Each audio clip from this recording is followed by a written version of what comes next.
Set me free. Take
coming out the gate with the heat. Everybody's playing in the street. We got the summertime magic in this beat. Sun is in my eye, feeling high. Only good vibes, I'm alive. And if you see me driving by, don't be shy. I'm so excited. You know just what I wanna do.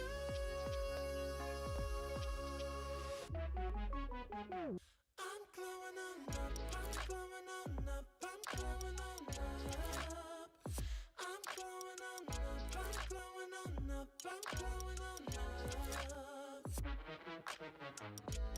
Don't it feel like summer? I'm glowing on up, I'm glowing on up, I'm glowing on up.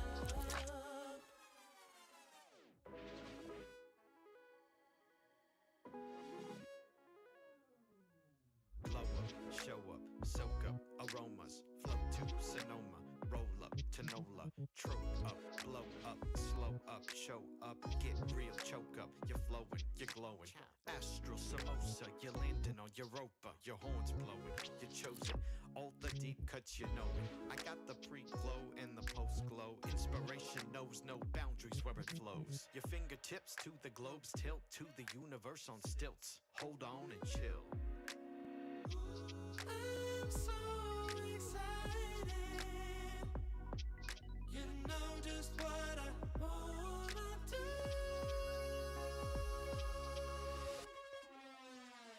I'm glowing on up, I'm glowing on up, I'm glowing on up. I'm glowing on up, I'm glowing on up, I'm glowing on up. Don't it feel like summer? I'm glowing on up, I'm glowing on up, I'm glowing on up. I'm glowing on up, I'm glowing on up, I'm glowing on up. I'm glowing on up, I'm glowing on up, I'm glowing on up. Don't it feel like summer? I'm glowing on up, I'm glowing on up, I'm glowing on up.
Hello and welcome, Dota 2 fans. We are back. It's one of the most wonderful times of the year. We got another set of qualifiers coming at you for DreamLeague Season 29.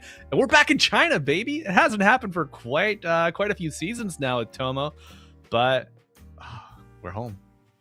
Yeah, it is because usually when we do these qualifiers, China gets kind of their own thing where the winner qualifies, like they have this mini LAN, the winner qualifies for both like the LAN event for ESL and a Dream League. But here's like the last Dream League, last chance to get APT points, and China's going to have to go through the qualifiers just like everyone else. And it's a pretty brutal one, honestly. Yeah, absolutely. Some standout faces. Most notably, I think Jin-Q making his appearance back here with VG Gaming. Really excited to see how they perform in this one. But Yakult Bros, the top-seeded team, will be taking on Cloud Downing, I believe, is their first round matchup here that we got cooking up for you. Really excited to see how this region has been shaping up in preparations for, the eventual TI, coming up this year in Shanghai. And I like that you mentioned there's Cloud Downing and Cloud Rising, by the way. These are Cloud two Rising. separate teams. Yeah, they're two separate teams. Both of them would have a cloud going up and cloud going down. And that's good. Oh, wow. And if you look at the logos, they're somewhat similar but flipped in color. Like one of them is red and white, and one of them is like more blue and black, although there's black in the other one too. But yeah, we have Cloud Rising, Cloud Downing. We have The Goal of All Life is Death, Roar Gaming, Mideng Dreamer, Team Resilience, VG Gaming, and Yakult Brothers. And I gotta say, we need more teams from China because some of those names are really cool. Like The Goal of All Life is Death. We need more of that sort of stuff coming out. It can't just be EG, OG, VG, FG, and it's like gaming. Right. That's it. Where's the angst? Where's the pining? Where's the hurt? Where's the pain of Dota 2 that we all know and love? This is the full emo team without emo, unfortunately. Yes. Wouldn't that be just the cherry on top of Tomo? But yeah, excited to see how they all shake out there. I think we're waiting on one player to get started here in our lobby, but otherwise all good. Now, chat, you can't see this, but who do you think has the best profile picture displayed at Tomo? Oh, let's see. The problem is that, that's kind of subjective, isn't it? Who we're gonna pick? Let's see. I'm looking. I'm going through all of them, by the way, to make sure. I think Baboka. Baboka has the best one. It's adorable. It's very much. It's a black cat. Here. Yeah. All right. I'll let me do my best impersonation. So it's a black cat holding a cup of coffee. I don't have anything good for the ears though. If I could get this feather pin. Maybe you may have just heard something else fall. So it's holding a cup of coffee like this, but it has like a very a sweat bead of nervousness on its top right corner. But I got to go with Moon. Respectfully, I disagree. I think the Satoru Gojo, the chibi Satoru Gojo, it's a good one. Moon has quite good. I was looking for the I have sunglasses, but yeah, it's the one where he's like this. And he's very happy with that one. It's pretty good. I like that one. Baboka's, but I'm sticking with Baboka. Fly's got some sort of samurai. It's a little bit too serious, a little bit too, too cool for school for me. But I like Baboka with the cute cat. That's the one should be. Yeah. All right. Now, looking over there. Nothing super recognizable over on Cloud Dawning. There's a big Minecraft hamster. That's pretty good. I'd give that an 8 out of 10. DQHY's got some anime character. I don't know her. Han's got another. I don't know if it's a drawing or anime character, but both of them are girls. And we have the position 4, which has no profile picture at all. But if you click on it, he's got a lot of Brood Mother in his actual profile with Meepo and Slark around. He's worked a lot on the actual profile itself. A lot of effort. But speaking of Meepo, Broodmother, Tomo, it's been a while since we've had a chance to discuss the patch. There's been an A patch, there's been a B patch since you and I have been together. We last covered some action for Birmingham. What have been your overall impressions of the game, the direction that it's been kind of nudged or shoved, maybe in some cases, with the new updates? Well, we've been seeing some very interesting movements happening because the Wisdom Shrines give less EXP. A lot of times around that 8 mint mark, we're seeing one of the supports go mid and soak up EXP more. Like it was happening before. I'm not saying it doesn't happen, but it's more needed compared to before because you're losing a lot more experience compared to when we used to have 280 from 280 to 200. It feels like quite a bit. We're seeing Alchemist carry. It's a new style where they're going for like Radiance into 2 or 3 Acceptors for the Mid-Void Spirit and the awfully Primal Beast. So it's like, okay, I'm buffing them up. And then they go for like the Blink, BKB, and joint fights. It's a very odd way to play the Alchemist. And I'm not sure I like it just yet. Okay. Neutral items have been interesting. Guaranteed Greedy has opened up the support pool a little bit. Now picking Bane and Oracle feels a little bit more okay. It used to be, he's got Jakiro Phoenix, I've got Bane Oracle. The farming speed is like insanely different. Right. All of my waves are going to be shoved in against me. I am going to have to be dealing with this, and then they're just going to jump me from fog. A Pangolier rolls through, and I'm dead all of a sudden. Speaking of Pangolier, Nightmare Season. Yep. Mage Slayer, the physical damage coming out, amped up by that lucky shot. Crazy stuff. I feel like he is Nightmare mode. Do you expect to see this hero first ban, first pick material? Pango, I don't. He might be. I was looking at the. I know Moon likes Pangolier quite a lot, so that could be a pick that we're seeing for him. And so is Zhen Yu, the offlaner from Cloud Dawn. If I'm saying the name right, please correct us. We are doing our best here. So then, Pango does feel like he's a little bit more in season compared to before. But I don't know. I'll wait till Quinn gives us his official stamp of approval on Pango, and then I'll just parrot what he says. I'm sure there'll be a full script printed off and ready to go for our next event coming up. But I feel like the Pangolier, it's been kind of a nice addition. Flex to the off lane, flex to the mid lane. Seeing a lot of success with it. Any sleeper picks? I know your beloved Weaver is gone for the most part from the position 4. We did see no one play a mid Weaver with Parry Vision last event. Interesting take on an old favorite, an old hero, favorite.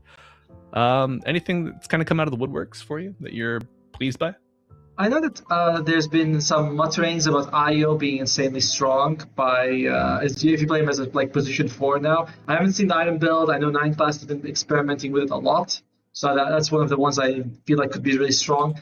Chaos Knight, every patch I see Chaos Knight get a buff, and every patch he gets ignored. Right now his ultimate does like 50% more damage at level 1 than it used to, which is insane because you used to get 1 illusion that does 100%. Now you get 3 illusions that do 50. So 100% to 150, and even level 2, it's like buffed up. So I'm always shocked that we don't see more Chaos Knight. So those would be the sleeper picks for me. Okay, and I mean, illusions they're still a little harder to deal with. The changes to Radiance, changes to like Maelstrom. I mean, we're never really attracted by the diffusal, so losing mana burn on the illusions there, not too big of a loss. But folks, I do believe we have our pick ban phase underway. Let's take a look. So we're working with it. We go into the draft. Oh, look at that! Alchemist gets removed. Thank you. Along with the Phoenix. On the other side, Clouds Rising. We were talking about the Weaver, not being played as a support, but he's still a very, very viable. As a core, he is much stronger now. Not much stronger, but he's significantly stronger than before. 5 seconds remaining. You have the Bat Rider, who has just been a nuisance to play against in all levels. And there's the Io, which we also just now were saying as a support has been shooting up in popularity. Yeah, good to see all of these busted heroes just taken out right away. And, Tomo, it's called shot from the half-court line. Muerta. This is a hero I've been seeing in almost every official. I've been following a couple premiere event that was going on this past week. It seemed like Muerta Hero was in every single match available. There are teams that do a good job of building around this hero, giving her ways to either bring her to the fight or bring the fight to her. That's where I see these teams really succeed with Muerta. If they can't do that, though, I have worries, you know. For the Yakult brothers, they played it for both Baboka and Fly. So she's flexed to a position 4 and flexed a lot. Now, the patch is still very young, and some of these teams have only played like a handful of series. But, small data size, but Morta is Baboka's most played hero at the moment in this patch. And, to be fair, Fly has played it once or twice. Once or twice? Once or twice. I mean, that's nice. Cloud Dotting, they get rid of the Bane, as we mentioned, that this hero, while I still am not a big fan of the hero overall, he feels better when you get guaranteed gold, as that has been one of historically his biggest struggles.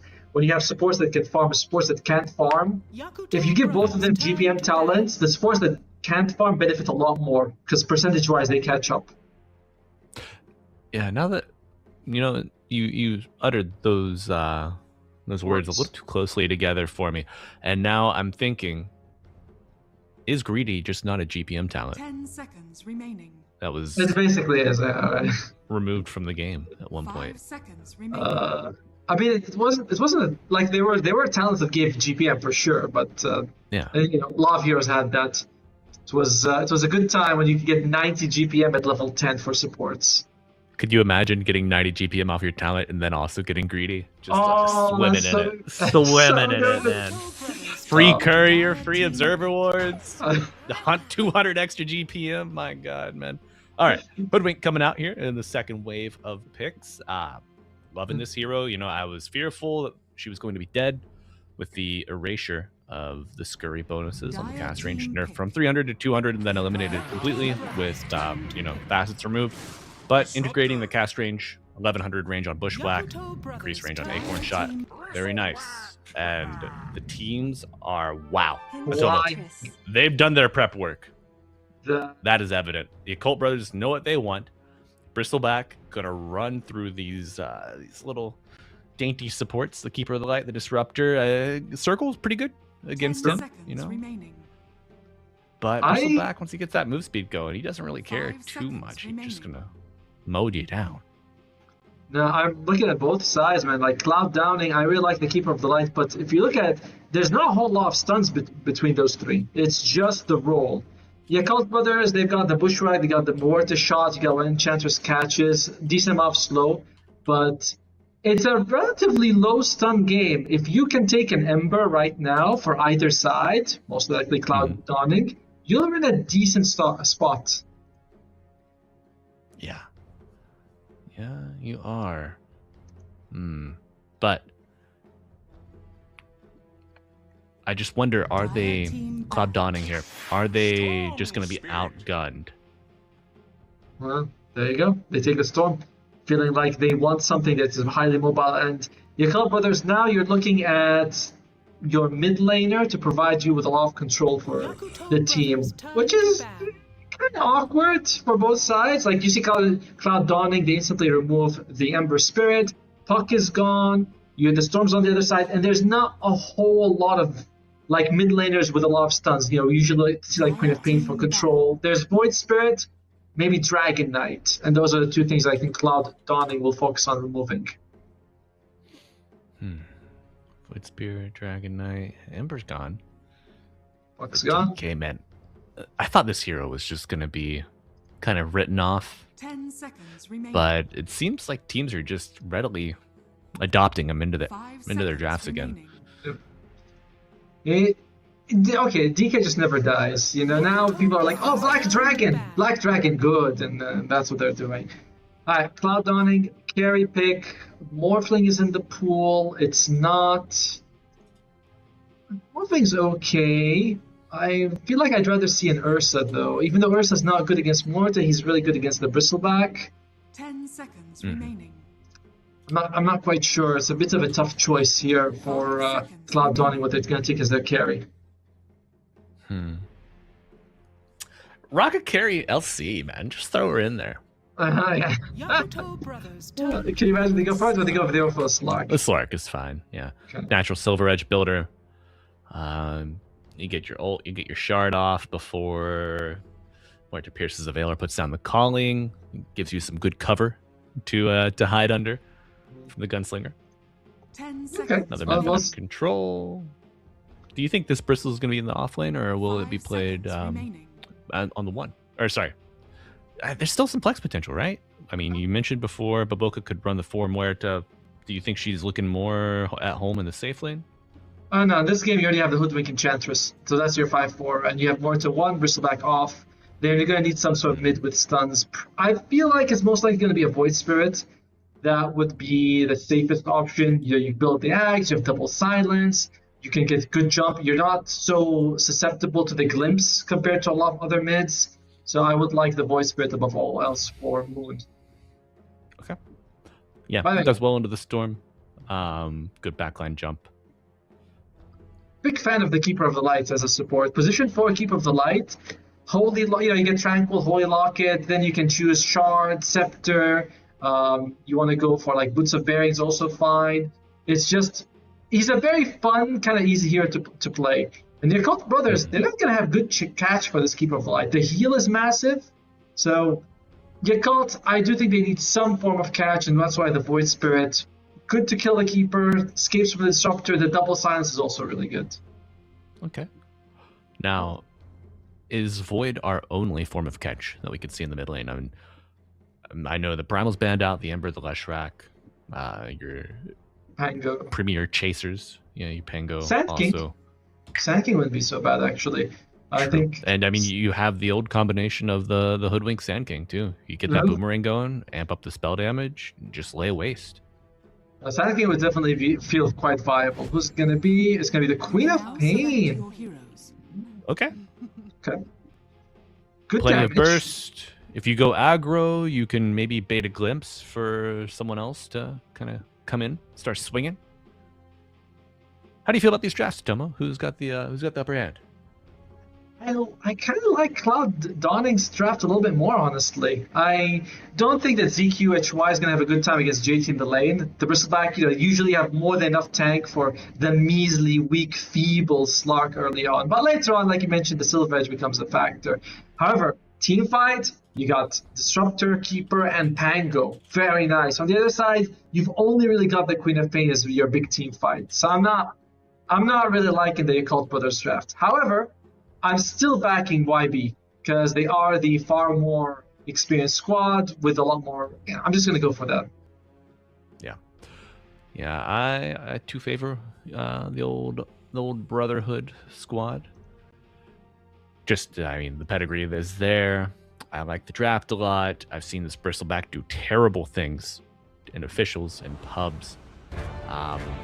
But Pangolier could be a bit of a thorn in the side here. But we're going to have to wait, see how it all comes out in the wash of Game 1, folks. This is your Dream League Season 29 qualifiers, upper bracket, Round 1. Cloud Dawning, the upstarts on the Dire, taking on the big bullies, the big bros, Yakult bros on the Radiant. Of course, I'm Malibu Jesus, dipping my toes over in China for the first time this calendar year with my good pal Atomo. We're back after a little break after Birmingham, and ecstatic to be back on the mic, on the internet with you all, our closest friends, our other Dota degens. We hope you're doing well wherever you might be. Fix my mic. People are right. I made a mistake. Sorry. I'll be fixing it right now. And Atomo is, much like our fellow astronauts on Artemis. He's out of this world right now, working on some audio issues. But folks, our most important game that I failed to maintain the torch. We used to play How Many Sticks, How Many Wands in the starting inventories of these 10 players. I've not looked at their inventories yet. I'm going to guess 4. 4 sticks, 4 wands, composite. How many do we got? We got 1, we got 2, we got 3, we got 4. Holy. And a branch on the way for Fly. But the first moves coming out here. Level 30 Slark from ZQHY, mind you. Hello. Hello. Welcome back, brother. Yeah, I forgot to plug something in. Sorry. All good. Volume is a little low. The quality sounds much better. Let me turn you up a little bit. It could be on me. No, I think it's on me to make it a bit higher. There we go. Hey, there you go. We did it, chat. We got him back from the moon. Sorry. He made a trip around, though he didn't land. Matoma, do you wish you'd taken a little pit stop up there, or is it just too dangerous? With the way the world is, I'd rather stay up there, honestly. It seems much safer in space than what's going on here. Joker. Matoma the comedian. He's got jokes. He's got moon rocks. One for you, one for me, one for our production staff as well. Okay, Chikte on the obs, doing the heavy lifting for us, making it just a dream here as we take you on. Well, what is the night shift for me? But just another day in the life for others. Going to be a big illuminate here on the Bounty Rune. Blast on to 2. Thunderstrike to follow, and a nice pounce. Going to make things difficult for Moon. And a last-second blink will not be enough. First blood goes to PTA. Cloud Dawning striking first in game 1. Oh, nice start for the Disruptor. Definitely a hero could use some gold, not really early on, but later you do want those Blink Ag Scepters, especially considering that you're up against like a Muerte and a Queen of Pain. Being able to stop them from using their spells is a very big deal. So, mid lane, we'll see what Han can do here. Storm Spirit versus Queen of Pain matchup we've seen a lot in the past. Unfortunate for Moon starting with Blink level 1 to try and stay alive, which didn't even keep him alive. So, bit ouchy there. Yeah, I feel like you just got to take your medicine, but Yakult Bros waste no time in getting to business. I expect this to happen top lane. It's just so difficult for the Slark to match up against the Bristleback. Just does too much damage. You can't really trade with him. You want to be like, oh, I'll take a stat, but you take a stat, you take 50, 60 damage every time. Right. Yeah, and I mean, this increased range on the Hoodwink can interrupt your pounce as well. It pulls you right out of it if you get hit with that Bushwhack. You're not going to have your Dark Pact here yet either. Level 1 still. Look at this. Look at this Fairy Fire bastardization of the inventories at Domo. Is this the new plague for Dota players? It is. We're seeing it too much. You see like Magic Wand into 2 Fairy Fires and they Fairy more, and you're like, why? Why are you doing this for core picks? But top lane, we are going to be seeing ZQHY continue to be taking some decent harass. And JT, that's scary, because Cloud Dawning, their biggest problem early on will be Bristleback and how they deal with him. Yeah, going to be able to amp up magic damage with Solar Bind eventually. Pangolier does some nice contributions, but I think for the first 30 minutes, this is Bristle's game to kind of dictate. Bottom lane, Enchantress and Muerta going up against the Pango and the Keeper of the Light. One nice thing about Keeper of the Light is that no matter how bad the lane goes, you're like, oh, this is like, I can't see. It's like, it's alright, I'll just blast them. Don't worry, bro. I'll start blasting. I'll push out the lane, we'll be fine. So, he really feels like a great lane equalizer in most situations. And he's so fast that he's one of the best drag creeps as well. Yeah. Though I will say, in this patch, 4-1, 4-1A, 4-1B, have not seen a lot of creep tracking with the changes to the move speed. You know, some being faster, some being slower, depending on like off lane, safe lane, timing of the game.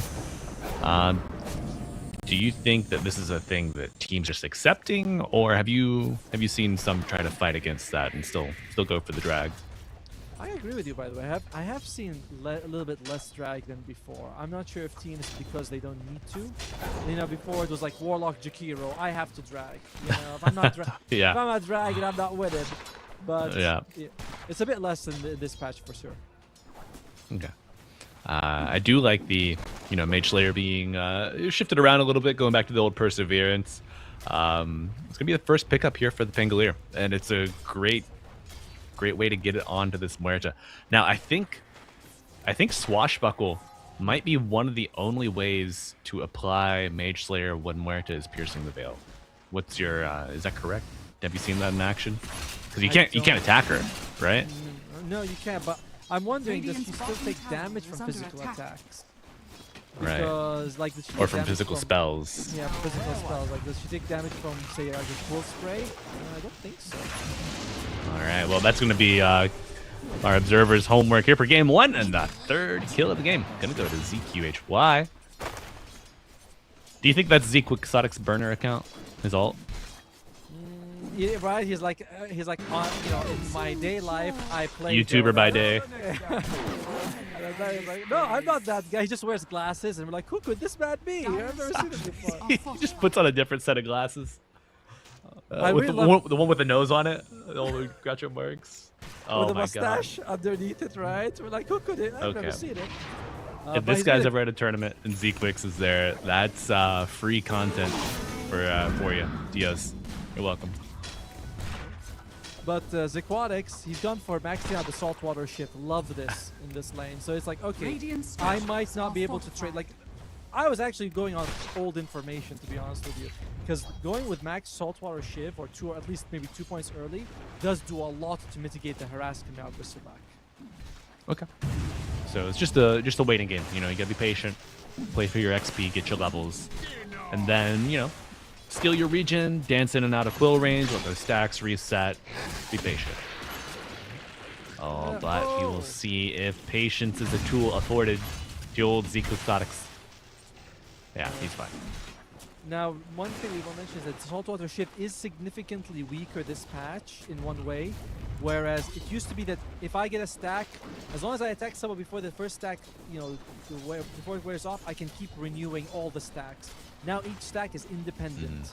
So Gotcha. you don't get that Big 200 nerf. health yeah, it is a big nerf. You don't get that 200 health regen like you used to. Which I think is fair.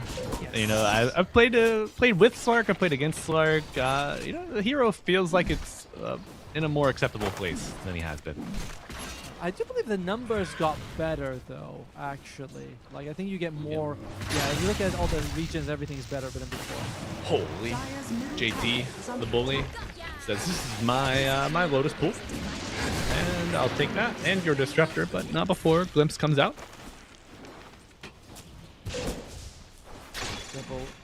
Level 2 glimpse, nice for PTA. So far in terms of CS, it's not like there's massive differences. Yakult is winning. Oh dear. Oh my. The damage over time from that bushwhack into the Quill barrage. But Tomo, are you? What's your itemization path of choice here for the person? Murta goes down bottom, but PTA will fall. One right click from JT will get it. Generally for Bristleback, a lot of it. Oh, there it is. Be good. Look at that. Look at that health regen. Oh, that's the good stuff. 3 points in saltwater shift. Jeez. Yeah. I feel like ZQ knows that he has to just be in the lane to keep up this farm. Slark, once he gets the points into Dark Pact, with some tools to keep your mana high, you can flash farm the jungle camps. But I feel like he just gets so much out of the lane. In this, how Dota, this iteration of Dota, you just can't build solely for jungle. You need to be able to pop in and pop out. Well, he's definitely thinking about big items already with the Radiance for the Slark. Okay, Falcon Blade Radiance. Dream big, little fishy. I can do it. That guy used to do it all the time. Why can't I? Right. But so I know like the Radiant Slark, it's not a far cry from the norm, but what's your main read on it? Just the farming speed? I mean, the obviously the mischance from the Muerta kind of nice. It is, but I think Radiant's it's mostly the farming middle tower speed. I is under can't attack. like the damage is kind of nice, but it is. It's not a huge Top nullifier tower game is either under attack. for the breakdown later, right? Nullify. I'm Yeah. sorry, nullify for what? Well, the Radiance could be disassembled into Oh, a that's component true. for Yeah. nullifier, right? Yeah. All right, Enchantress Creep coming mid. Han looking for the dodge. We'll be fine for now. Flyflies have a relatively tough time on Yakult Brothers, but JT and Moon, they're like, not a problem for us. Oh, taking that Shield Ruiner right off with the enchant. You love a basic dispel this early. Well played there by Voka. I'm wondering though how the game is gonna go, because Cloud Dawning, by saying we're gonna go Radiance on Slark, means that you're not going for like a Radiant's Silver bottom Edge or an tower Axe is under Scepter. attack. It is. Mhm. It's very helpful in the fight for sure to have a Radiance, but you usually aren't fighting too early with a Radiance. So we'll see what Yeah. Zequatics wants to do with it. I do feel like, I feel like Muerta could just oopsie her way into a Slark kill.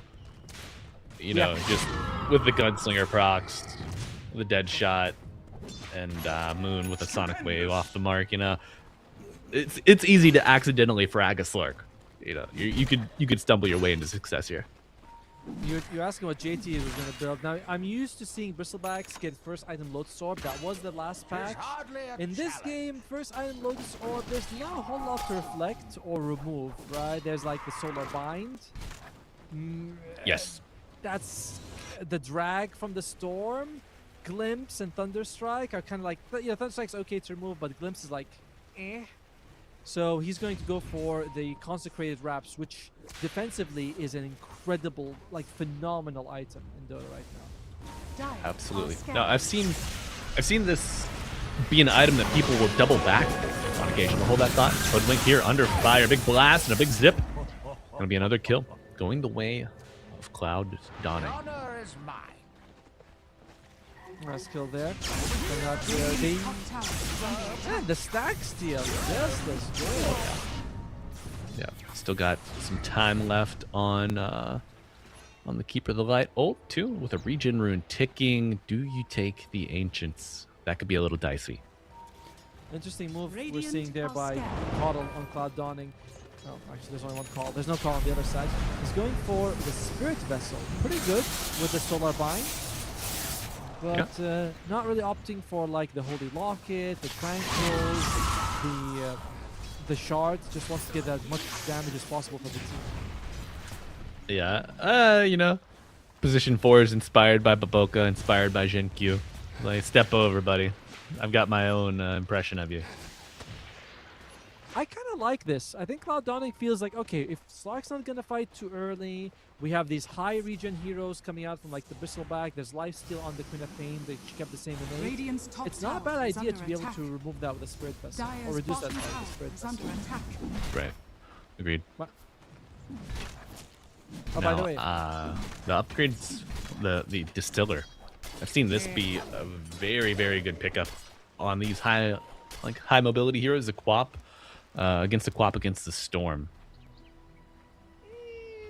I mean, it works well with the Disruptor, right? Put the SS Distiller, throw him links away, and still glimpse them, but I'd rather just kill him. Kill good. Sure. You've been consumed by your rage, Atomo, in our time apart. You're not the peaceful man I once knew. Oh, that was all an act to begin with. Well, no acting here in ZQ. Needs a full array of the Hoodwink spells, but it will be a smoke play bottom Fly. from the support duo. Fly. Exposed. Glimpse into the Static Storm. Rolling Thunder coming through. Contained in place with the field. He will be dead. Coddle picks up the kill. 2 ultimates used.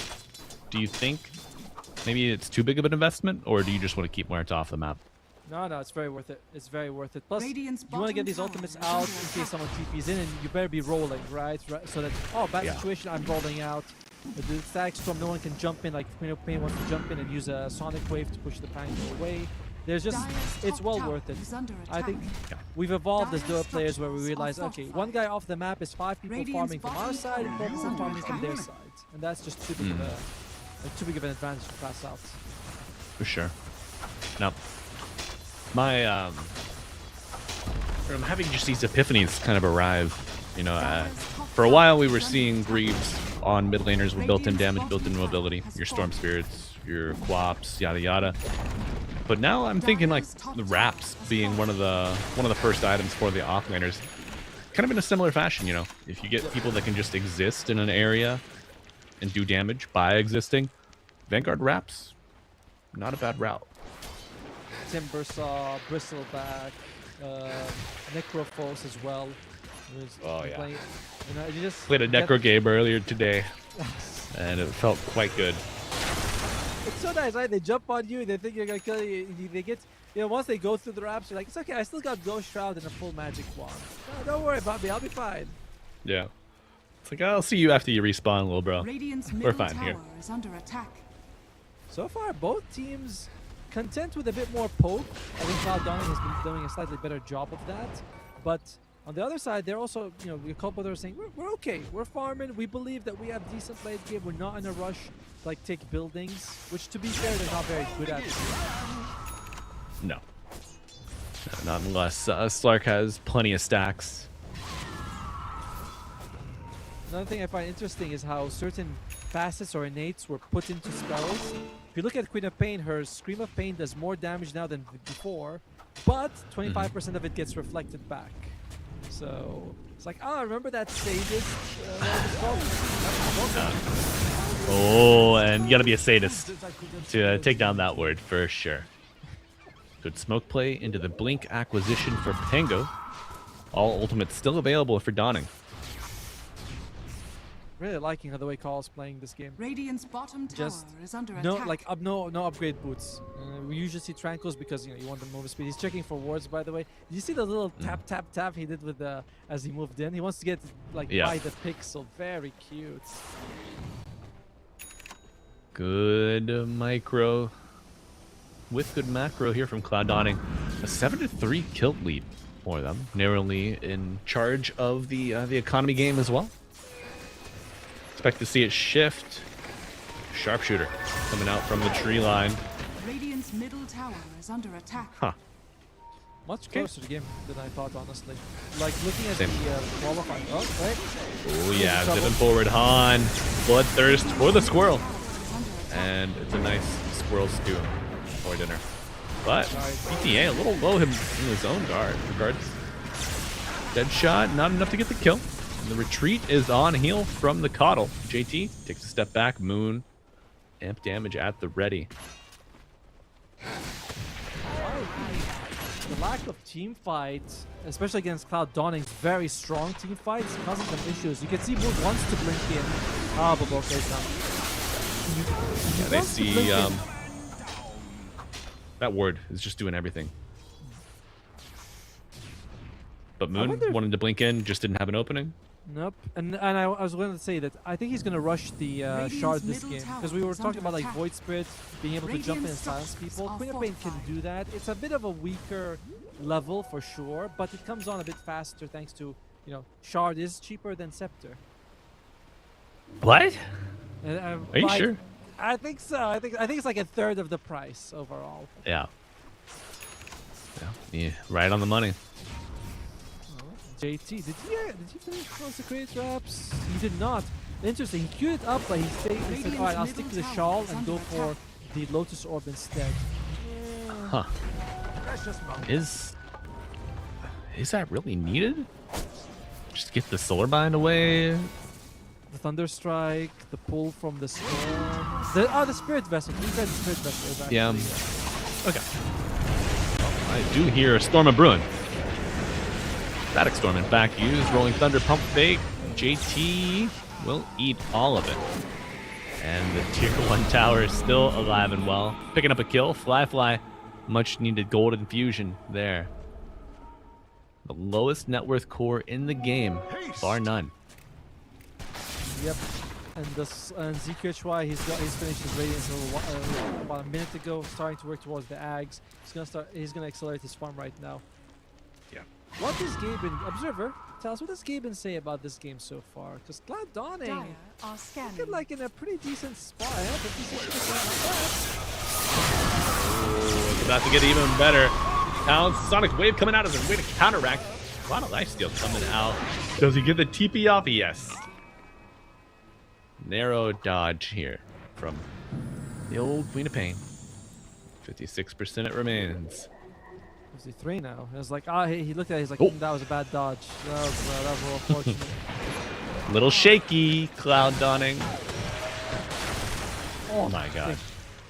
I've seen so many big sharpshooters.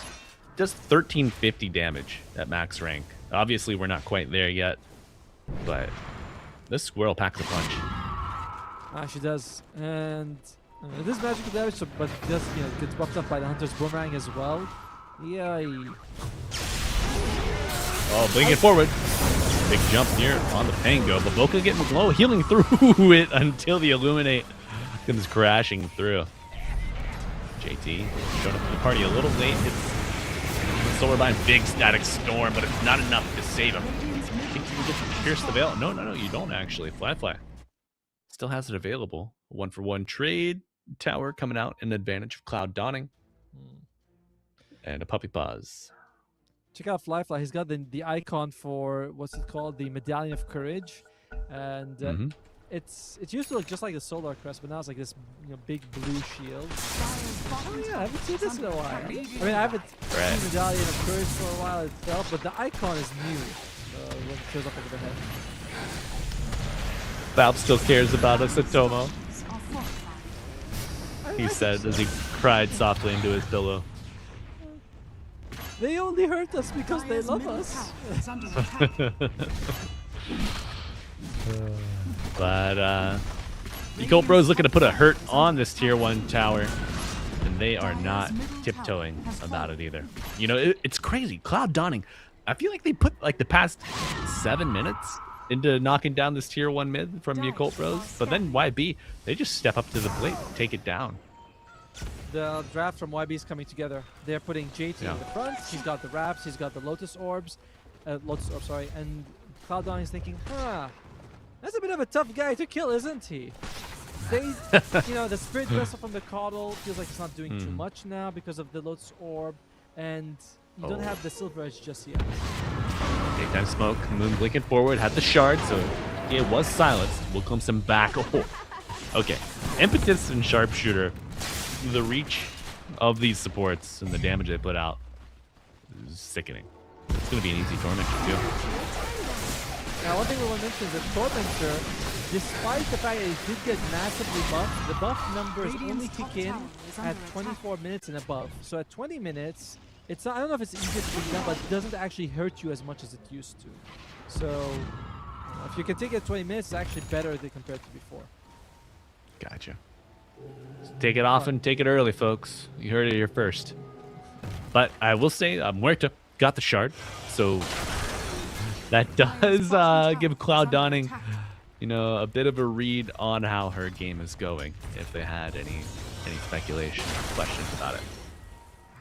It's also the new shard. I think this was at some point an Ag Scepter where you can hit someone with their body, like their soul flies out of their body and then destroys them. Is it dispellable? It doesn't. I feel like it shouldn't be, but I'm not. Can we mouse over the ability? Right. It says dispellable. Yes, there it is. It's right there. It's dispellable. Okay.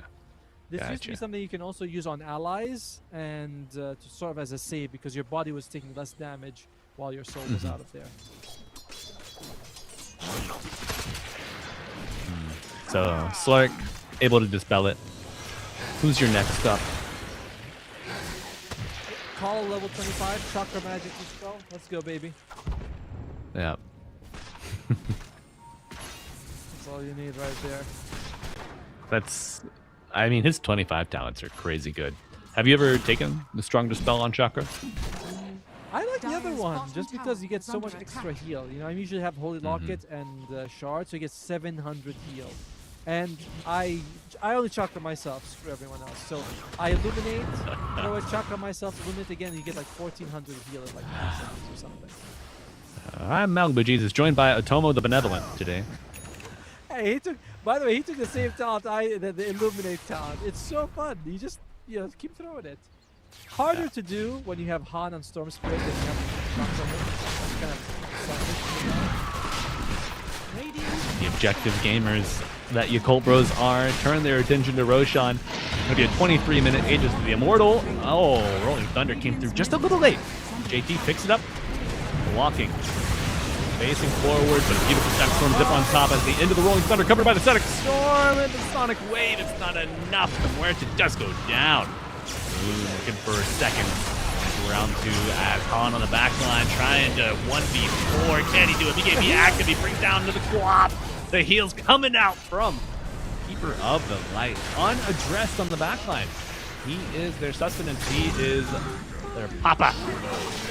He will get all 3 of those kills as Bristleback forced to waddle away with his tail between his legs. Radiant's top tower is under See, that's attack. why you take the Illuminate talent and chakra only yourself. Because you do all the work in team fights. It's looking really good there for the colleges now with multiple heals coming out for the team. And he doesn't have the shard. Doesn't have the shard yet, but the Holy Locket was available, so it buffs up his healing quite immensely. And Holy Locket in 4-1B got a buff on outgoing heal percent, right? No, actually that's the problem. It actually got nerfed. Basically, it used to be that it buffs the healing by 15. Yeah, and the 10% is the one you Holy Locket. Now it's reverse. So if you Holy Locket one person, you heal them, they get the same amount. But if you don't Holy Locket a person, they get a bit, 5% less than before. And so, Atoma, my big question here is when is everybody going to start holding on to their damn wands and upgrade them to lockets on your team? Then everybody gets it. That's true. But I don't think you should do that for like cores. Doesn't seem. I mean, there was a point in time where Storm Spirit was going Holy Locket every time, right? Guardian Greaves Holy Locket, and you're like, what am I? Support? All right. Nah, I guess Palm's 4.5 here. Holy Locket, though, that was an unfortunate nerf. But what basically means is that single heals remain relatively the same effectiveness if you Radiant's middle Holy tower Locket the is under person. attack. But AoE heals are weaker because they don't get 15% buff, they get 10% buff. Because you can lock it one guy, but the other three, they're not gonna get the same healing value. The birds will be chirping in the nest, unfortunately. Little guys. Yeah. You'll get your worm next time, pal. As Copra's looking for a worm of their own. Smoked up. But are they the early birds? Oh, Slark on top. Beard. Rolling Thunder on the back line. This is going to be a way for Cloud Dawning to recollapse here. Pushed out, but pulled back in. My God. Dead Fly. Now the chase is on. The floodgates have opened, and Cloud Dawning looking for a new rising. 2 dead. Tian Ming losing his life in that situation as well. Fly has been really controlled. A lot of times with Morta, you're thinking, I can kind of delay the BKB because they're not gonna be hitting me right click anyway. But just a glimpse of the attack storm, there's nothing you can do, and the damage is overwhelming.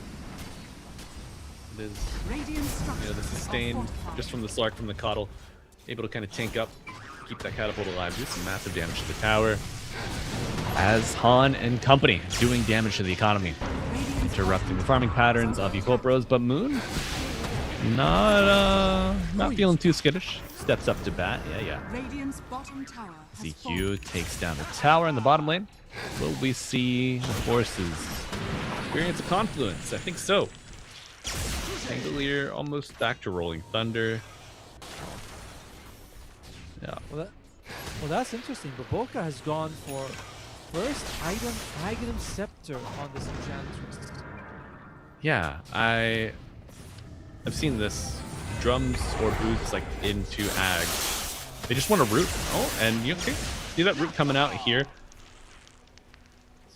It's a good root for sure, but very unusual. I don't think that would be the item like you feel like you absolutely have to get. I just feel like they like control. We mentioned this in the draft. We did say that both teams, if they pick a very elusive mid, is going to be struggling because there's just not much control on either side. Oh my. Elusive mid that. Brought down Basher. Rolling Thunder coming into effect. A lot of damage as well. The Slark joining in.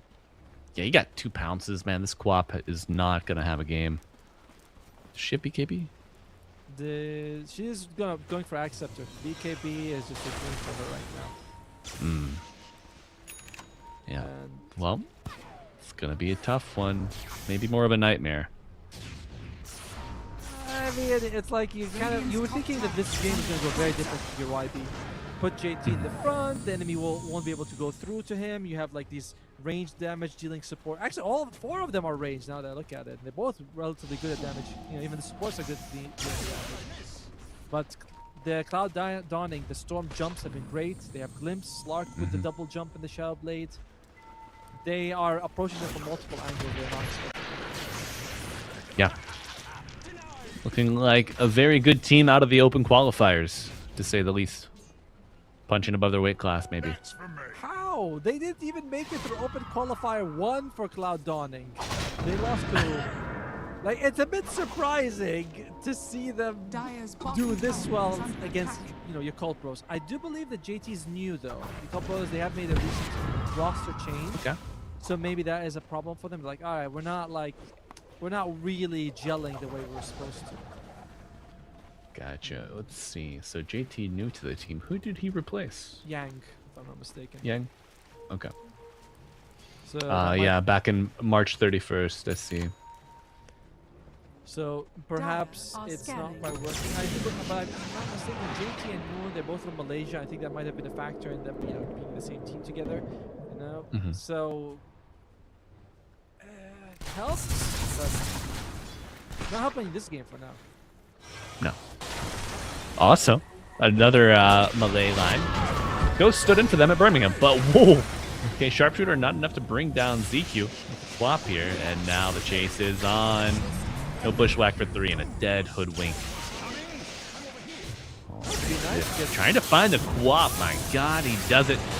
He glimpse back, massive. The vision provided. And a kill confirmed here for Cloud Dawning. Beautiful play. By the way, there is 8 stolen agility and 12 galvanized stacks on Cloud Dawning. So these kills, sure, you know, kills are always good regardless, but having extra stats and mono region coming out every time you get one certainly adds up. Sure does. Infinite scaling. What we need is a silencer and a pudge as well. Okay, we're getting all the stats. Radiant's middle tower is under attack. The right. Okay. What There's a little friends coming. Okay. Fly. He eats through the shield rune, but that's about it. And a rolling thunder ticking away somewhere. I do think. What the hell was that? Radiant's top tower. I'm not sure if they were able to catch anyone. I'm not seeing anyone who TP'd out either with their TP on cooldown. So that was, I think they were trying to hopefully roll and get reach fly. Not sure. Seems like that, or seems like a bit of an odd roll. Either way, we didn't catch on camera. Probably has his own reasons. As Fly finishes the BKB. All right. Suddenly, static storm is not a big factor. The missed chance from the blinding light, the tango you can stand toe to toe. It helps a lot. Was it enough? We'll find out in this next fight. Already have pierced the veil. Spellslinger, pretty good. Who's got Spellslinger? Queen of Pain. Oh wow. Okay. I mean, like I was telling you, I'm playing a lot of like Zeus support, and you get Spellslinger, you're like, oh my, it's like 20% off all my spells. Yeah. Big bushwhack, Boboka with the root, but Han surviving. And Rolling Thunder not used. Okay, Han picks up another. Fly. Are you gonna press it? Roshan's looking big. Static Storm. Fly hit the BKB and just shredding through one. Can he get more? Rolling Thunder coming in as the gunslinger trying to work her best angle, but not going successfully. YB just trounced. They're looking for more. One of the only surviving to JT now broken. Silver Edge from ZQ. Bushwhack will not be enough. The bristle goes down, and the Tomo, that's a 32-minute GG. Game 1 goes to Cloud Dawning. I thought the game had a bit of life left, but Cloud Dawning, firstly, that was amazing the way they dealt with JT. We were talking about the draft, but JT, front tank, consecrate Rabs, he's gonna go Lotus Orb, they're gonna have trouble. So every fight, they just won't hit him. They go all the way around him, hit everyone else, Fly, and Moon, and catch Boboka multiple times. And JT, he's ramping up the damage. Yes, it's happening, but you are up against, Call Illuminate with Holy Locket. So every fight is just 500 healing, 500, no, not 500, sorry, like 400, sorry, because 70%. It's just insane. The reductions, so, yeah. So, beautiful idea from Cloud Dawning to avoid the biggest issue and say, oh, we're not going to look at it, so it doesn't exist. It's kind of like how kids are. If we don't see it, it's not there. You just bury your head under the sand and make a castle elsewhere, But a beautiful game 1 performance coming out here from Cloud Dawning. Toma, do you think they can do it again in game 2? I mean, I want to say no because but I thought game 1 that we would see Yakult brothers put a much better performance and we'll see a close match. But kudos to Cloud Dawning. I'm hoping, honestly, that they go the distance in this open qualifier. So yeah, I'm looking for a 2-0. Why not? Okay. Well, folks, you'll have to stick around until after this break to see if Cloud Dawning are up for a 2-0 or if Yakult Bros can punch back and even out the series. So we'll see in about 10-15 minutes. Stay tuned.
Whoa, girl, shake that body.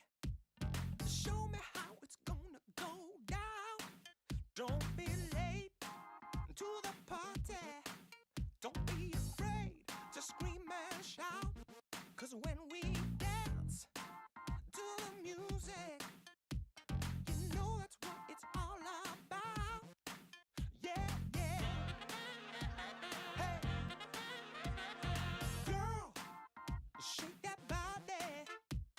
Shake it to the left and to the right. Yeah, girl, shake that body. We're gonna shake it all night. We're going down.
Hello and welcome back, everybody. We are here for round 2 of Cloud Dawning versus Yakult Bros.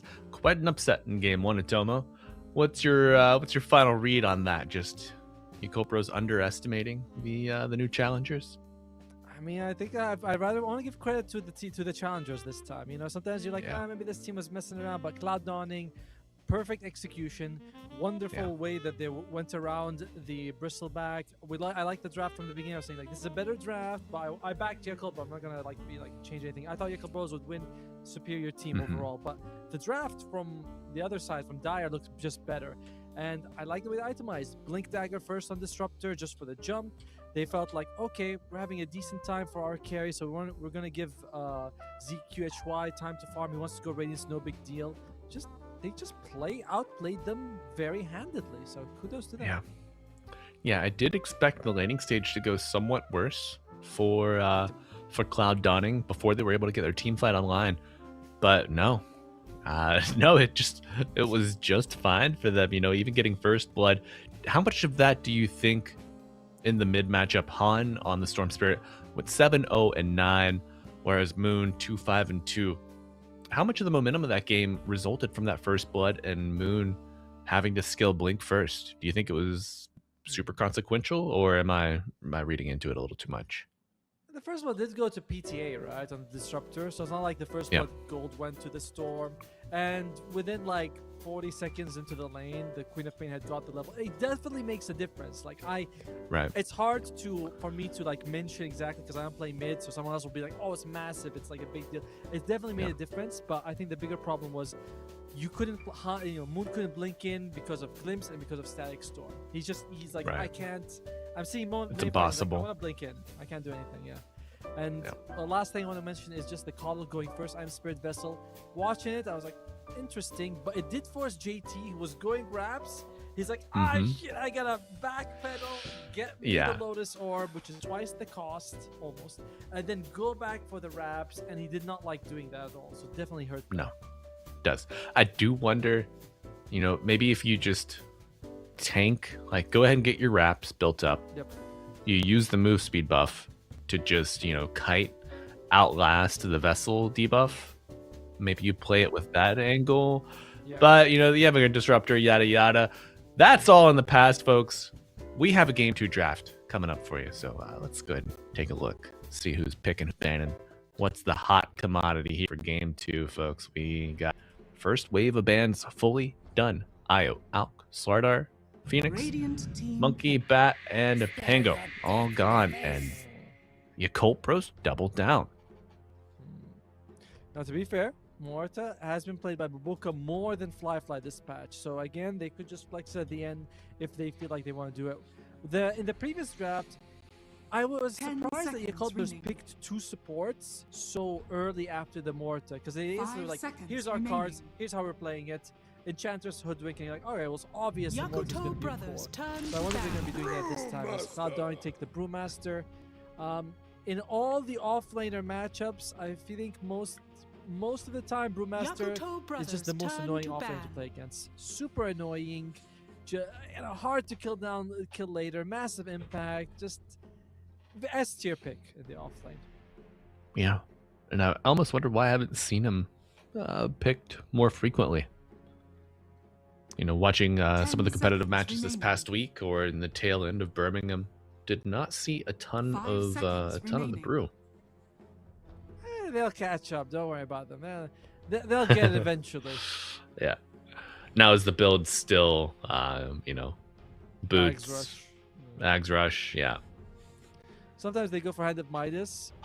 Did you watch this video? I forgot what's the name of the guy who made it, but it's on YouTube, guys. He analyzed like 70,000 Hand of Midas games. He did a very cool way of, he's like, what if we bought Midas here and what if we didn't buy Midas? So I tried to find games that are very similar. You know, he probably has some sort of statistic app doing it for him. But it's very cool that Hand of Midas is only worth buying if you're winning. It's not worth buying if you're losing. So, which I found was very interesting. Catch up Midas as a concept is quite bad. And that was the main takeaway of the video. The double down Midas. Down Midas is, there you go. They're sticking China to Disruptor. China Disruptor, classic. Yakuto Brothers Yeah. All right. Baboka Tusk or Baboka Hoodwink.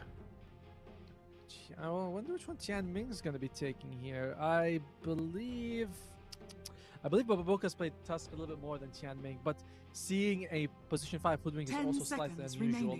But either way, the Tusk's job remains the same, whether it's a 4 or 5. If someone's getting glimpsed, I want to save them.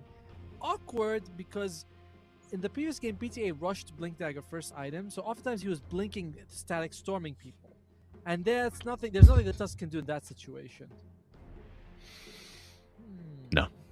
No, certainly not. But you know, it's certainly a good move to picking up the Tusk, for sure. However, this again also shows us that Morta is going to be what? What's Morta going to be, Malibu? Come on.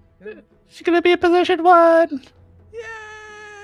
Or the Sumail-esque mid Morta. Ooh. that could be a factor for sure. As Cloud Dawning, they're thinking, what do they want to show right now? Probably a support, and then what? A mid or a carry? Pucks in the pool if you want it. They go for the ring. Okay, good save for themselves.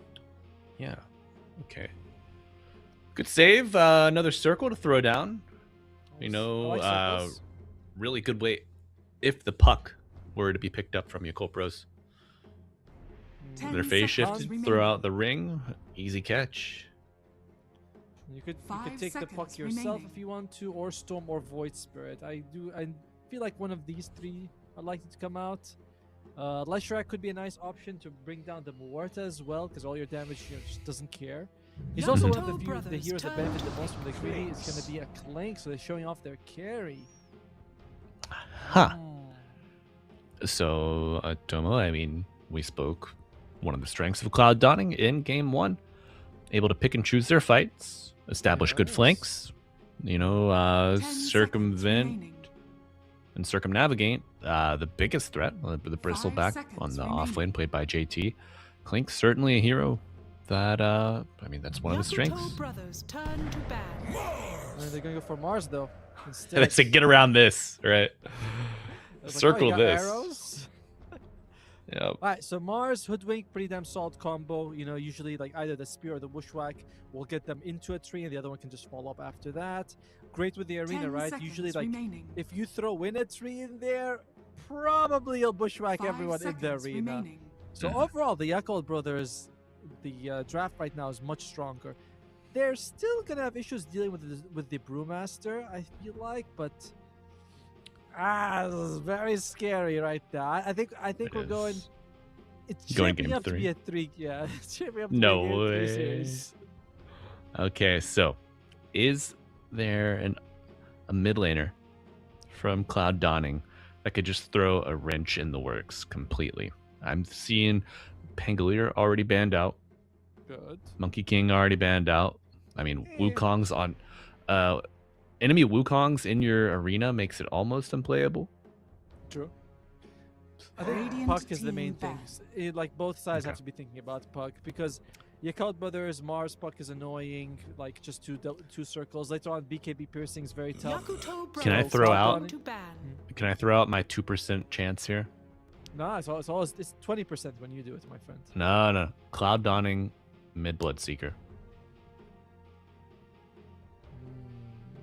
I'm not saying it's good. I'm saying it's a wrench, and I'm saying it's a 2% chance. 10 But seconds remaining. I see an angle here, and it's beautiful. It's red. 5 seconds remaining. I've casted enough Dota that some people will say something completely crazy and then comes out, and I look like a fool for being like, what?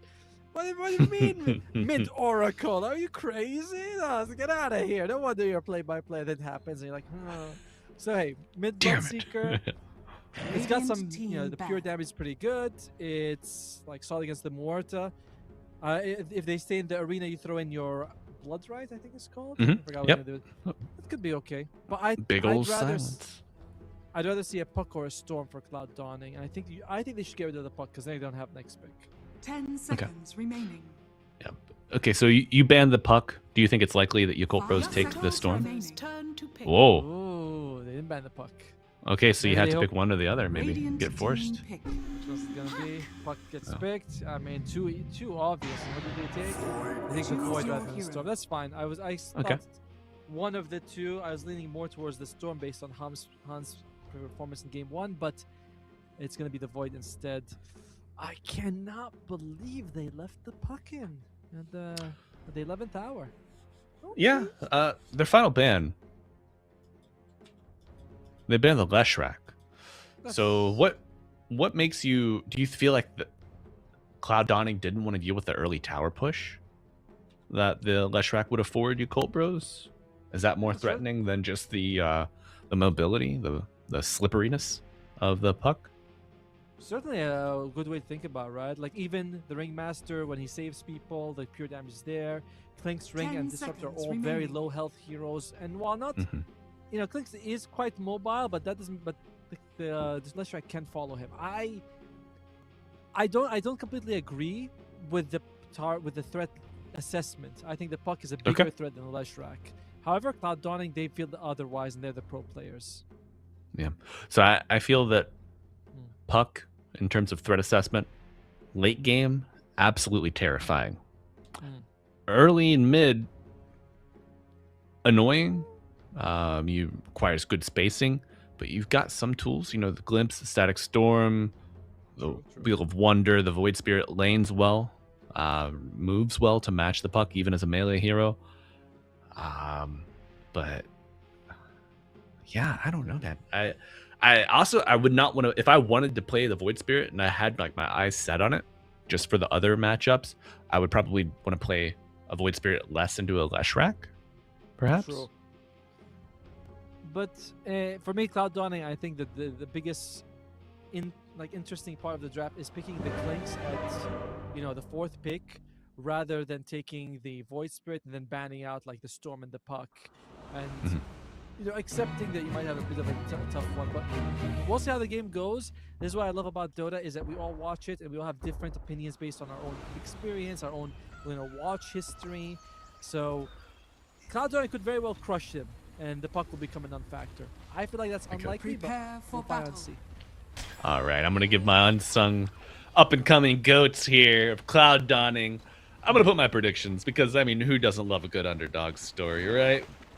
But folks, we are coming at you here for Game 2. Cloud Dawning on the Radiant, Yakult Bros on the Dire. This is upper bracket round 1, and I'm Malibu Jesus, joined by Atomo. Didn't scare him off yet, folks. But Game 2 shortly.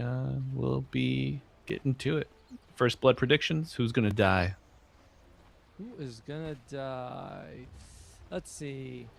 What will the lane? I feel like if it's a laning stage, it'll be what Clinks and Disruptor. Clinks and Disruptor can probably kill anyone. So I'm gonna go with either the Tusk or the Mars dying first. 30 seconds to Tusk or battle. Mars dying first. But this is the Baboka Tusk, by the way. So it's a position 4 Tusk and a position 5 Tianming Hoodwink. At the same time, Okay. you know, if Clinks gets out of position, Snowball with the Mars on top, pretty damaging. Yeah, and you don't have the like the teleporting death pact anymore, do you? Well, that was a fast. The Was that battle to the skill begins. itself? Right. I don't think it was. No, it wasn't. Oh, Disruptor got one of the weirdest buffs I've seen. Electromagnetic repulsion deals 1.5 of his intelligence as damage. Now, I understand the point of this is to, you know, make sure people can't blink after you, which is kind of cute. And the damage is not 0. It's like, it adds up to a decent amount, but it's still very odd. You know, it's like, here, take, I don't know, the Ooh. weirdest innate and let it do some bit of damage. You go, okay. Oh. Dagger lands. Trouble. He is the Disruptor bottom.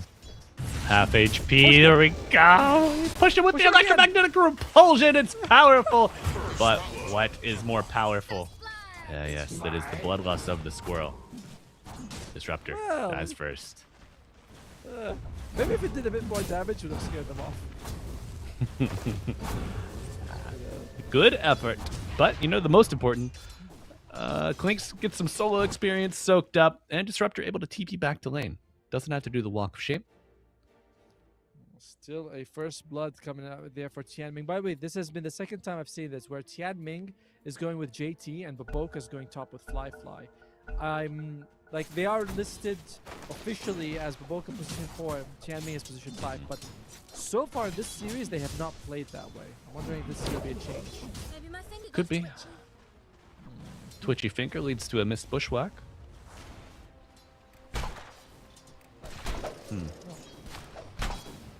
Yeah, that is interesting, Tomo. I mean, I see the strength of lane for both. You know, mixing and matching, melee and ranged. Spells interact nicely on both.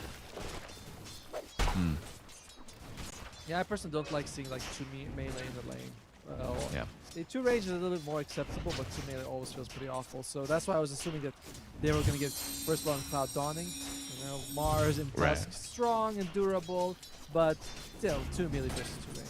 So far, mid, Hans having a relatively decent time against Moon. Is a melee versus range. Now in the mid lane, melee versus range is not so bad because you get those buffs. Ooh, clever. Nice. I love Han. They're holding on to the remnant until the orb passes. Say, if you commit, you're going to eat the stun. You love Han, huh? He's a handsome guy. I- Nothing wrong with that. I mean, that is my wife's name, Han. That's actually how she's entered in my phone. Really? Yeah, well, that'd be Han, you know, H-A-N. Yeah. I have my The- wife listed as wife. I thought to myself, I was like, oh, he's dead. I thought to myself, what if I get in a car accident? They'll be like, who is this person? We don't know. We're like, wife. There she is, wife. That's what I listened to her as. With the final dying gasp, say, who is Han? I say, my wife. Before I expire, yeah. Now, for me, it's like I'm assuming I expire instantly. They're like, we gotta tell someone. What do we tell his wife? There it is. They'll appreciate how easy I make it. It'll tell my Dota boys group chat. Well, yeah, that was the last cast you'll hear, boys. Back in the game. And back in the game. So these pool Better- camps value early now with the Madstone being acquired from minute 0-0. Of course, you have to wait till the neutral spawn. But I'm surprised that we're not seeing more teams just go aggro Jungling. for these pool camps. Yeah. I thought the same thing. I expected that we might see like, not Legion Commander Iron Radiant Talon, the structures Dark are Days, of course, but more Enigmas. I mean, we are seeing a bit more Venomancers, Yeah. but even the Venomancers are playing more in the lane. But Yeah. no one's really like prioritizing getting Madstone. Everyone Madstone before like 3 minutes. That's not really happening. Which is Right. a slight shame, I'll say. Yeah, maybe starting to see more Chin. Enchantress, we saw our last game. I thought heroes like that would kind of ramp up, but maybe it's just not there yet. Maybe just the lane, the early lane especially, is just too important to neglect. Maybe we're ahead of the meta, means you. We're Hey, that's the answer we're looking for. Oh man, Ringmaster pushed into the hard cap, says, "You're gonna eat this harass."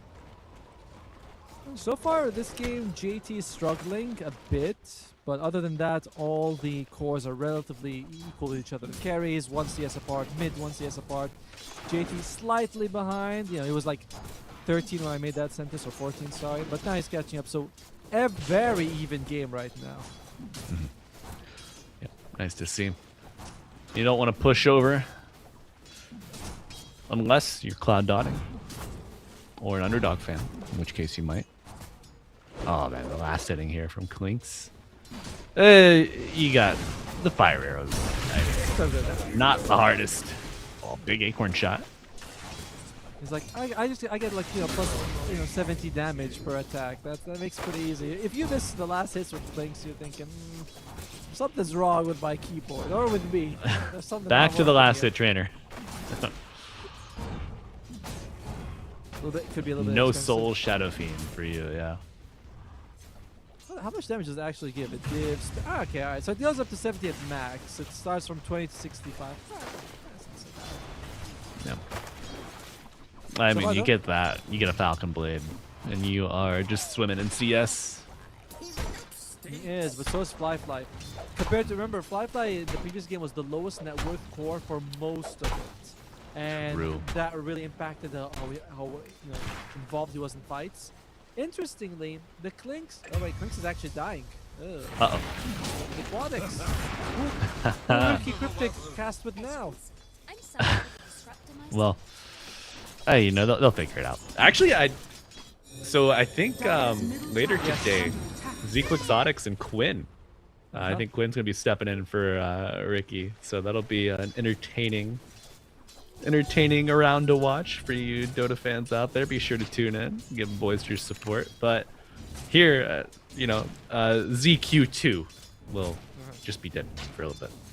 How about we call him ZQT and we just call it though, I feel like that's better than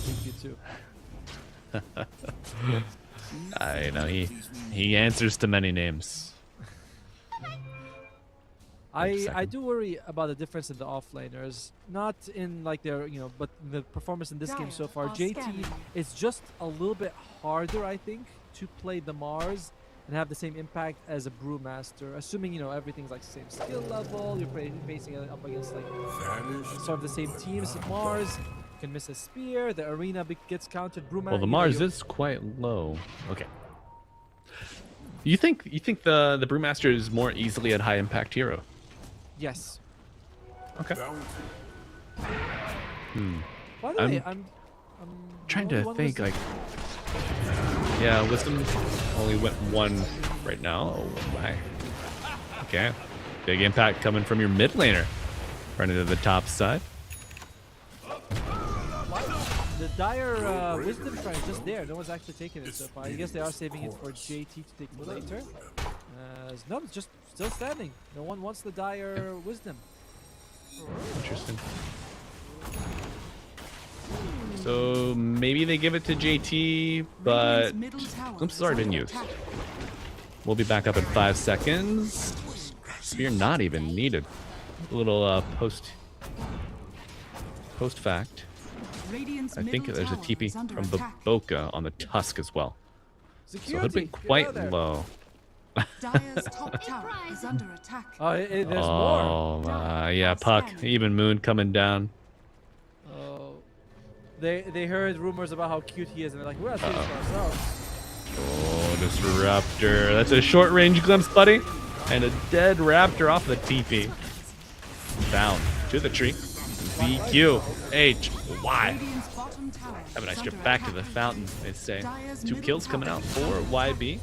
And, that Bruce split used on the top side of the map, folks. They do find Muerta. So Cloud donning, punching back. Is under attack. So you send 4 people bottom, but you lose your carry, and the enemy mid farms at the same time. think that despite being a 2-for-1 trade, Dire's you are middle tower relatively is under okay with that. attack. 'Cause, again, Cloud Darling, Han's just farming. He's happy. I don't know if he's happy, but he's okay with the way the things are going. It's like, Yeah. my carry dies. What you gonna do about it? My carries died before. As long as I don't die. Folks, if you did not watch Game 1, Han had like a 7-0 and 12 performance in Game 1 on the Storm Spirit. We'll see if he can replicate that here on the Void. Maybe YB, they are a little more comfortable in the fact knowing they don't have to deal with Brew Split for like another, Yes. I don't know, 80 seconds, 90 seconds. And I think he's going to go for... Oh, big smoke play. Huh? There we go, fly. Exposed, Cloud's coming out, but Snowball's safe for now, dragging him back out, punch up! Muerta piercing that veil, but now her armaments have been exhausted. Beautiful, not beautiful shards, excuse me. Beautiful grief. It's a beautiful grief from Boboka. And he also will go down. 2 kills coming up. Boboka's like, you are gonna take that whip and you are gonna like it, sir. A little ice with your drink, Fly. Well, that was a bit, it was a bit unfortunate because he locked him into like kind of the edge of the whip AoE, but still the whip catches you either way. It's hot. He's in trouble. One dead. A lot of damage coming out. The sharpshooter finds True. And do they go for another one? Creep Wave is present to tank some shots for you. Yep. Boom. Done it. Hiding in the box, but going forward. Oh, cheeky. Strongman tonic and a salve ready. He could win for round 2. Wheel of Wonder coming out. Nice rotation from PTA. Still no level 6. Did not get the experience from that disrupt or from the hoodwink kill. Maybe Ding's on the wave. That would be a twisted way to turn it around, but PTA falls to moon. Radiant's middle tower is under attack. Wow. Man. Styling. Dude, this is gonna be the problem. I feel like there's just dealing with this puck is very hard. They have Stag Storm, but if the Stag Storm does not land, your controls are the Remnant, Whip, Wheel of Wonder. I know these sound like a lot, but they're all not easy to land on. Their setups. Yeah. Someone Gotta else have usually- some funneling, some setup, some stun, but just not in the cards. We'll see how it's gonna go. And this is gonna be Hand of Midas coming out here for Shanju on the Brewmaster. He's ahead. He says, alright, I've seen the stats. I know that Midas is good when I'm ahead. I feel ahead. I'm just gonna go ahead and Midas. The numbers don't lie. And don't. You get that attack speed, go to your flame panda. And you really clicking kind of nice too. Farm speed goes up. Shadow Smoke could walk into the Brewmaster. Has a split. Oh, but the Ringmaster on the low ground hit with the snowball. Punch up afterwards. Funhouse Mirror. A nice nod towards an escape, but will not be enough. BTA. Ding 6 on the mid wave. Oh, do they have the damage? Bushwhack, not going to come out. Static Storm, but the puck is not contained. However, that does prevent the snowball save from Baboka.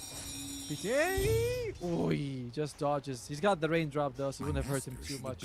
But very nice Stag Storm preventing Baboka from turning that fight around. Still, he caught it. He's out. Oh, going bottom. Arena from JT, but a glimpse back. He didn't expect that one. Rotation from the Disruptor, stuck to the outside of the wall. How often have you seen that? Cheeky. And JT now on the run. It's a 3v1. Shitty.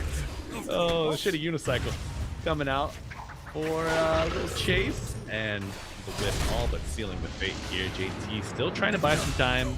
Second glimpse coming out. Will be enough for the kill. Big action. Off the back of a shield room. They do take the tower and the Void Spirit. JT 3K made tons of lead. Space. What's up? Yep. Yeah. But- Space provided by the Mars and allows for the aggression mid. But that was 2 glimpses being used, by the way, to get the kill on the Mars. That's how long the fight lasted.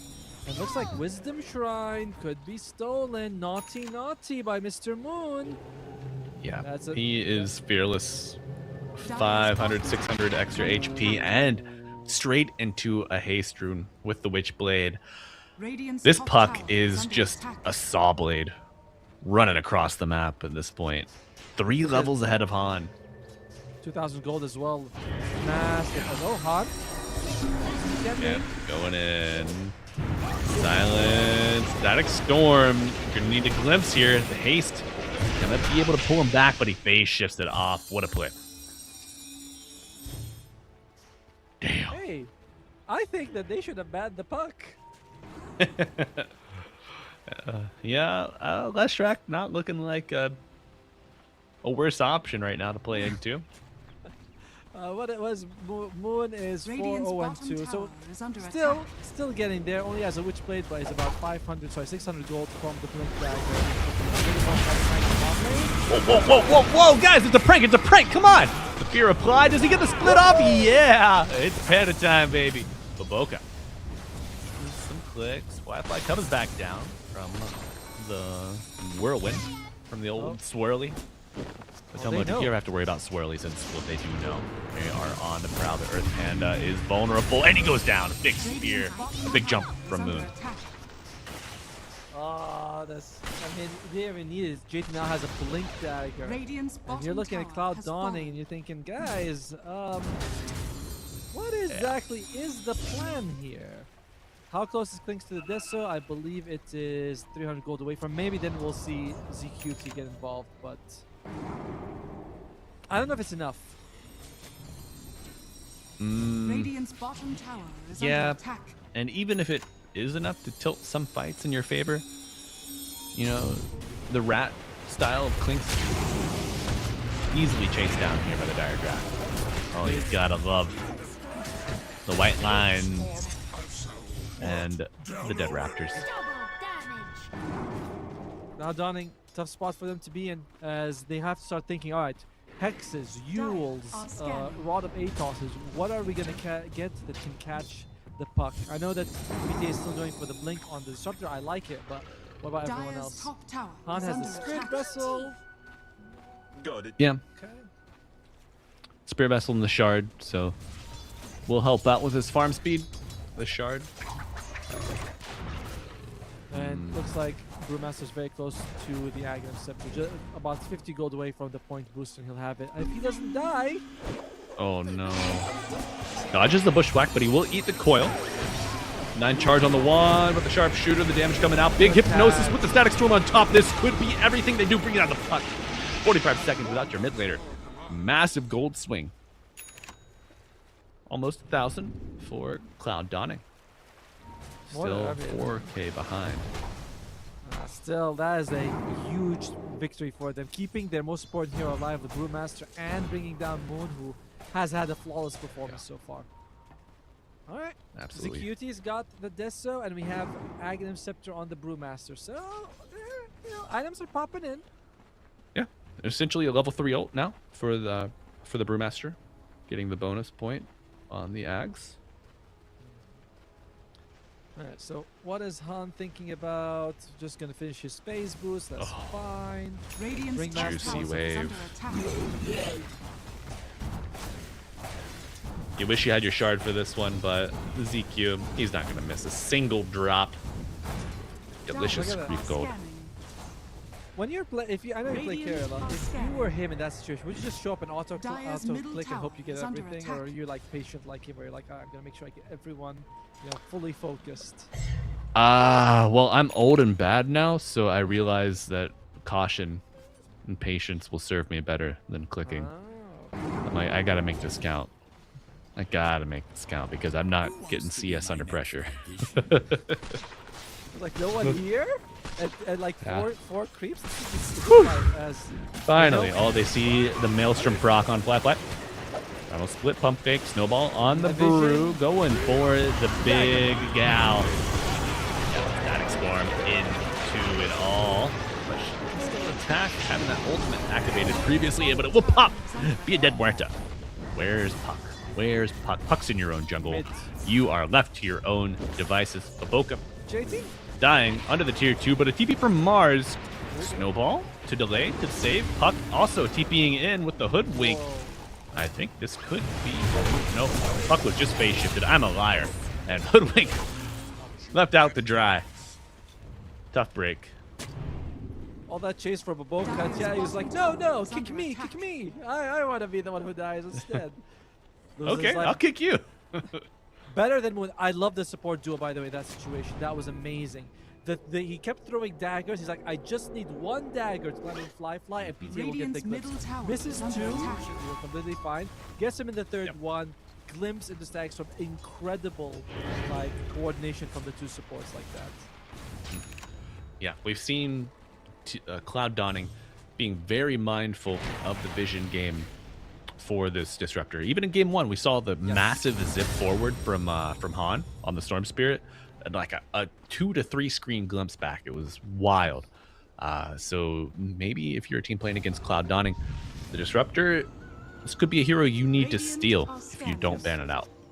I mean, I've said it before, the Chinese disruptor is very strong. Yeah. Like, I feel like this is the region. I'm not saying they play better than everyone else, but they certainly always look good with it. It's, you know, South America, we see like Timbersaw Bat Rider is very popular there, and they really know how to abuse that hero to the max. And in China, Disruptor is one of their favorites. Dire's middle tower is under attack. Yeah. Now, drinking buddies for the Tusk. Can you pull people out of kinetic field? I haven't seen this interaction. I want to say... Dire's middle tower has fallen. I want to say no, but I'm really not sure. You know, it's like... I don't know. I'm not sure at all about that one. Like, I know you can pull them through fissure. That makes sense. Right. Well, chat, it's a chance for you to get involved. Go test it out for us.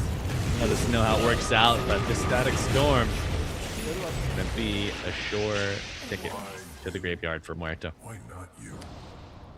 Bring back La Ofrenda, right? The Ofrenda. Oh, yeah, that was a good one. But that was a facet in me. We don't have facets anymore. Facets are gone. They were not. I like them. 90% of the heroes shouldn't have had facets. I'll agree. But like Weaver, that was a good one to have a facet for him. You know, you had the heroes I play all should. No, no, just the Weaver. I'm not saying I'm just like Weaver was one of them. I'll get there. Give me a second. I'll think of another. Yeah, yeah. Okay. Weaver's good. Chen. He's gonna say Spirit Breaker next, chat. I bet. No, well, Chen, you could. It was one of the two. You know, you're either gonna get a Satyr or you're gonna get a tomato. Yeah, but that's what I did. One of two choices. I don't need like 17.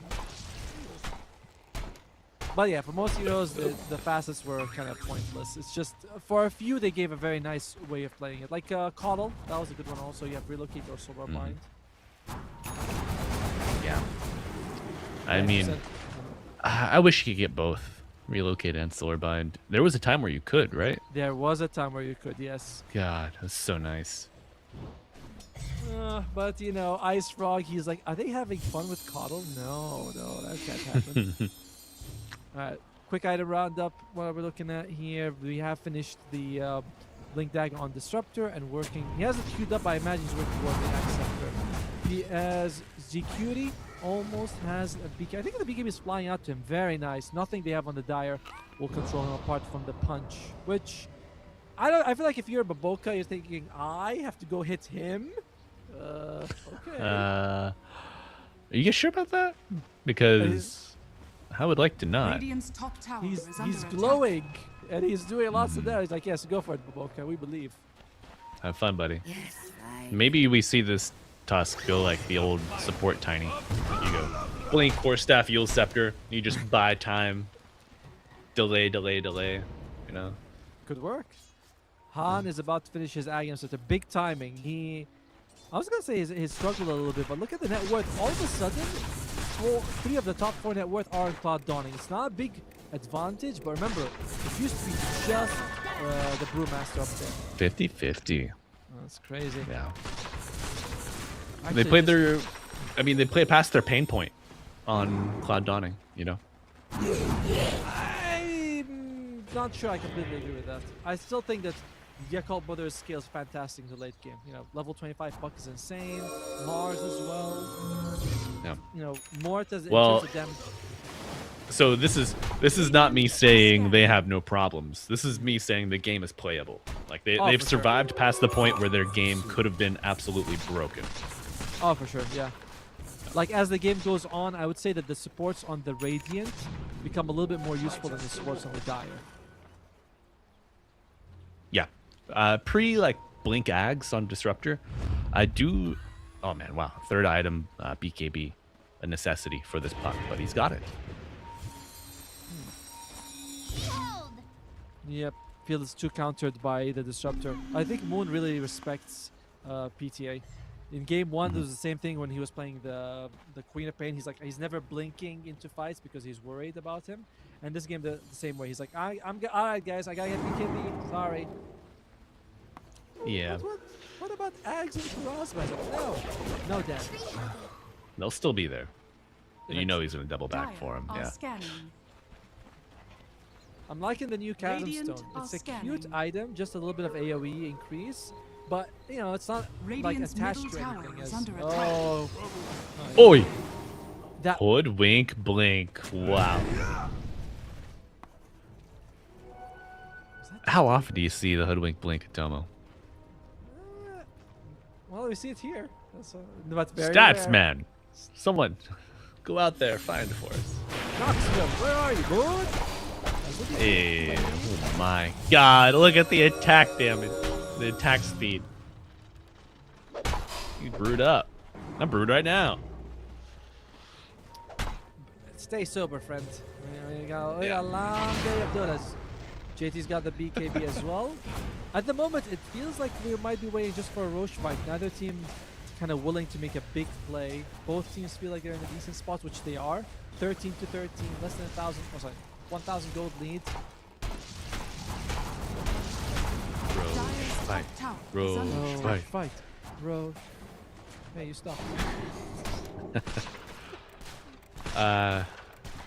Yeah. I don't want to see Roche go down. I like him. He's an old pal. My son is also kind of like that. Whenever I play Dota, he comes to watch. He's like, first he's like, "Who are you playing?" I'm saying, "Oh, I play Zeus. I don't like Zeus. You should play Tusk." Thanks. But you know, like, what are you? You're looking at the drafts. You're like, Yeah. this is a Tusk game, brother. And then You then save whenever- hero purist. And when I go and we go for Roshan, he's like, "No, why are they hurting Roshan? He's my friend." I'm like, what do you mean? I thought I was your friend. No, the Aegis is your friend, son. Oh. Uh-oh. Under the sentry. Sneaky! Dead. Clears the box. For now. Not enough to save the Blink. You bring down 2 cores. YB firing back. Full bore. Cloud dawning.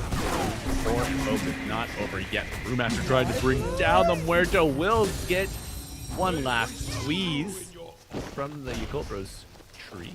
And this Earth Panda Link, endangered. Can he do it? No. Orb coming out at a beautiful timing, but he's full health, so you know what?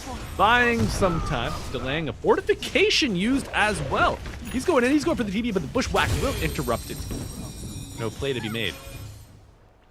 TMI in favor of Yakult. Yeah. Even I would say Fly, that was almost a survive if he was able to just get a little bit way out from the first step. And oh, what's that? A smiling face?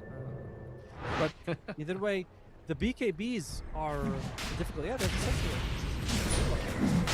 The BKB is super annoying. They have nothing to use it on Cloud Dawning until they can get an Ag Scepter on the Disruptor. They still have to time it perfectly. So these 9-second BKBs, and they only go down to 7 now.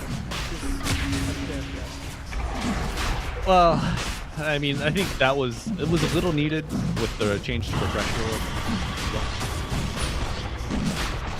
I completely disagree. Let the core suffer. Why, you're too good to take a stun now? Ooh, an extra second. Boy. Yeah. Dire's top tower is under attack. Disruptor. Basher supremacy. Disruptor, he's got a Radiant's point bottom booster. tower Very is under nice. attack. Oh! Poor JT. The rebuke didn't kill him. Okay, Disruptor with the point booster. We're working towards the item that we need. The Ags. Moon has a gem. In the previous game, we saw Han getting a gem in roughly the same time. I'm seeing it very often right now.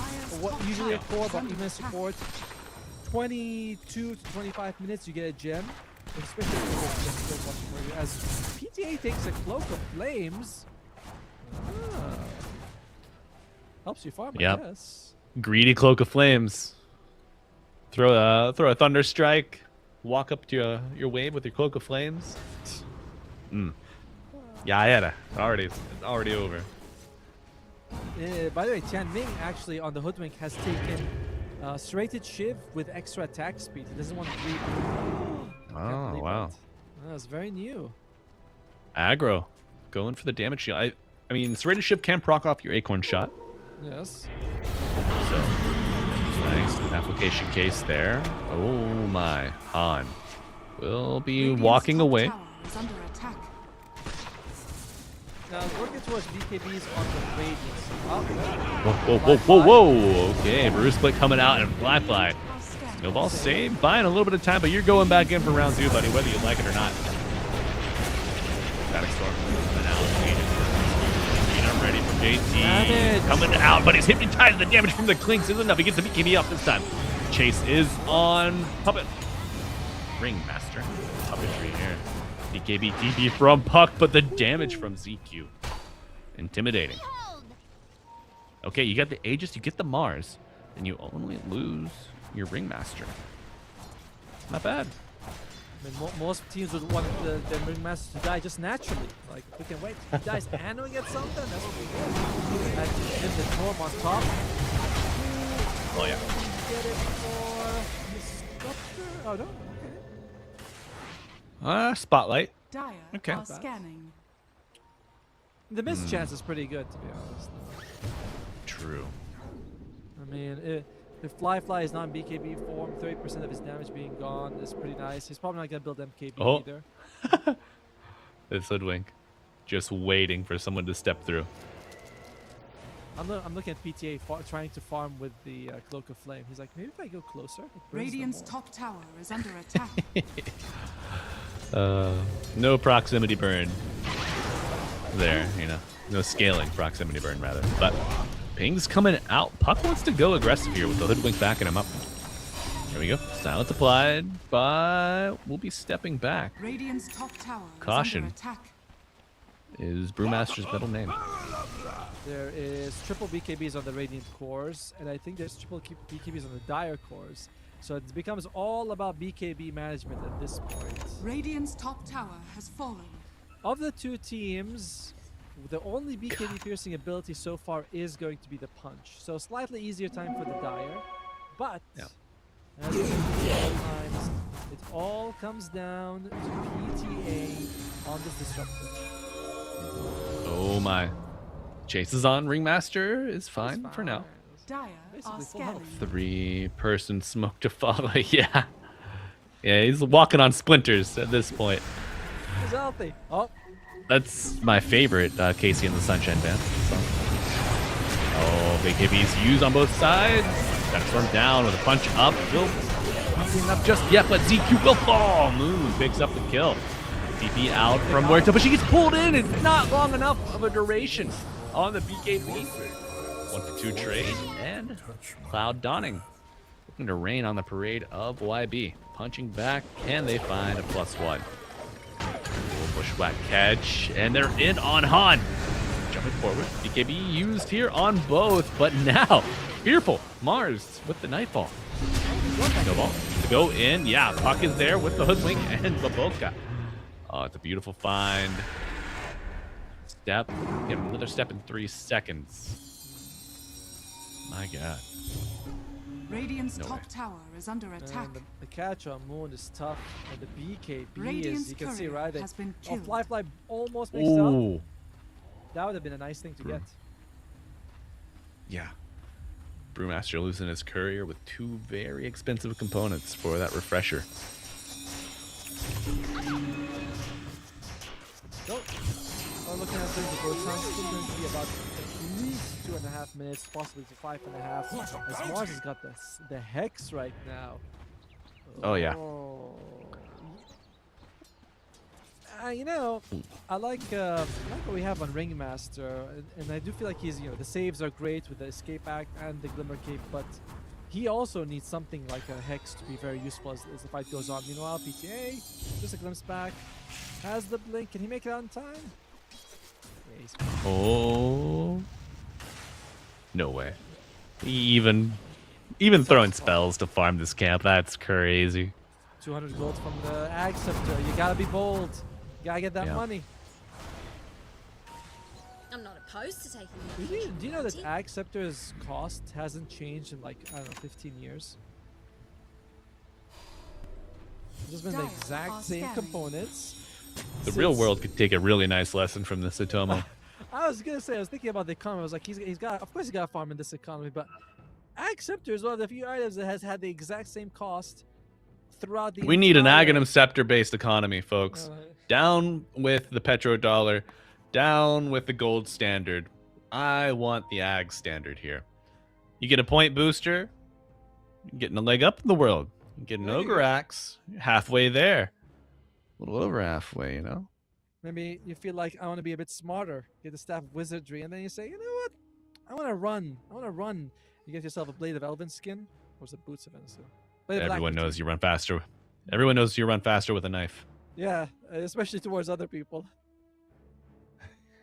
Then, but yeah, Ag Scepter has not changed in cost in like 15 years. Kind of crazy to see it like that.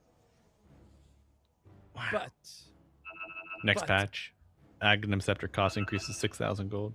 No, he'll just add a recipe for 100, right? He just added a recipe to it. You're like, why? Why?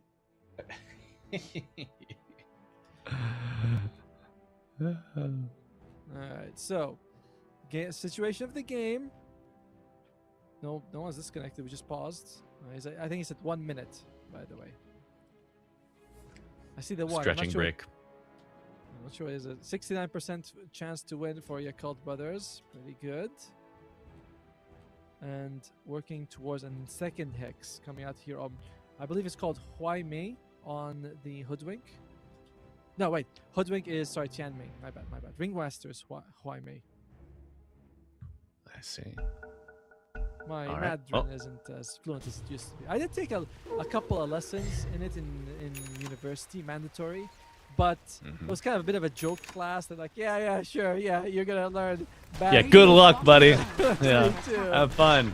From a class, or, with your buddies, and you're like, you learn like, ni hao ma, that's about it. That's all you're going to get out of it. There you go. You got to start somewhere. Every journey begins with a step. And YB have quite the journey ahead of them. They gotta win this game and then go to game 3. They want to stay in the upper bracket. Big jump on the back line. Oh ho ho ho! Make that 10-2. Puck dead for a minute and a half. My God, top net worth wiped off the map. That is the reveal of the Ag Scepter and Disruptor. We have been harping on about this, and he sees Moon, instantly drops tags from. There's no counterplay for this move on PTA. Not even Baboka could save him, so huge, but unlikely you're gonna get Roshan of this. 35 seconds respawn, 60 seconds on the puck, very tight window for Roshan to show up. Is there a way that you could like make him come faster? I don't know. Get you. No, I'm not worried about that, Tomo. I'm patient. I know that Roshan will be up eventually, but I want to get Yakult Bros to compress, to condense on the map. I don't want them to be able to spread out and farm. Yeah, I'm gonna try to force the issue here. Cloud Dawning with big man Blasto is here, playing the Clinks. Getting first tier 2 tower. Radiant structures Not bad. are fortified. Solid move. Roshan is oh, yeah. 40 seconds, so yeah, there's another engagement that has to happen. Radiant are scanning. Also, I think they got the gym too. Gonna be a Daedalus on Clinks. What do you think about this this Hoodwink build? The Kaya. Not much of a Hoodwink player. Seems A bit meh to me, rather than going like Force Staff, Glimmer, Solar, or anything. Kaya's weird. Here we go. Smoke play. PTA. Puck is back up. Hex. Oh, this is the target. Disruptor off the map. They have to. Wait, they're holding their high ground. They think they have the juice. But Mars walking up, does not eat the remnant, gets the BKB arena off, but he's hypnotized afterwards. And Brewmaster split, doing some work, but the puck tearing up the back line, going toe-to-toe against the Clinks, against the Void Spirit. Will be on the stairs, and he's silenced, he's dead. Second death in a row for the puck. Did get a support kill. But oh my, the Muerta now isolated a Tomo. Yakult Bros. They win. Not looking like a family at all. An insane fight that they were able to take that. Thanks to John. Did you see what he did, by the way? He was standing in front of the Mars, waits for JT to throw the spear, and then blinks past out of the arena. I'm not sure actually if the spear came out, but he blinks out of the arena and transforms there, which is huge for the team. And Moon kind of wastes his time going for a ringmaster play. Oh, hi JT. Now. Static Storm. Like, oh, you stopped me from casting it last time. Well, you're gonna eat it now. I hope you brought an umbrella. Oh, and guess what? Your friend Roshan, he's up. He's ready. Love awaits at Domo. Let that be the lesson. And they're rewarded. The graph is insane. I gotta say, I doubt Cloud Dawn in that situation. I think, what? No!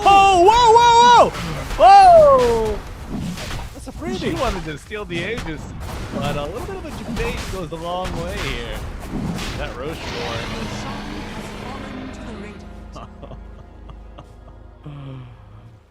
Oy. Unfortunate move there by Tianming. The Yakult Brothers, much better performance than game one, but as you mentioned, like, you now have multiple very annoying things you have to do on your Yakult Brothers to win a fight. Firstly, PTA can't get his ultimate off on anyone as long as if they don't have their BKB off. So you have to target him. You have Brewmaster. You gotta target him because there's two splits. Thinks does good damage. Hans got a lot of silences. Only the Ringmaster's kind of inconsequential, I would say, but he has, of course, saves are very valuable too. Yeah. Target priority is very difficult. It is. Yeah. I mean, it has been the disruptor, but now it's much clarity is lacking here for the approach on YB. And this Clinks. 14 charges. He's now got, what is the name of this neutral item that gives the Rumbuff-esque, the Prophet's Pendulum? Oh yeah. The damage delay. I like it. Yeah. Although I don't like how a lot of times I think I'm gonna live, and then I just take massive amounts of backhand damage. What the hell was that? Who the hell put an orchid on me? What? Yeah. Where'd all this burst damage come from? It hurts, it burns, it's everything. But it could be the difference between getting an escape act placed on you or not. You know? Yep. It's definitely, it's huge value for sure. Like, it's a great item. It's just more like sometimes you walk around, you're thinking, oh right, the finger Reaper sight I took, it's coming now, it's coming, I feel it. Meanwhile, Cloud Dawning in a good spot. ZQT, he's got been killed by the Ringmaster. He's like, alright, I'm gonna pound it. Yeah. Good vision provided. Oh, and that's the vision for the Static Storm. He gets it, but the BKB. Fly. Coming out, fly. Snowball save from Baboka. Can it get him out? Goes Ethereal. Trying to force step out. Repositioning. Nice arena from JT. Thrown up in the air. Baboka's gonna go down. Fly. More like bye-bye. Now, Cloud Dawning turning their attention to JT. Will Warner coming out on the back line. ZQ picks up another. A third buyback on the Mars. As a refresher used on the big bad Brewmaster. AC Deso, big minus armor coming out from the Radiant. And now turning their attention to the mid lane. No Static Storm, but another split ready. JT bought back, but no arena, no refresher. He's only got the BKB and the Hex to add value to the team. And look at this, ZQ playing so nicely in the placeables.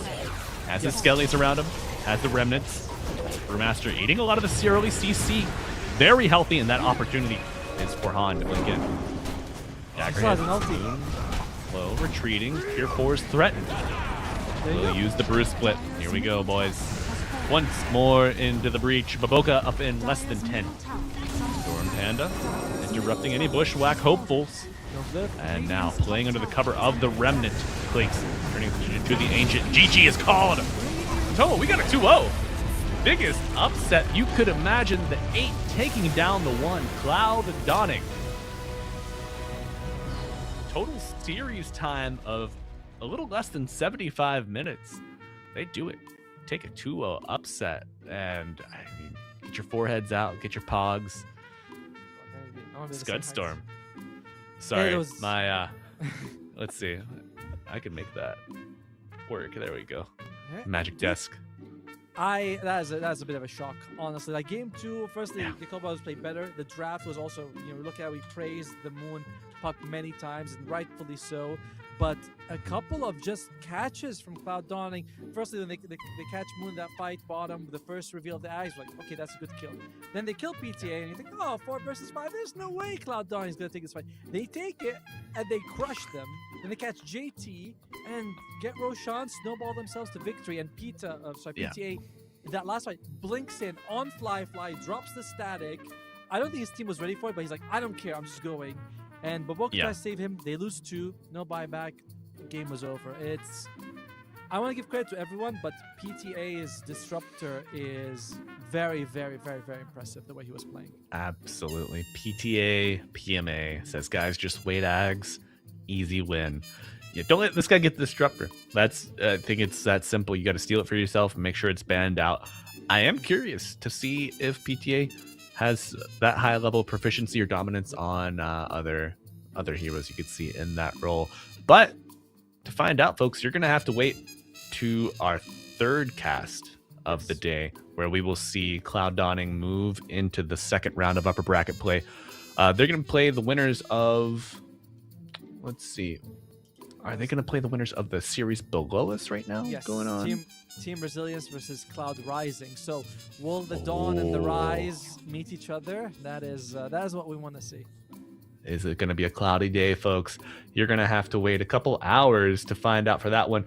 But our next series for Atomo and I is going to be Roar Gaming versus Mideng Dreamer, and that will be taking place in 2 hours. We are operating here on a fixed schedule, but don't worry, plenty of other matches happening across the board here on the ESL Dota 2 cadre. Just tune in and watch to your delight. I know we got some other great duos going on here. I think we've got, let's see, who do we got? We got Aosin, Zip1, we got Sneeze and Winter, we got Aries and Danog bringing the action across the board, folks. So go tune in, give them your support, and come back. ESL Dota 2 Void in about 2 hours. And we'll see you for our next broadcast. So bye-bye for now.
I never knew what others do.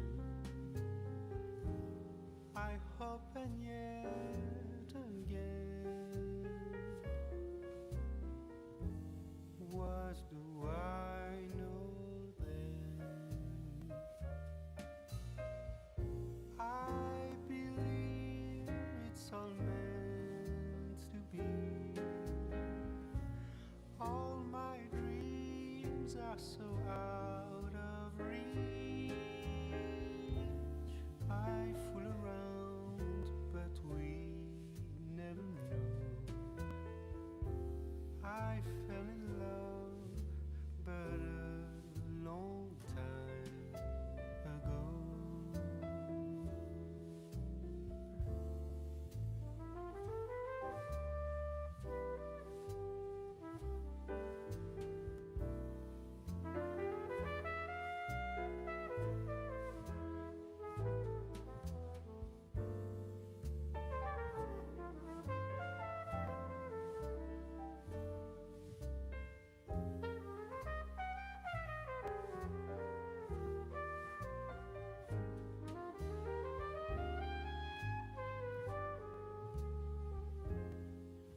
I sing the same old song,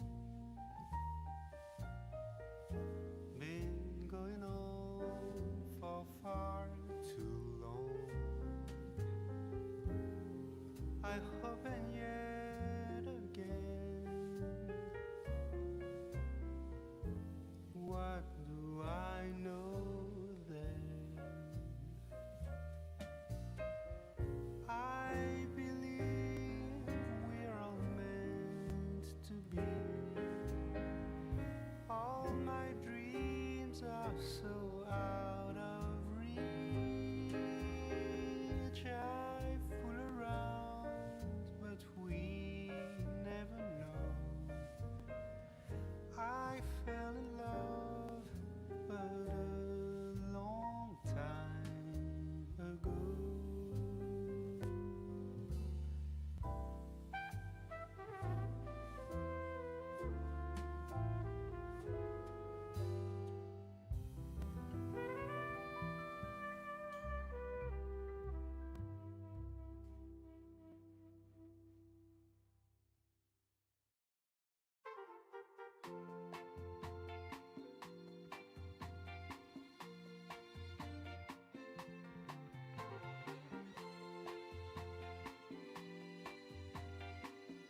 she sees in me.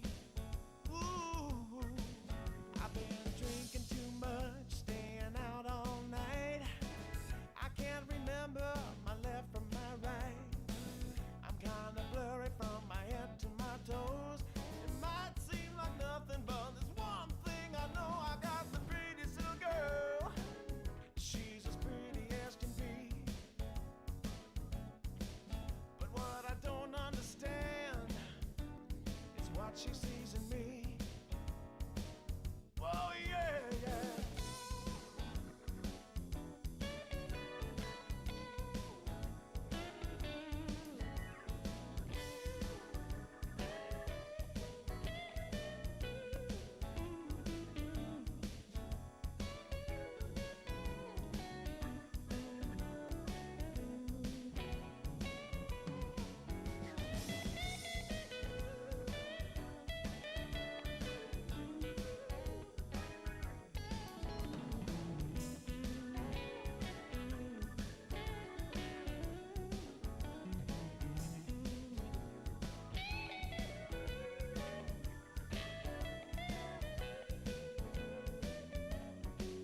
I've been in and out of trouble for much too long. I can't remember the words to this song. I thank the Lord as I'm crawling out of bed. It's another day that I'm not dead. I got the prettiest little girl. You know she looks so fine. I don't know what she sees in me, but I sure am glad she's mine. Whoa, no.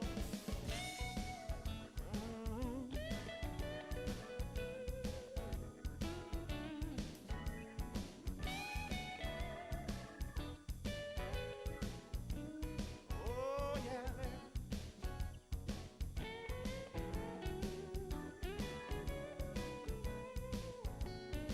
Oh, yeah, yeah.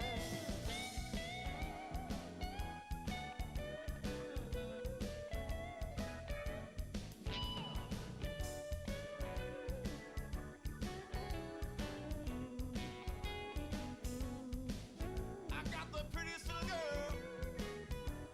Sure, I'm glad she's mine. Hey.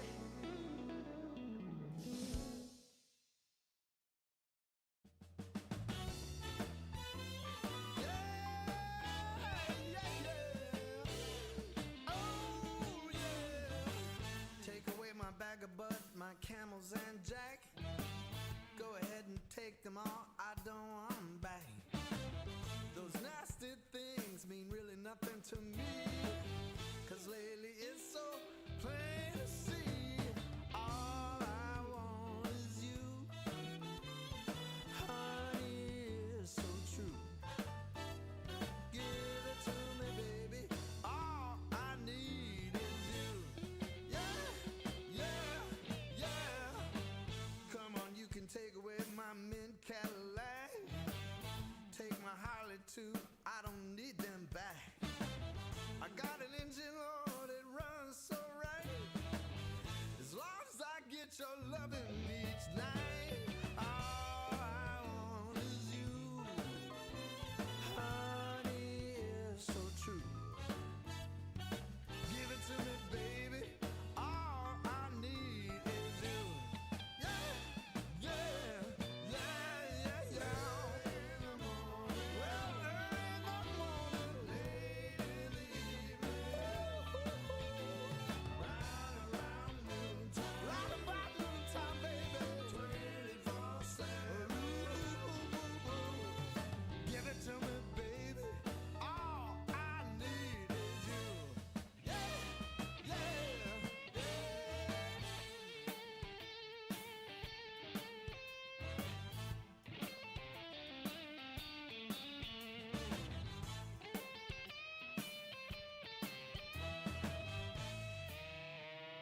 satisfy your need.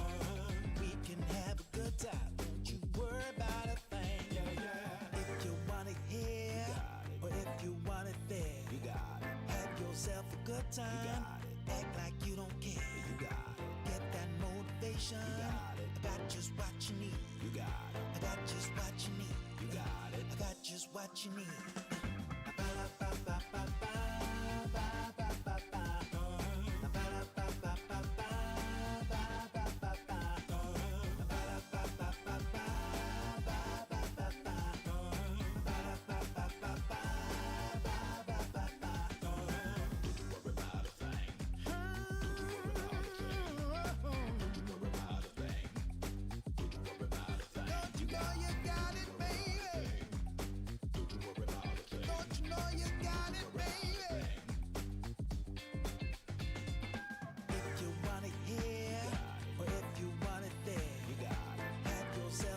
Act like you don't care. You got it. Get that motivation. You got it. I got just what you need. You got it. I got just what you need. You got it. I got just what you need.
stand together, there's not a thing that we can't do. Oh, we can do this if we have to climb another mountain. 'Cause baby, who's counting now? We can do this if we have to swim another ocean. As long as we got the notion, yeah, we can do this. Yeah, hey, hey, yeah.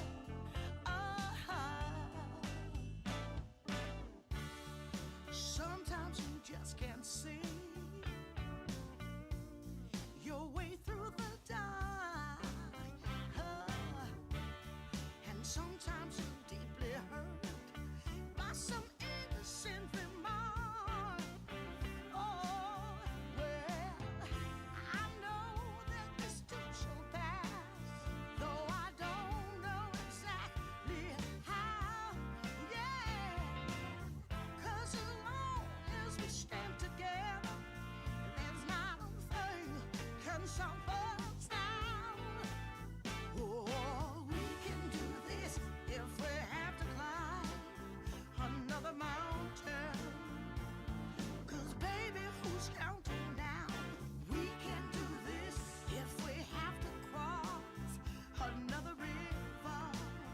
Got to stand and deliver now. We can do this. Hey, hey, hey, hey. Yeah, we can do this. We can do this. Woo, woo, woo, woo. We can do this.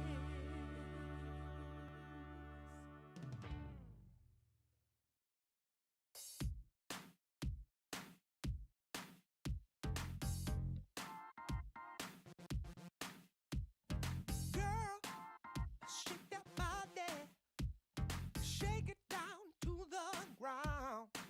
Whoa, girl, shake that body, show me how it's gonna go down. Don't be late to the party, don't be afraid to scream and shout.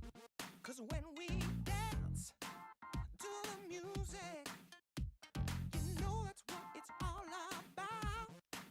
Yeah, yeah. Hey, girl, shake that body, shake it to the left and to the right. Yeah, girl, shake that body. We're gonna shake it all night. We're going down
What you need is love and understanding.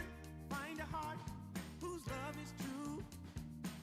Deep down, there's only one companion who's there for you when you need him to be. Your heart was broken in 1,000 pieces. So much pain that you've been through. Here stands a man who's your salvation. Just ask yourself, am I ready for you? 100% now. I'm ready. 100% now. Yes, I'm ready. Eyes wide open. I'm ready to move. 100% now. Take a chance in a new direction. Any place you wanna go. I don't have all the right answers, but one thing I know, I'm so ready for you. 100% now. I'm ready. 100%. You know I'm ready. Yes, I'm ready. Eyes wide open. I'm ready to move. Well,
how I used to be was so good for me.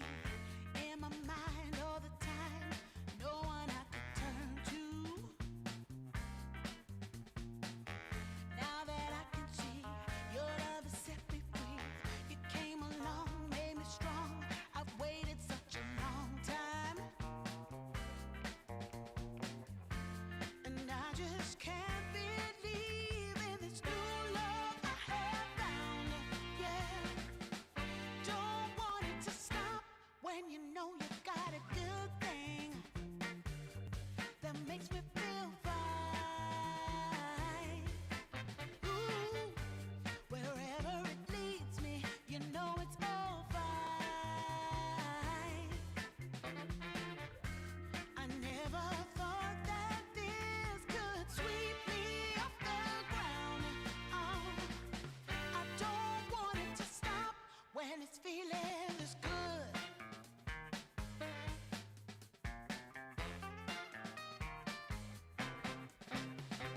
Whenever you're around, my heart begins to pound.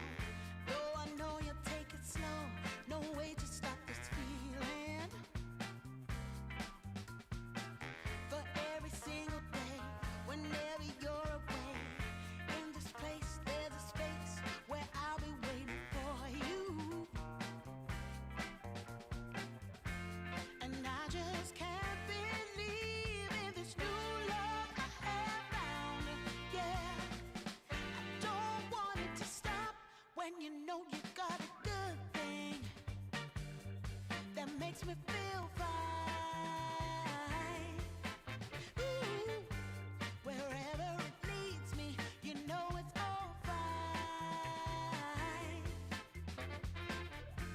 I never thought that this could sweep me off the ground. I don't want it to stop. No, I don't want it to stop. I don't want it to stop.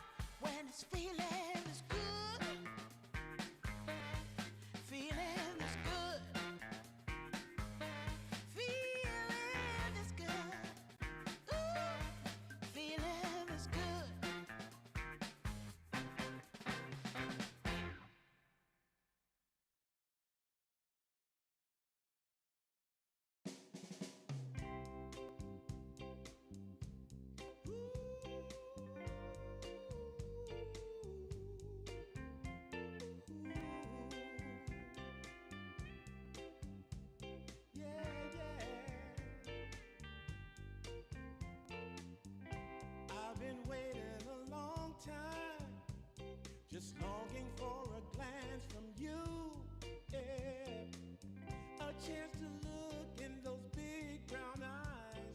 No telling what my heart would do. Hey, when we met, I sure knew it felt as good as it could be. In that moment, though it felt so good, I wondered why you noticed me. If you gave me just a little time, it would sure ease my troubled mind. Don't tell me that you don't feel the same inside. Don't tell me these are feelings that I ought to hide. I don't care where you came from, just tell me where you wanna go. If there's a chance to be together, that's all I really need to know. Is it real or make believe that keeps me thinking of you? If you've got time to walk with me, I'll show you how my heart is true. And here I stand waiting for you. Tell me, baby, what I gotta do. Don't tell me that you don't feel the same inside. Don't tell me these are feelings that I ought to hide. Don't tell me that you don't feel the same inside. Don't tell me these are feelings that I ought to hide.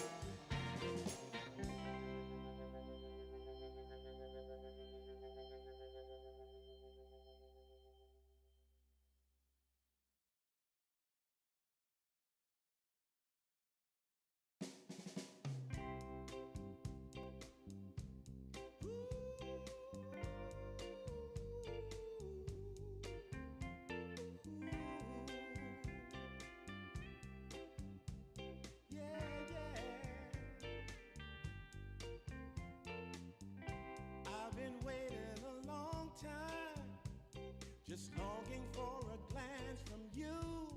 Yeah. A chance to look in those big brown eyes. No telling what my heart would do. Hey, when we met, I sure knew it felt as good as it could be. In that moment, though it felt so good, I wondered why you noticed me. If you gave me just a little time, it would sure ease my troubled mind. Don't tell me that you don't feel the same inside. Don't tell me these are feelings that I ought to hide. I don't care where you came from, just tell me where you wanna go.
Sometimes I'll be foolish.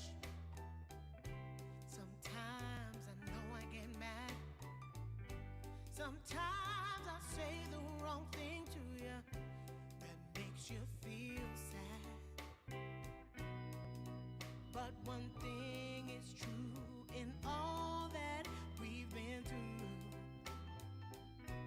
You've never stopped loving me, no matter what I do. So let me say, yeah, that every day I try to find the words from my heart to say thank you. 'Cause you take me as I am.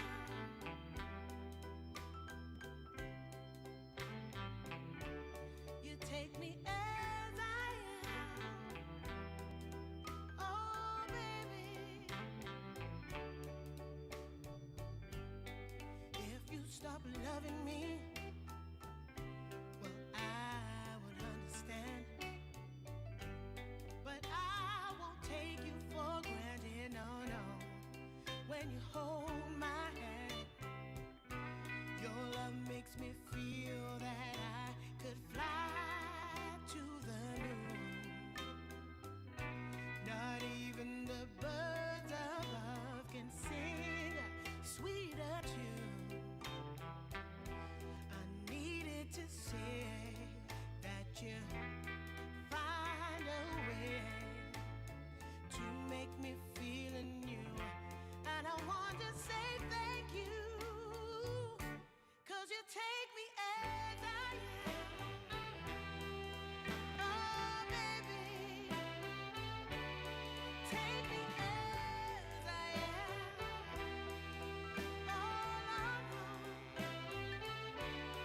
take me as I am. Oh, take me. Oh, take me. Yeah, take me. Take me as I am.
that you love to watch me bleed.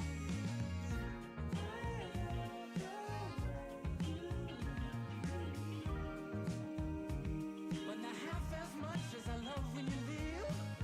I hate to see you sad. But I love to watch when you're walking away from me. Walking away from me. Yeah, yeah. 'Cause I could be anything you want. I could be anything you need. Baby, tell me it's something real, and I'll give you everything. Every now and then we can smile. You know I can't help myself. You play around with me for a while. Keep tearing me up until there's nothing left. Ooh, it's obvious to me. Yeah, you love to watch me bleed.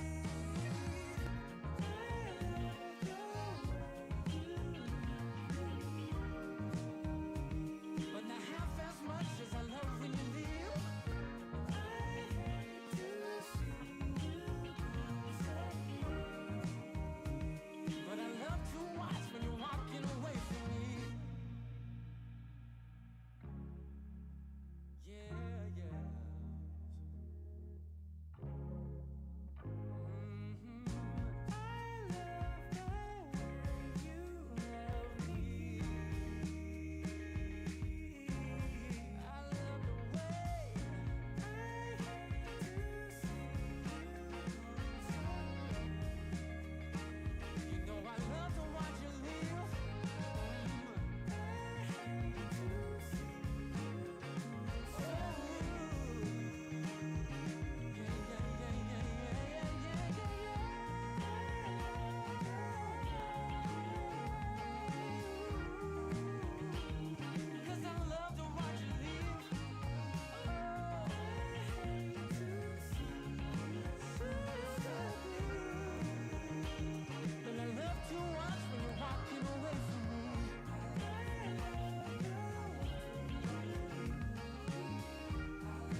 Took a walk down Pico, heard someone shout from a crowd of fed up people, getting told they should calm down.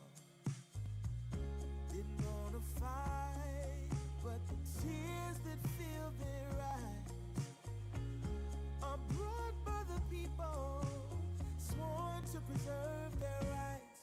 Oh,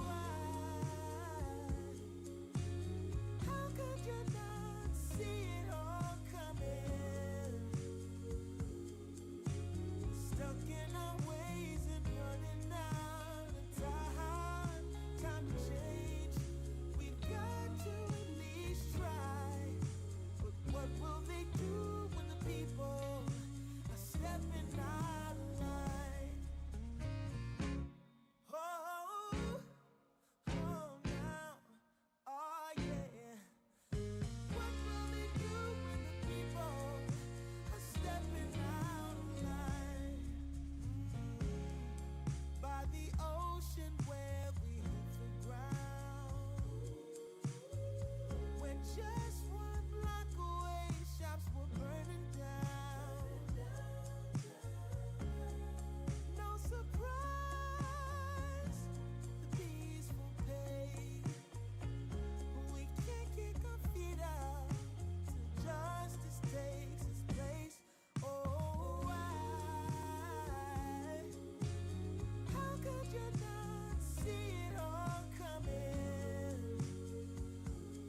something about you caught my eye.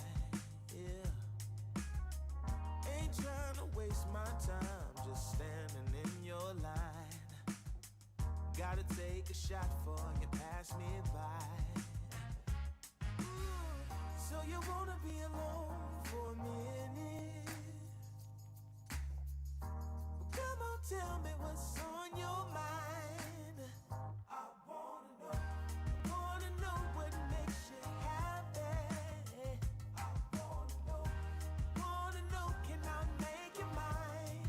Ooh, I wanna know if you know that I treat you right. I wanna know, can I spend the night?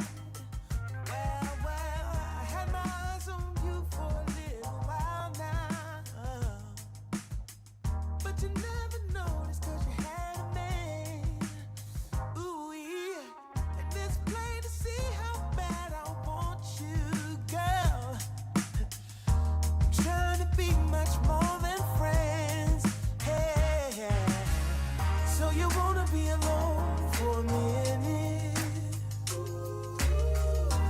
Come on, tell me what's on your mind. Tell me, baby. I wanna know what makes you happy. I got to know. Wanna know, can I make you mine? Ooh, I wanna know if you know that I treat you right. Girl. Wanna know, can I spend the night?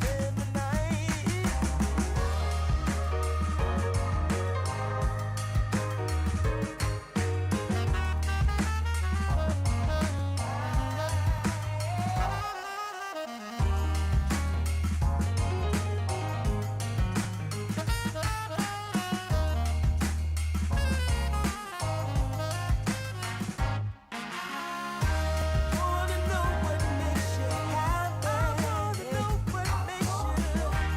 Wanna know, can I make you mine? Make you mine. I wanna know if you know that I treat you right. Wanna know, can I spend the night? Spend the night.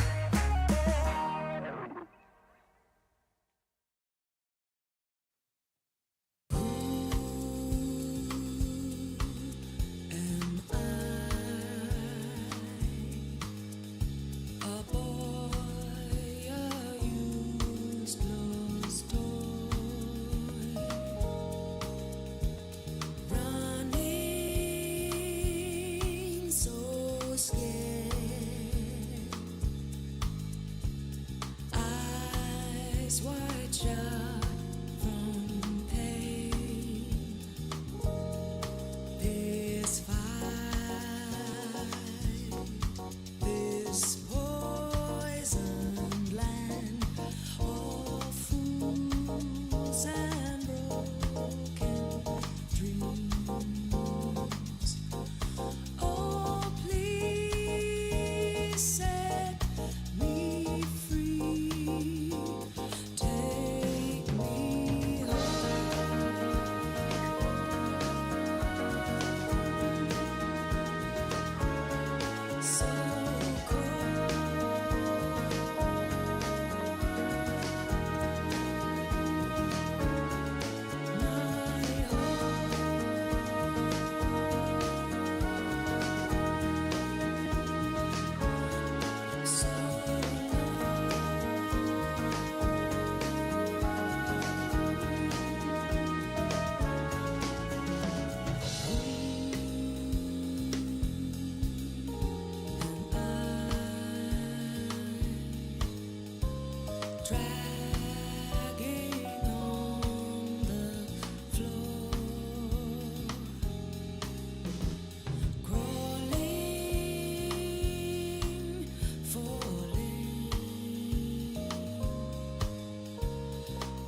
coming out the gate with the heat.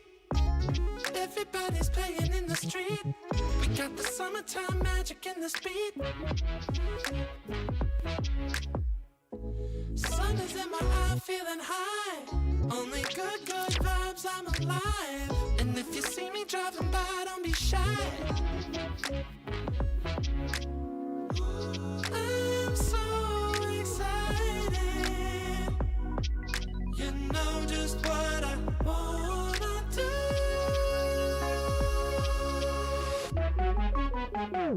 I'm glowing on up, I'm glowing on up, I'm glowing on up. I'm glowing on up, I'm glowing on up, I'm glowing on up. Don't it feel like summer? I'm glowing on up, I'm glowing on up, I'm glowing on up.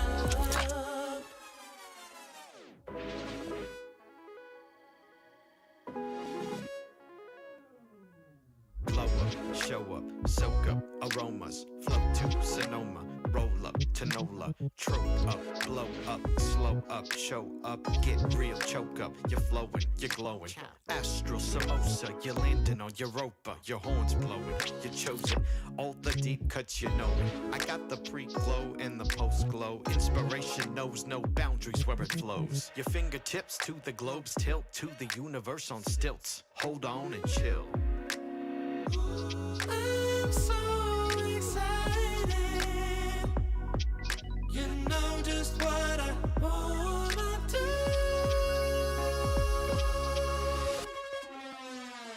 I'm glowing on up, I'm glowing on up, I'm glowing on up. I'm glowing on up, I'm glowing on up, I'm glowing on up. Don't it feel like summer?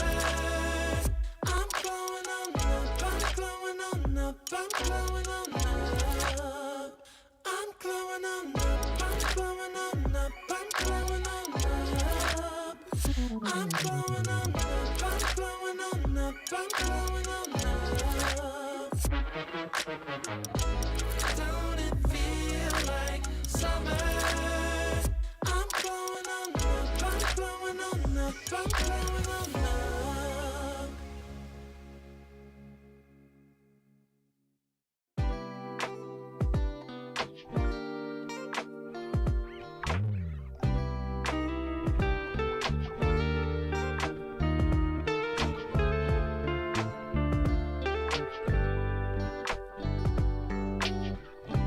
We're gonna keep it going. We got this now, you know. We're getting closer now. We're ready for some more. Now is the time, reaching for blossoms in the sky. Sun setting low, making us golden as we ride.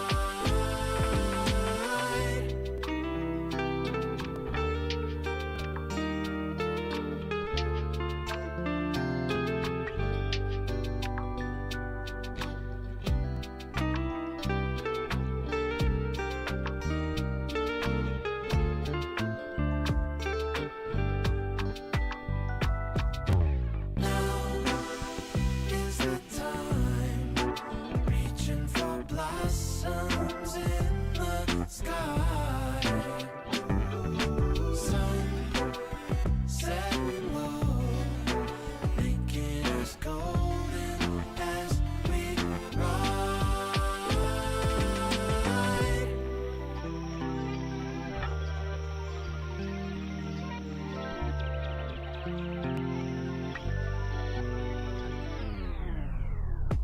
We've seen the magic tricks, we don't care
'cause here today's the first day. I wanna be closer to you. Closer to you, yeah. Want you to be all mine. I got all these choices, but I so made up my mind, yeah. There's nobody better, gotta be you. A thousand voices, 'cause it's so good to be alive, yeah. There's nobody better, so it's gotta be you. These myths are busted, the grass is greener on my side. It's done and dusted, I'm never getting off this ride. 'Cause life with you is golden, so how can I go back to silver love? I'll be holding on, can't get enough. Wanna be closer to you. Closer to you, yeah. Want you to be all mine. Oh, yeah. Got all these choices, yeah. But I so made up my mind. There's nobody better, gotta be you. Got to be you. Voices, yeah. 'Cause it's so good to be alive, yeah. There's nobody better, so it's gotta be you. You, yeah. You, yeah. You, it's gotta be you. Gotta be you. Gotta be you. Gotta be you. Yeah. Gotta be you. Oh, it's gotta be you. Yeah. All these choices, but I so made up my mind. Nobody better, gotta be you. Thousand voices, 'cause it's so good to be alive, yeah. There's nobody better, so it's gotta be you. Hey. Nobody else, no. It's gotta be you.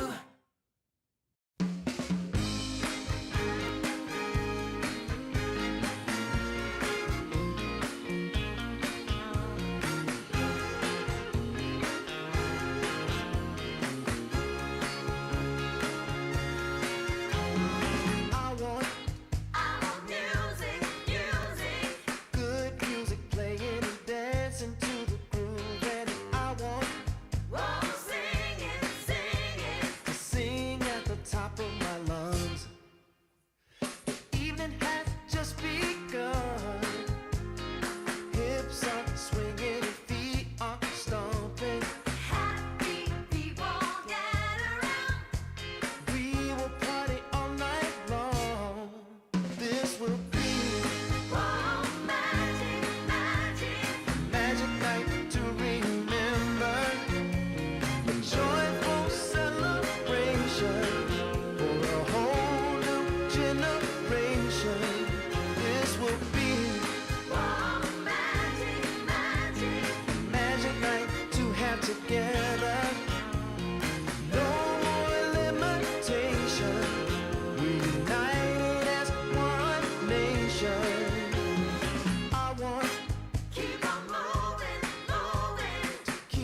on moving. The sweat is dripping. I want shake it to the beat of the drum. No need for hesitation. Bass is pumping and everybody smiling. Happy people gather round. We will party all night long. This will be a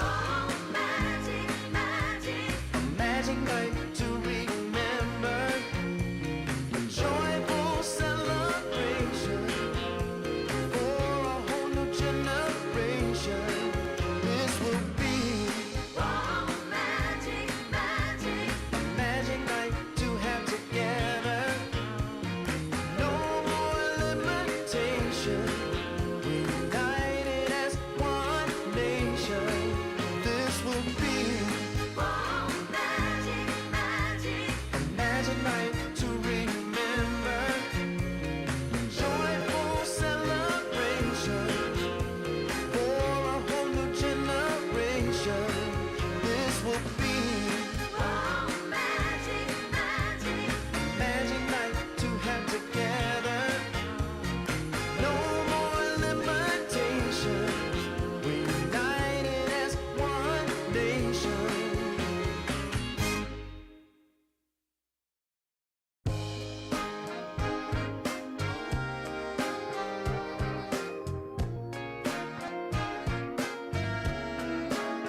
found my mystery woman.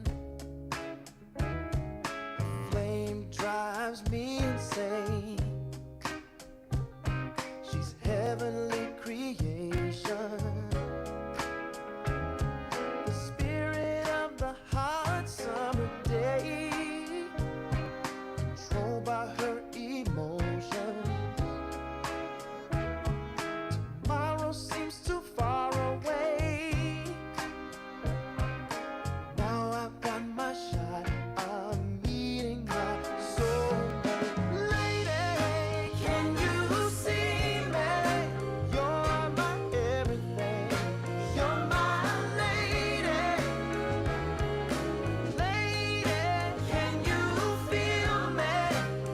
I fell head over heels. You're my lady, lady. Maybe you can hear me, my sweet little thing, my sweet lady. Lady, can you see me? You are my everything. You're my lady, lady. Some might think I'm crazy. You're my constellation. Hello and welcome back, everybody. I hope you enjoyed your break. Had a nice little 2 hours to rest and reset before we get into it. We've got Roar Gaming versus Mideng Dreamers. Tomo, how was your break? It was pretty good. It's pretty good. I ate something, had a little nap, and now we're back. We're back on the grind again between Roar Gaming and Mideng. I believe that we have to work, but some other people, they just come here to collect paychecks, don't they, Malibu? Yeah, and it is over on the other side of the bracket here, folks. Vici Gaming and Goal of All Life is Death. There's a forfeit between those two teams. Goal of All Life will be forfeiting their upper bracket match. Not sure what's going on regarding scheduling. Maybe the players just having a conflict, something. But Vici Gaming will advance to upper bracket semifinals, I believe it is. Yes, where they will play the winner of our series, Roar Gaming versus Mideng Dreamer. I mean, some people. How? To be fair, I wouldn't mind that either. But we get a game. That's good. I'm glad That's we right. got, because Roar Gaming is actually quite creative. They have picked. They still believe in Faceless Void support. By the way, they've actually been picking it for Cat-U. Yes, he actually does pick it. I've in the Open All qualifier. So kudos to him. So I'm looking forward to that. Whereas Mideng Dreamer, they did get stomped by Resilience in Open qualifier, which is a little bit, doesn't bode well for him. But we've seen that Open qualifier teams have beat invited teams today. I think they can do it again. Yes, they are punching up and above their weight classes, and we'll see if that remains the trend here in our second round of upper bracket play. Roar and Mideng Dreamers going at it. Now, I'm not super familiar with most of the Mideng Dreamer roster here. Any players of note in your eyes, Atoma? Well, I believe 7E is quite an impressive player. He was in TI a couple of years ago. He actually played as position 4 for some time as well, but now he's back to the mid lane, which is it's always interesting when you see a player switch roles around. Zhu loves high damage dealing position 4s on the Bat Rider, the Morta. Could be interesting to see. Meanwhile, I believe that Yumi is not the best laning carry I've ever seen in my life, but late game on farming cores like the Luna, the Faceless Void, the TA, he does shine quite well. So they've got some impressive players. Will they gel together and win? Let's go into the draft and we'll find out a little bit if that's going to be something we're going to have in this game. Yeah. All right. Well, looks like first ban waves underway. Bit of a switch up. Shadow Demon getting banned out. I think he was somewhat untouched in our previous series. So nod and respect given there. But the Phoenix, the Alk, nothing new. Meepo banned out. However, we did not see Meepo touched in our first series. Sand King banned out, as well as the Slardar. So some variation from our earlier series. Interesting ban of the Slardar by Roar. That might indicate that they want something like a Lifestealer. Slardar does fairly well against him in the lane, abuses Lifestealer's low armor. But we'll see. Sometimes you overthink. You're like, it's that one ban. It unlocks the whole thing. Pick. But we'll see what Roar's gonna be starting off with. As the last ban goes to the puck for Mideng Dreamer. They must have watched that last series and say, well, we don't know if we'll get the disruptor, so let's just go ahead and ban out the puck. As Roar starts. Okay. To Rubik. Yeah, was Rubik picked banned last game? No. Last series? No. Definitely wasn't picked, but I'm not sure if he was banned or not. As Bristleback is the counter for Mideng, likely to be the off-lane Bristleback. Now, again, as we mentioned, Bristleback these days, you just can rush the Consecrate traps. Very nice, makes you very tanky, and just run for your team. On the other hand, if you don't have lockdown to allow the Bristleback to do damage, we saw in the previous game, you can just sort of ignore him and kill everyone else. Radiant team ban. Yep, just go around. There's a boulder in the road. Just take the side lanes. Find your way on the route to victory. But will Roar, do you think they have their driver's license? Actually, this is a good question, Atomo. Out of all the Dota 2 professionals, how many do you think are licensed to drive a motor vehicle? Remaining. Well, I mean, how about we go by percentage? Radiant How's that team sound? pick. I'd say. I think that's a fine way to go. I think a third can Dire drive. team pick. I'm sure a lot are too young. I think a lot of them just probably didn't bother. Everyone's who's kind of 28, 27 and Dire above team probably pick. can. Earlier they're like, we're traveling around the world. We're probably taking Ubers and whatever. Why do we need to learn how to drive? Mm-hmm. Yeah. But I think the TOs are paying for my transit. I don't have to worry about getting there. Exactly. It's like I only travel in style now, right? If the 10 TO is paying for it, seconds remaining. I need my own BMW to drive me around with a personal driver. 5 seconds remaining. Yeah, I won one at that Berlin major, right? Yes, I won Berlin. I got a free Mercedes. All good. But this thing practically drives itself. It's the Pangolier coming out. Roll up and thunder away. But this Muerto, Tomo, it is 0-2 on the day in our games. Ooh. However, Dream Protector, new hero coming out. We also have not seen the Venomancer or the Rubik here on our tenure. ESL Dota 2 Void. Makings of an interesting 10 game seconds in front of us. remaining. It does. The Chain Protector, you put that on the Bristleback, the seconds Living Armor, remaining. suddenly, again, we're talking about durability, right? That's going to be another layer of defense coming out for him. So, interesting to see the Treant being picked up here. Mideng, though, now they're going to showcase whether this Morta is probably a carry or a support, or they can just pick a mid laner and keep flexing it. I'm looking at Roar. I wonder if you want to take what you're thinking about. Elusive heroes are good, but against the Rubik, kind of like half-half because he gets a lot of value out of them as well. Yeah, all eyes are on Overgrowth for me. I think could be quite nasty. Overgrowth, huh? Man. Dire It's not team bad, although Treant get nerfed heavily, and it's going to be the Hoodwink. All right, it's more to Dire carry. There you team go. ban. They reveal it right now. Roar, they go for the Ember Spirit. Okay, so maybe off-lane Pango. We did see this played into the safe lane Muerta in game 1 of Yakult Bros versus Moon Dawning, 10 seconds remaining. right? No. Yes. Cloud Dawn. Cloud, seconds not remaining. Moon. Yeah. No. I feel like you saw Mideng Dreamer. You're like Midnight has Exactly. a moon. Yeah, The Moon Midnight Dawning. Summer- There we go. Yeah. Midnight Summer Dream. Oh, yeah.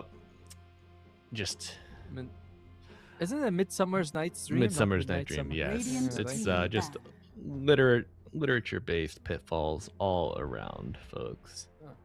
Alright, we're not doing China again. We're gonna be like, let's just go back to South America. Our poor friend, let's just drop it out of his head at 4 a.m.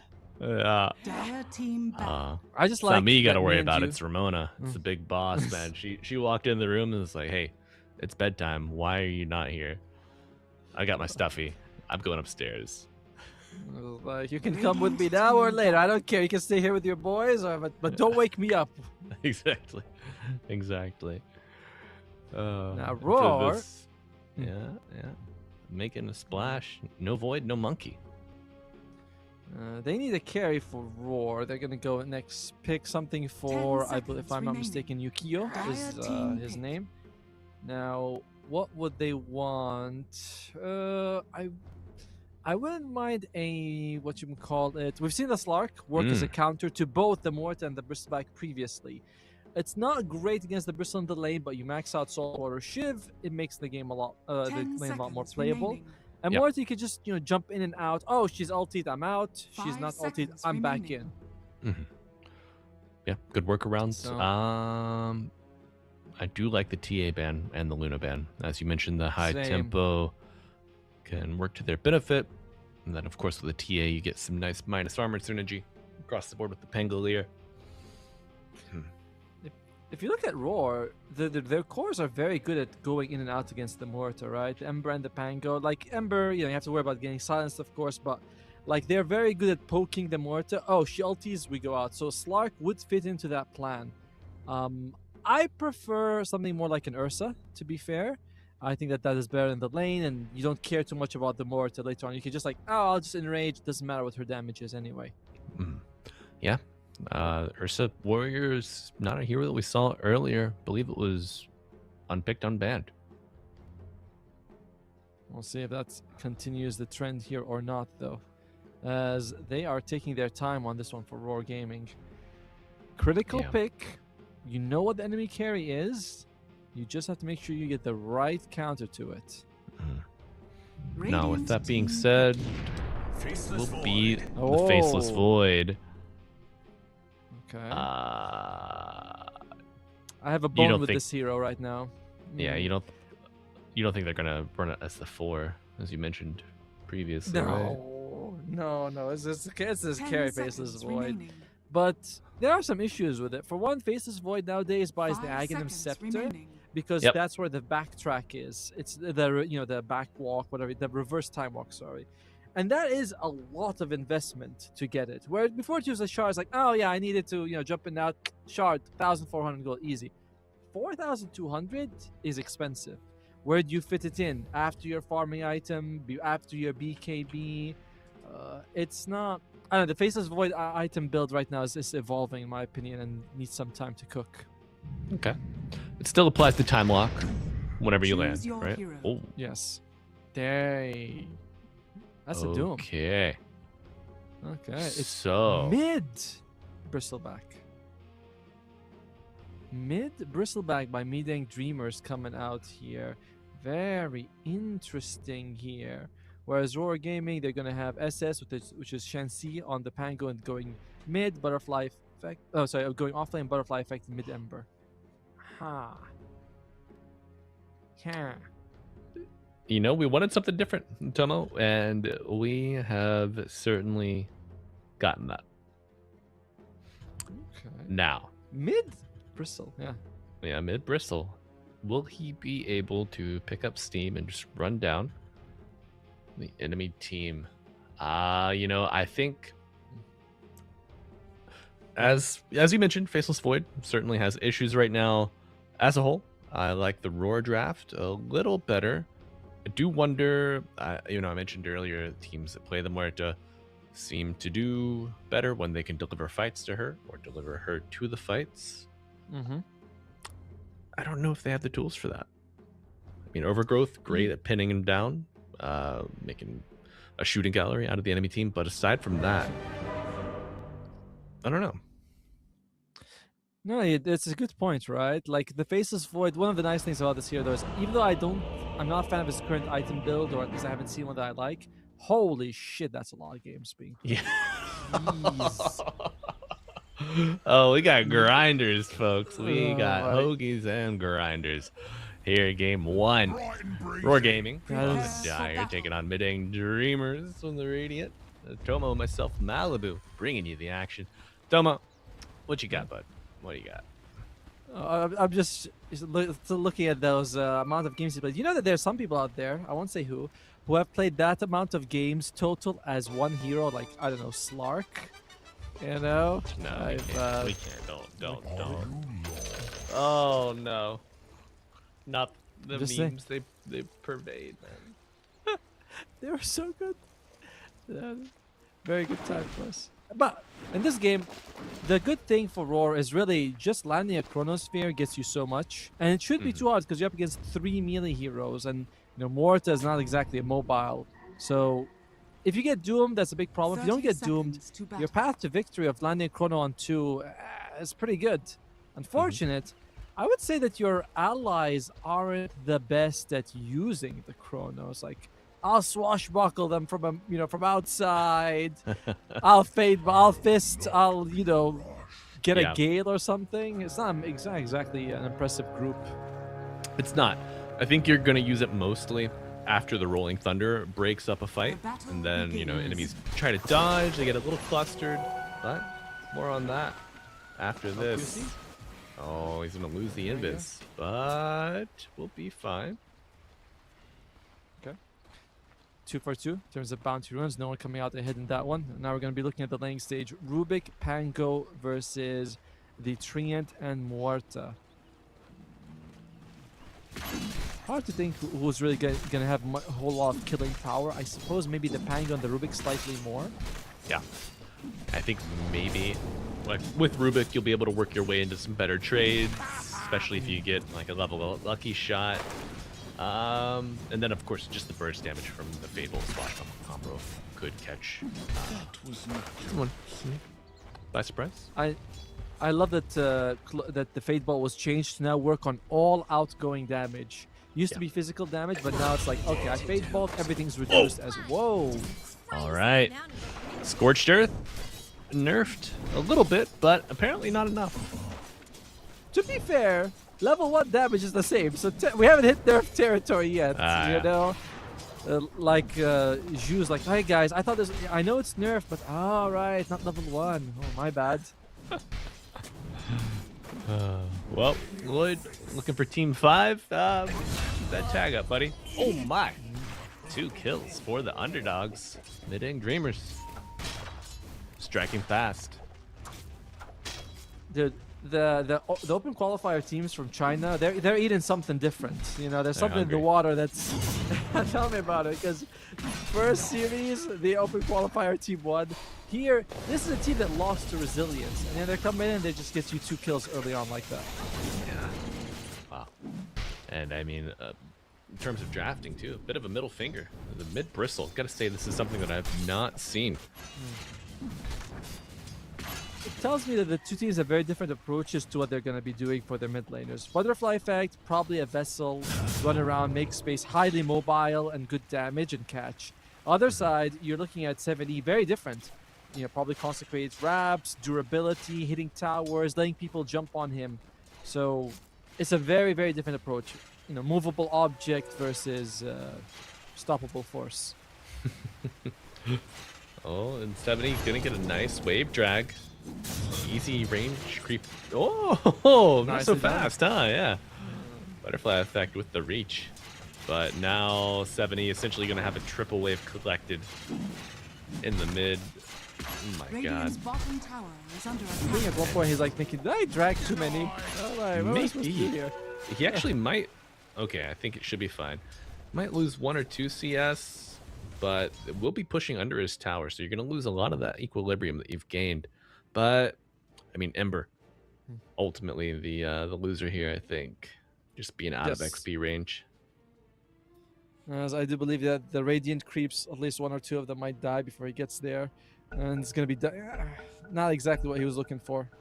Yep. So far, though, it's looking fairly even across the board between the cores. Butterfly effect, maybe missed out on a couple creeps, but at least he's got decent resource levels. Oh, the flag bearer. Yeah, it's a tough one. 3 people in chat are gonna be like, I would have gotten it. I wouldn't have missed that flag bearer. Yeah, I bet, bud. Just keep telling yourself that, folks. Keep telling yourself that. But what I am worried about, what resources does this Void have available? He's got Veno. What Oh more my do you God, need in life nothing. besides you have a Veno? meat. You have a meat shield. Veno, just hoping he can right-click drag the wave back to you. Oh, using the HP as a resource, but Zhu just gonna throw out the old bola and really not take any damage from the snake bite. He's got 1-1-1 on the Lloyd's Veno. So 1 point snake bite, this new skill, which I feel like I'd like this skill a lot more if it had a slow attached to it. Because every other spell has a slow. It's like, why doesn't this one? Plague War is naturally slow because of the innate, and everything slows except that one. So maybe that could be a nice buff for the hero. Yeah, that could be. Oh my God, big bushwhack. Time walk to reverse, but economic damage very real here on the top lane.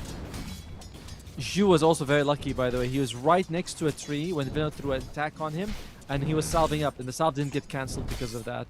So Gaben, he's just giving. He's a giving guy in this game right now. To the Radiant, at least. Oh, of course. The other team, he gives them a middle finger. Yeah, it's a special deal. Buy one, get one free. I'd actually like to return this purchase, please.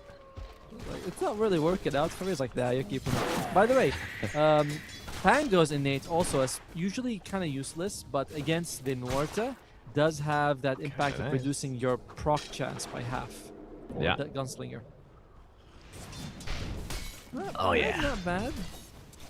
You like it into the matchups like that. The face was void. Face is void. Oh well, Spirit Breaker, right? Anyone who basically has a proc chance. And Mord is doubly affected because she also builds Mjolnir. That also gets reduced by half. Dire's courier has been But it's killed. only on attack against Dire's Oi, gets met. Caught with the bushwhack. Beautiful casting from Shu. You get the kill. TP coming in, but it's a 1-for-1. I mean, certainly benefiting Radiant just a little more. Will lose the catapult, but Beyond gonna drag the wave down. And man, they are really kind of being forced right now by Mideng Dreamers, as Mort is having great time, 7E's doing a good job, and even Beyond as well on this Doom. On the other side, it's not like Roar Gaming is struggling, but 4-1 currently. And, ooh, did you see that? Kismet is going for Helm of the Dominator on this Faceless Void. Yeah, we saw this build, popularized by Yadiro whenever it was the flavor of the month. I believe Helm of the Overlord got a bit of a buff. I do not know if you will fully flesh that out, though, or just get your little farming buddy. It would be a way for him to have impact around the map, I suppose, or just to help him farm, but it's certainly interesting. I mean, delays all your other items, all your other farming items, your BKB, or everything else. Dire's middle tower. However, I don't mind because I wanted to see something crazy happening. Crazy picks, crazy item builds. This is perfect for me. Yet to be seen if it's perfect for the other 4 members of Roar Gaming. But we got a lot of game ahead of us, folks. About 7 minutes in. Wisdoms go 1-for-1.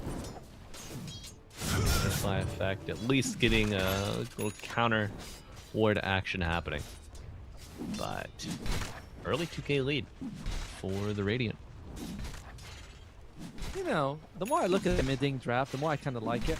You have this Doom, or Beyond's Doom, going for Consecrated Wraps, and you have already a Bristleback. So you have 2 tanky, nice, beefy boys right in the front. With a Train Protector keeping them alive. There's a Doom. Oh my. Yep. He's burning. He's like, let me get the CS. trying to Please, get brother. the CS before he goes. Oh! Oh my god. Oh, beyond insult. The deny. Even. I love it. Tower is under He's like, you want this? You want this one? This one? Dire's No. structures are No, it's fortified. mine. That's what I do as a man. Venomancer, man. You just throw out your Plague Wards, let the enemies hit it twice, you deny it on the third one. Just, My favorite one's like, you up against like oh, Butterfly Fang, that's a bold time to enter. well, hell, but against Drew, very nice. Rolling Thunder, finally some action. for Roar Gaming. Might even pick up the Bristleback. Stack's got to be getting high here on the Quill Spray. SSS picks it up. Big swashbuckle and butterfly effect lives through it all. Vessel charges. Sorry, earn charges. Accumulated. Should be enough. The Rubik falls to the tower. But Roar Gaming, the big winners. I say that, and the net worth still favoring Mideng by about the same interval. But they did manage to knock a nice chunk off of it. Man, Butterfly Effect was a massive performance coming in. He firstly started that fight with about a third of his health. Dodges the bushwhack that would have killed him as well. And they're able to get 4 for what? 4 for 1, I believe? Yeah. So a huge win. Yeah, I think he gave up the 4 Rubik for own. what? They needed that. Definitely. Yep. Now, what we're looking at in terms of item 7E, he wants to go for the Lotus Orb. Now, usually you want Consecrate Wraps, but if you're playing up against an Ember Spirit who's going Vessel, Lotus Orb becomes really good. It's fine against like the Fade Ball, the Snake Bite, the Lift. Like there are some things you can remove, but it's mostly Spirit Vessel and Chains that you're aiming for. So, okay. Yeah. All right. Cute. That XP gets Sharpshooter. Rune will be spawning bottom. Break applied, but it will be Ember just jumping out. Taking the shield rune. Min-maxing the region. Very nice. Helm Dom online. We made it, folks. Oh, I want your opinion on Forager's Kit. Do you like this item or not?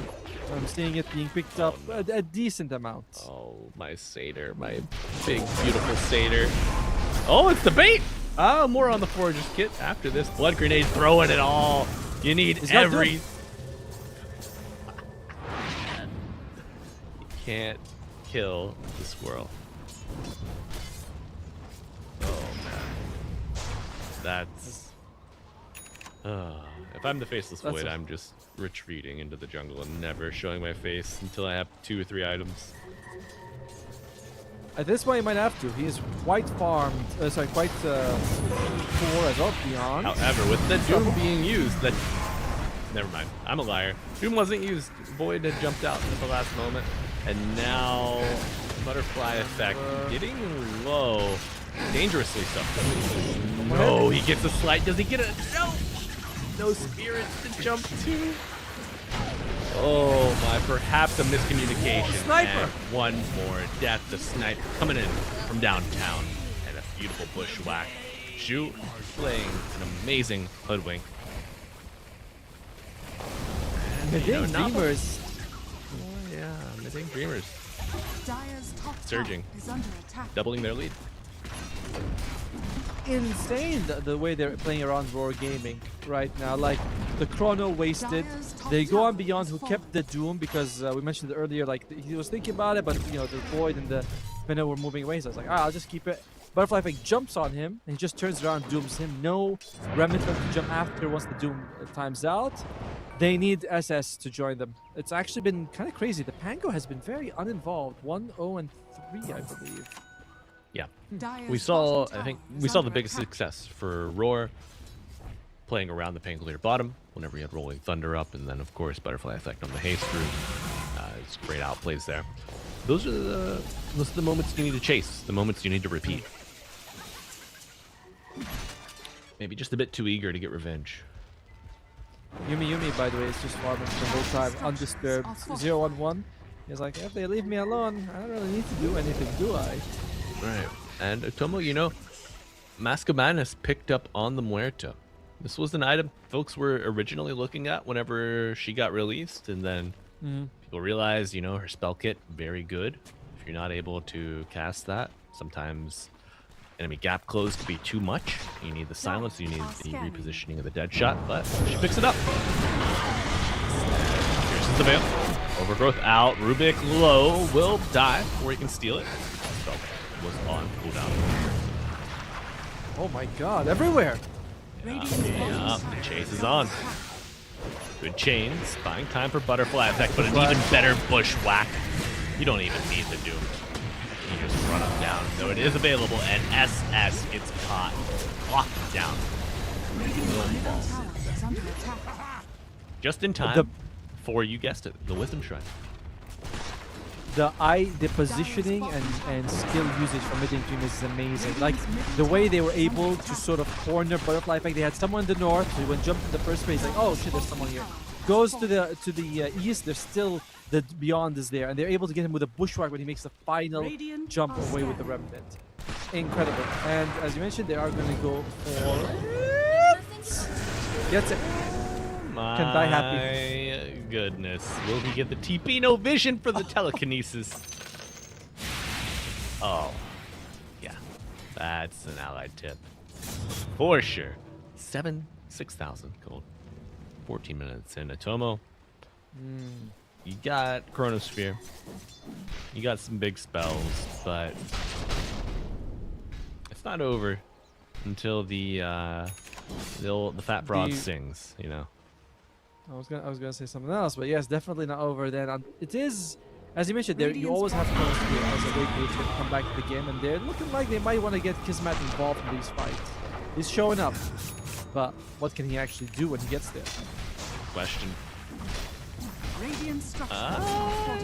Offensive Offensive options somewhat limited now with Pierce the Veil being used. Okay, there we go. Ball is rolling for Roar Gaming. Be taking down their first tier 1 tower.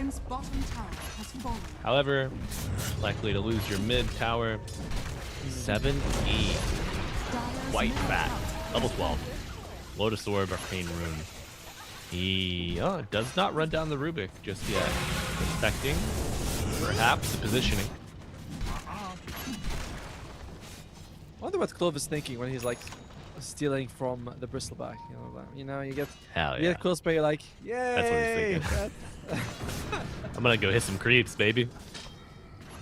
Probably you want to take something from either the Treant or the Doom. Those are both, really good if you can get like the Overgrowth, the Nature's Grasp, Devour, Doom are also good.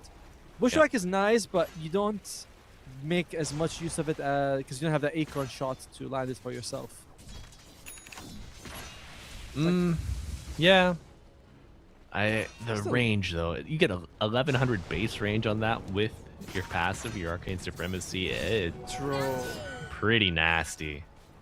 Plus you can lift them to the tree. You're like, it's okay, I'll put you next to the tree and then I'll bushwhack you. That's practically a tree in itself, you know. This damn map's littered with them. It's like playing in the jungle half the time. Oh no, Blink Dagger reveal, yes sir. Bushwhack to follow, the damage coming out. Ultimate from Venomancer, return work, but it's not enough. You need to put in that overtime. Beyond, very well played, by the way. He used the Scorched Earth after the Doom. So Rubik, his Clove was like, I'm gonna steal Doom. It's like, no, you're not. No, you're gonna steal Scorched Earth. Yeah, I'll give you a barbecue at that, buddy. Beautiful wraparound here from the Dreamers. Find the Venomancer. 7E, charging full speed ahead. And damage rune available. Telekinesis is not gonna be enough to get you out of danger. They are running them down. God, Itomo. When is enough? When the throne falls, usually. Alright. Once the throne falls, you usually feel like okay towards the enemy team. Can you imagine the throne falls like, nah, I gotta go beat him in real life now. Dire's top tower is under attack. Maybe in a year past. Or not 1 year directly behind, but in a past age. Fisticuffs in the land center. You ever had that? Because I mean, in Malaysia we used to have a lot of decent cyber cafe culture here. So you'd go in, you play. Hey, which computer are you? Which number? What's your like? You come outside after the. Usually though it's all blister. By the time the game's over, you're like, I'll kick his ass next time. I don't care.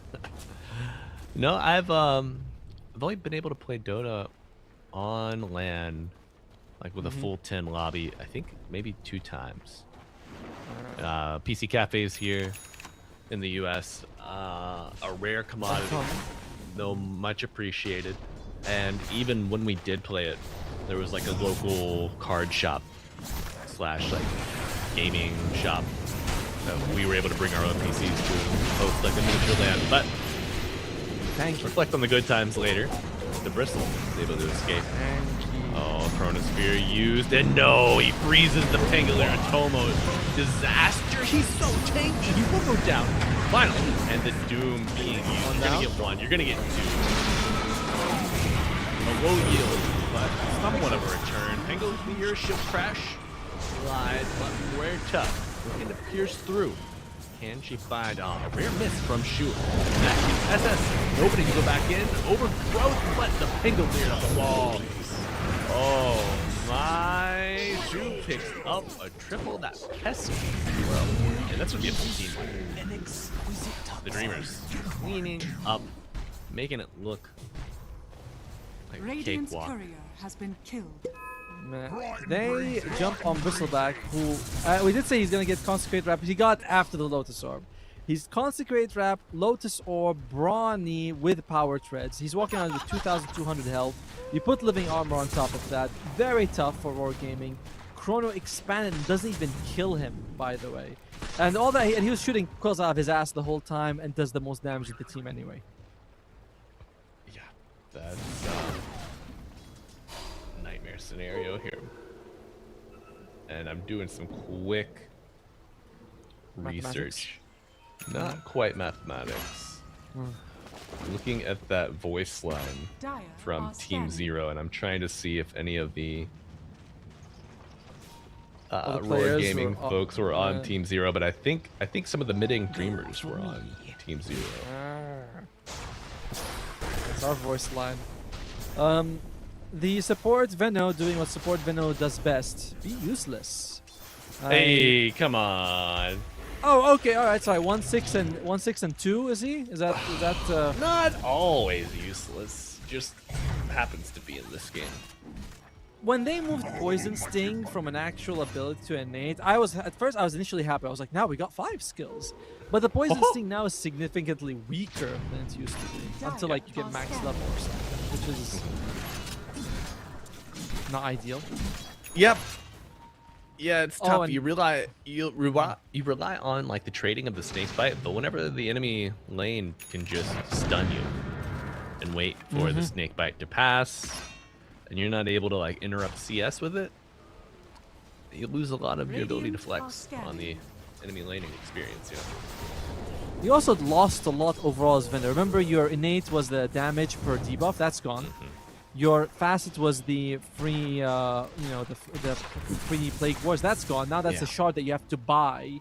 And your old shard was a stun. Now you don't have that stun. It's gone. You have to buy what you used to have, and you lost some of what you used to have. It's just all negatives for Veno. Yeah. Yeah. You really need a draft that can kind of go and get it. You know. You need a draft that can rebound for you. Well, they have a Blink Dagger available now on LQC, coming up on the Dream Protector. So a nice bit of catch in case that. It's one of the few things they would like is that group AoE disable, and now they have it. Or disable. A second life good. on your tower hitter. And looks like it's going to be off to the races here. You know, this is the second series now where we are seeing Tormentor early, Roche to follow from these teams. Kismet working on the Molineer will be Dire's nice. middle Bit of tower is under damage, attack. although unfortunately you're up against a very durable team, and the Dream Protector just adds so much to that. They're smoked up here for Mideng, looking for this Faceless Void, but he's out to safety right now. Yeah, very good movement from the Void. Greaves picked up as well on your Rubik. Blink available with the Mage Slayer. Okay. Radiant are split. You want to grab this, but okay. Morta isolated, but she will return fire. Dream Protector brought down. Post haste. La Muerta. Opening up a gap. Going back in. The Radiant closing the gap here. 7-8. Next point of contact. Bring it into the push flag. Oh my. Sharpshooter on top. Shield applied from the crash. It gives time to blink. The disengage from Roar. Okay. All in, quite positive. Although that dead shot coming out from Yum Yum, if it had hit the double S, they would have gotten the kill. Unfortunately, he misses just a tiny bit. Happens to everyone. So in the end, though, it becomes a trade, and I would say the first favorable trade almost all game where Roar just comes out, flat out ahead. Yeah. Yeah. Rolling Thunder on for quite some time. Treant Protector, respawn time not the longest. Nice steal here for Rubik. Incredible range on this dead shot. I saw that. It bounced from like one of the trees behind the tower and still reaches the mortar. Yeah. Look at that! Look at that! Yeah, insane. It begins to attract the mathematic minds. It's like, okay, what kind of obtuse angle am I looking for here? Because I got to plan this one about 2 to 3 screens away. Radiant's bottom tower is under attack. Dire's middle So far, they're tower doing a is decent under job though attack. on Roar, saying let's avoid fights, let's keep our distance. They have the Aegis, and we're going to go for the Yasha, probably a Mantle for the faces for it. So not prioritizing the Axe except for the jump in, jump out. Has fallen. Hard. Echo. On Hard on who? Radiant's bottom tower Bristleback. is under He's attack. aiming for it. Be the next one. I like it. Again, it's very much like that's my. Doom. That's a dead guy. Overgrowth and Doom Butterfly Effect has been the key link for Roar. Without him, your defense is very limited. Dire's middle tower is under attack. Playmaking options even more so. And yeah, starting to add up with that we go. firmly. Chrono. Okay, buyback on. On. Gibber. They're getting low, Aegis consumed, and now looking for a soft reset. But will they have it? Back now on the Squirrel. Boomerang going through. Flight legs back. Is on dieback. Dead shot from the Rubik. But Yumi. Mideng Dreamers, they were hoping to get something more out of this Aegis, and they use it the perfect way. Takes tanks to Chrono, and your carry's still alive. Unfortunately, Beyond loses a lot of health, and they're saying, all right, let's regroup for a bit. But will this regroup be wait second Aegis, or will this regroup be go before Chrono's up? I think this is a go before Chrono Thunder kind of go. They're going to see Pengalier on wave, top side, if he shows up to farm. And then they know they have a numbers advantage. Oh. Nice. Okay. Nice withdraw. Unfortunately, the Gleipnir misses on 2, and then all the other spells can't land.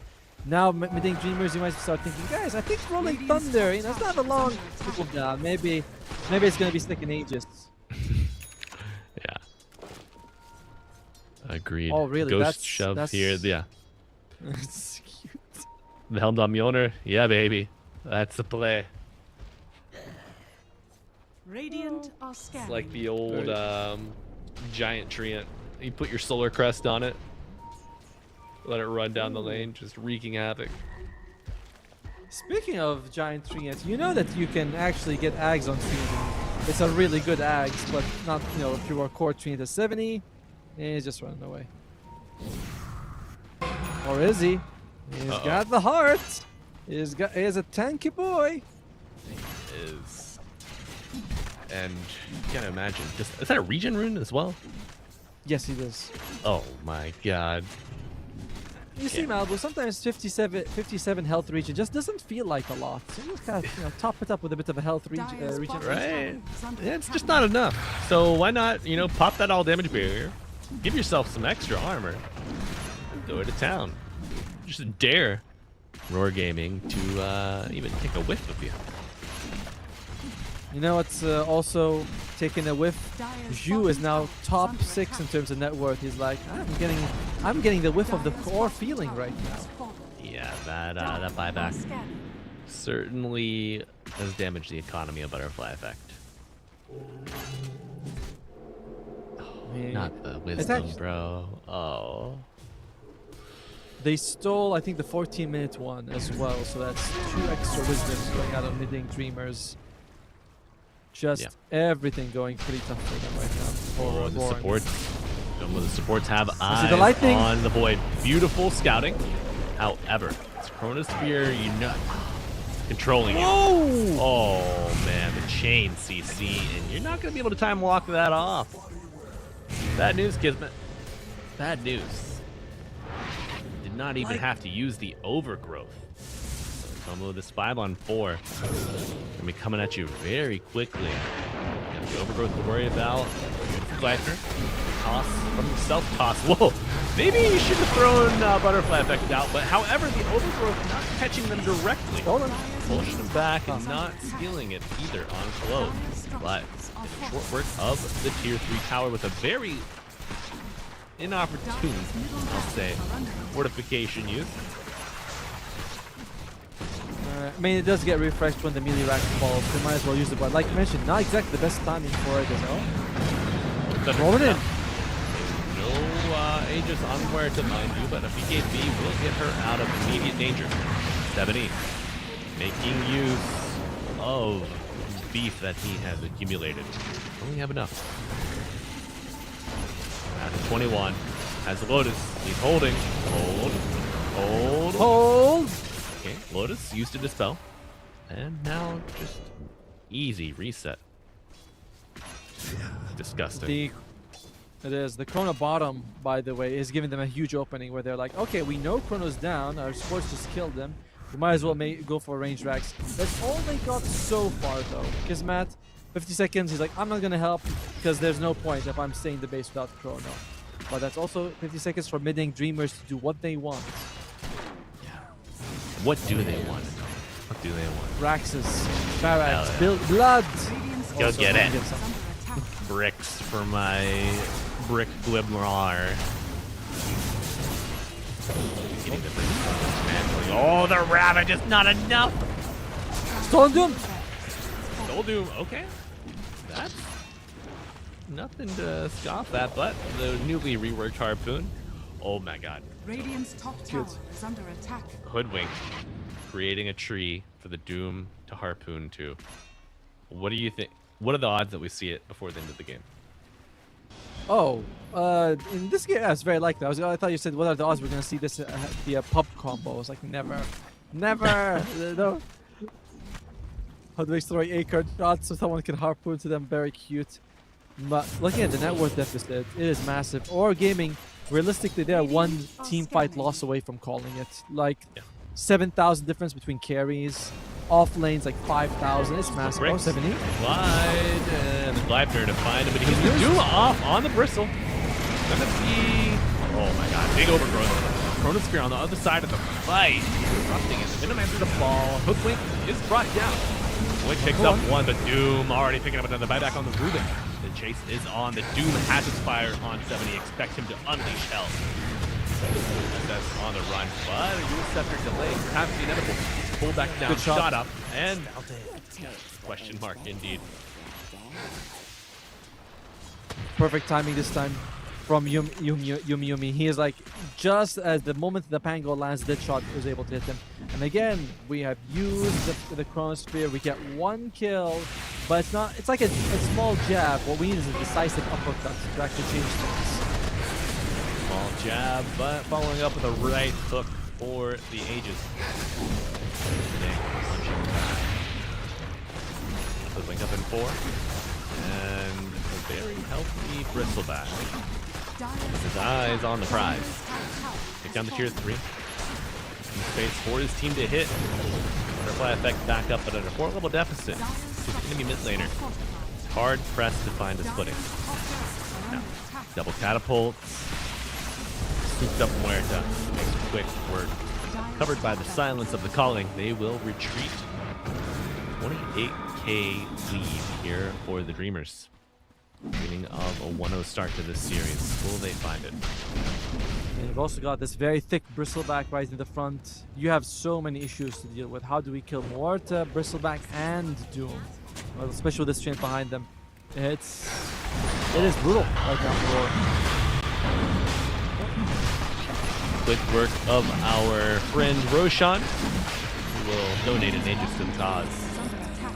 Muerta will backpack the Mask of Madness. Is he going for the Hydra's Breath on Muerta? Okay.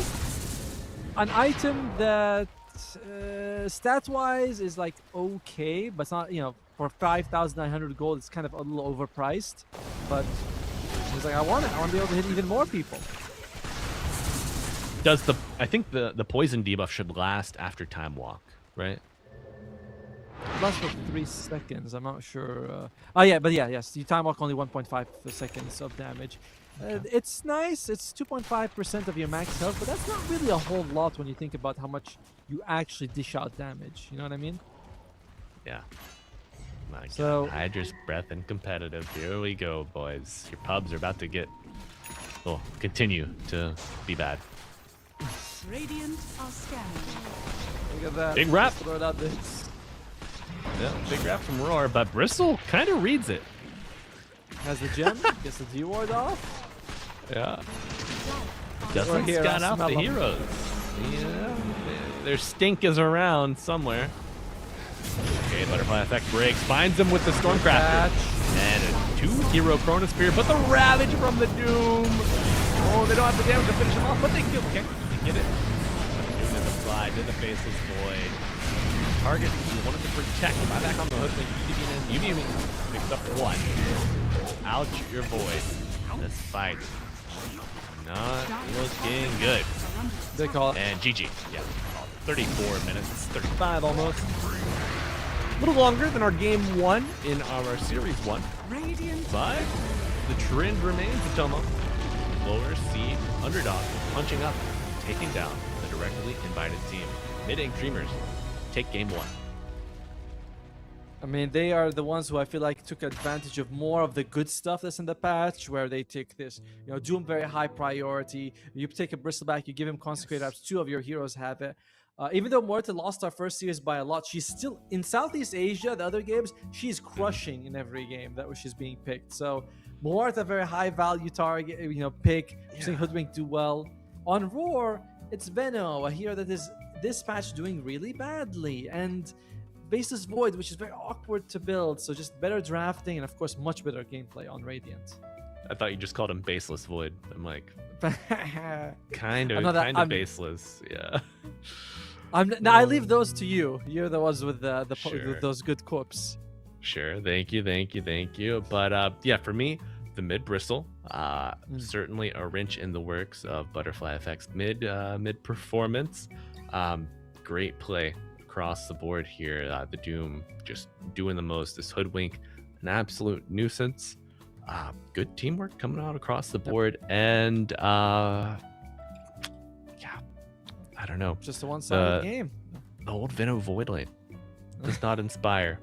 It does not inspire, folks. But you know what? I'm inspired by the underdogs taking this game 1 victory, and we'll see if they can push it to 2-0, or if Roar Gaming will have something to say about that after this break. Stay tuned.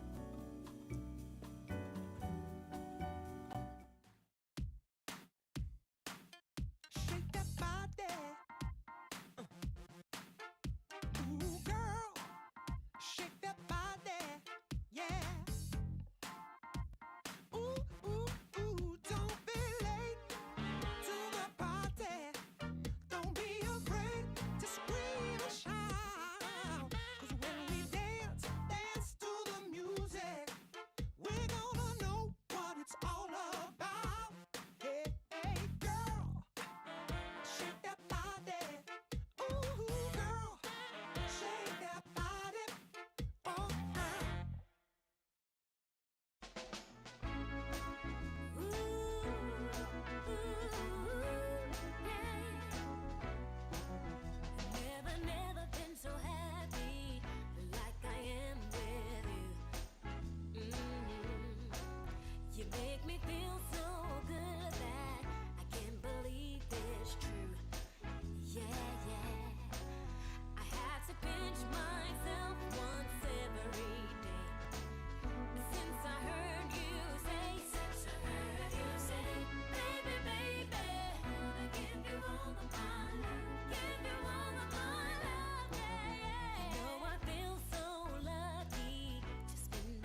you need is love and understanding. Find a heart whose love is true.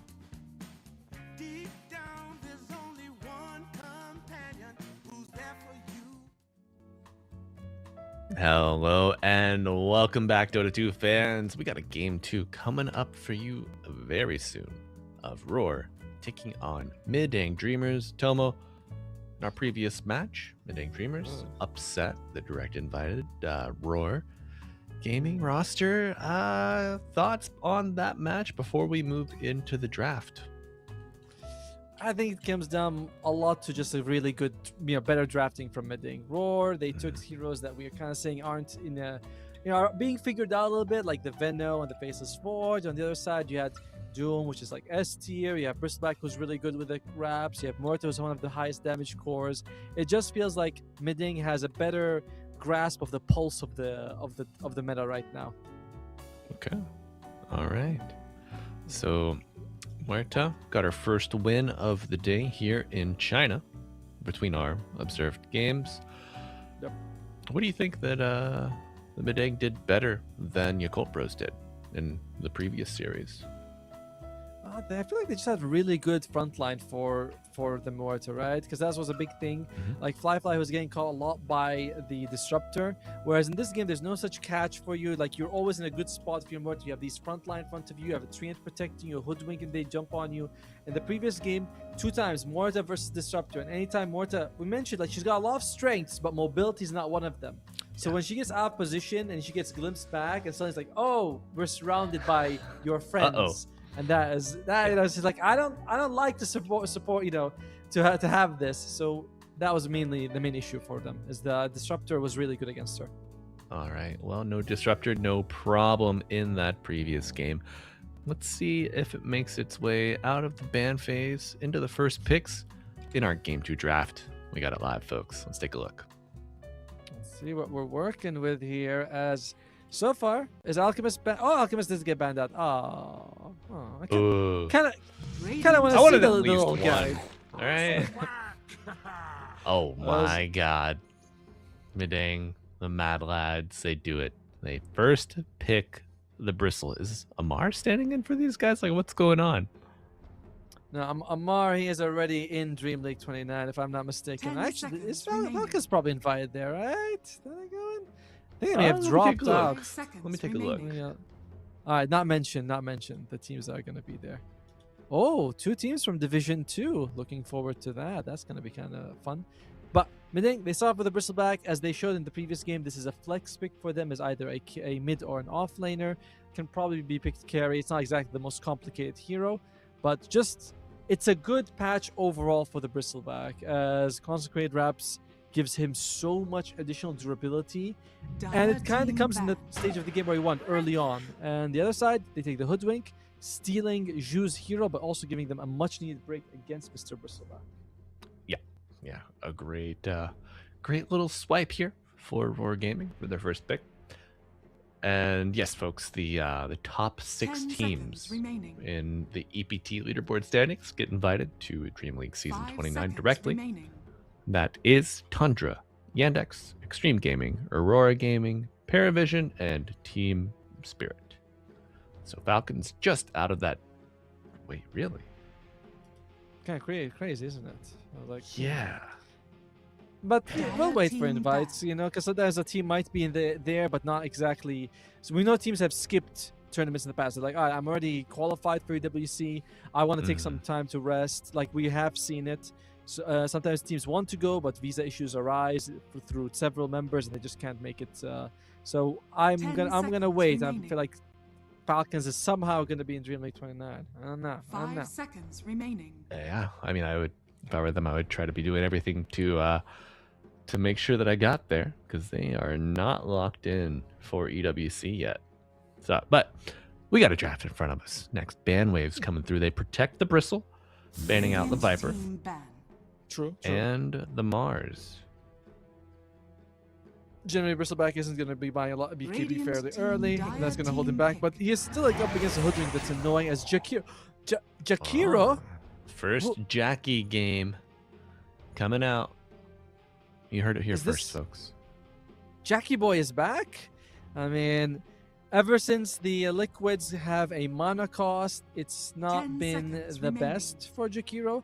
Interestingly, this doesn't affect him level 1 too much because you don't actually spam enough to reduce your mana. But once you hit level 2, you kind of want to save all your mana for dual breath. And suddenly you're like, oh crap, I'm losing a little bit, basically all my regen every time I use liquid fire. Not good for old Jackie Boy. No, it's not. And I think, did the dual breath numbers get tweaked as well? Something. I think the liquid fire damage was increased. That's what happened. But I'm not sure if dual breath itself was. Let me take a quick gander. Oh, I got it. Cooldown rescaled, liquid fire burn damage rescaled, lower earlier, higher later. You do get a little mana cost buff on Macropyre, down by 50 at all levels. Yeah.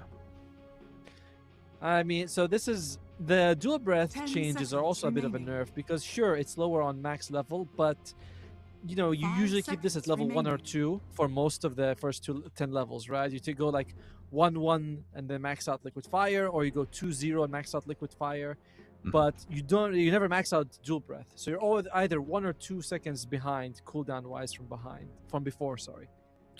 Yeah, gotcha. Not of course, ideal. Losing the twin terror facet, tough. It became an innate though. Yes. 51% of the damage, and you get a percentage reduction every level. Yep. So it starts it's weaker. Actually, it ends up at max level better than before, when you're level 30. But it's the same thing, right? Like if I'm level 30 and I'm right clicking, it's better. But that's such a niche and right.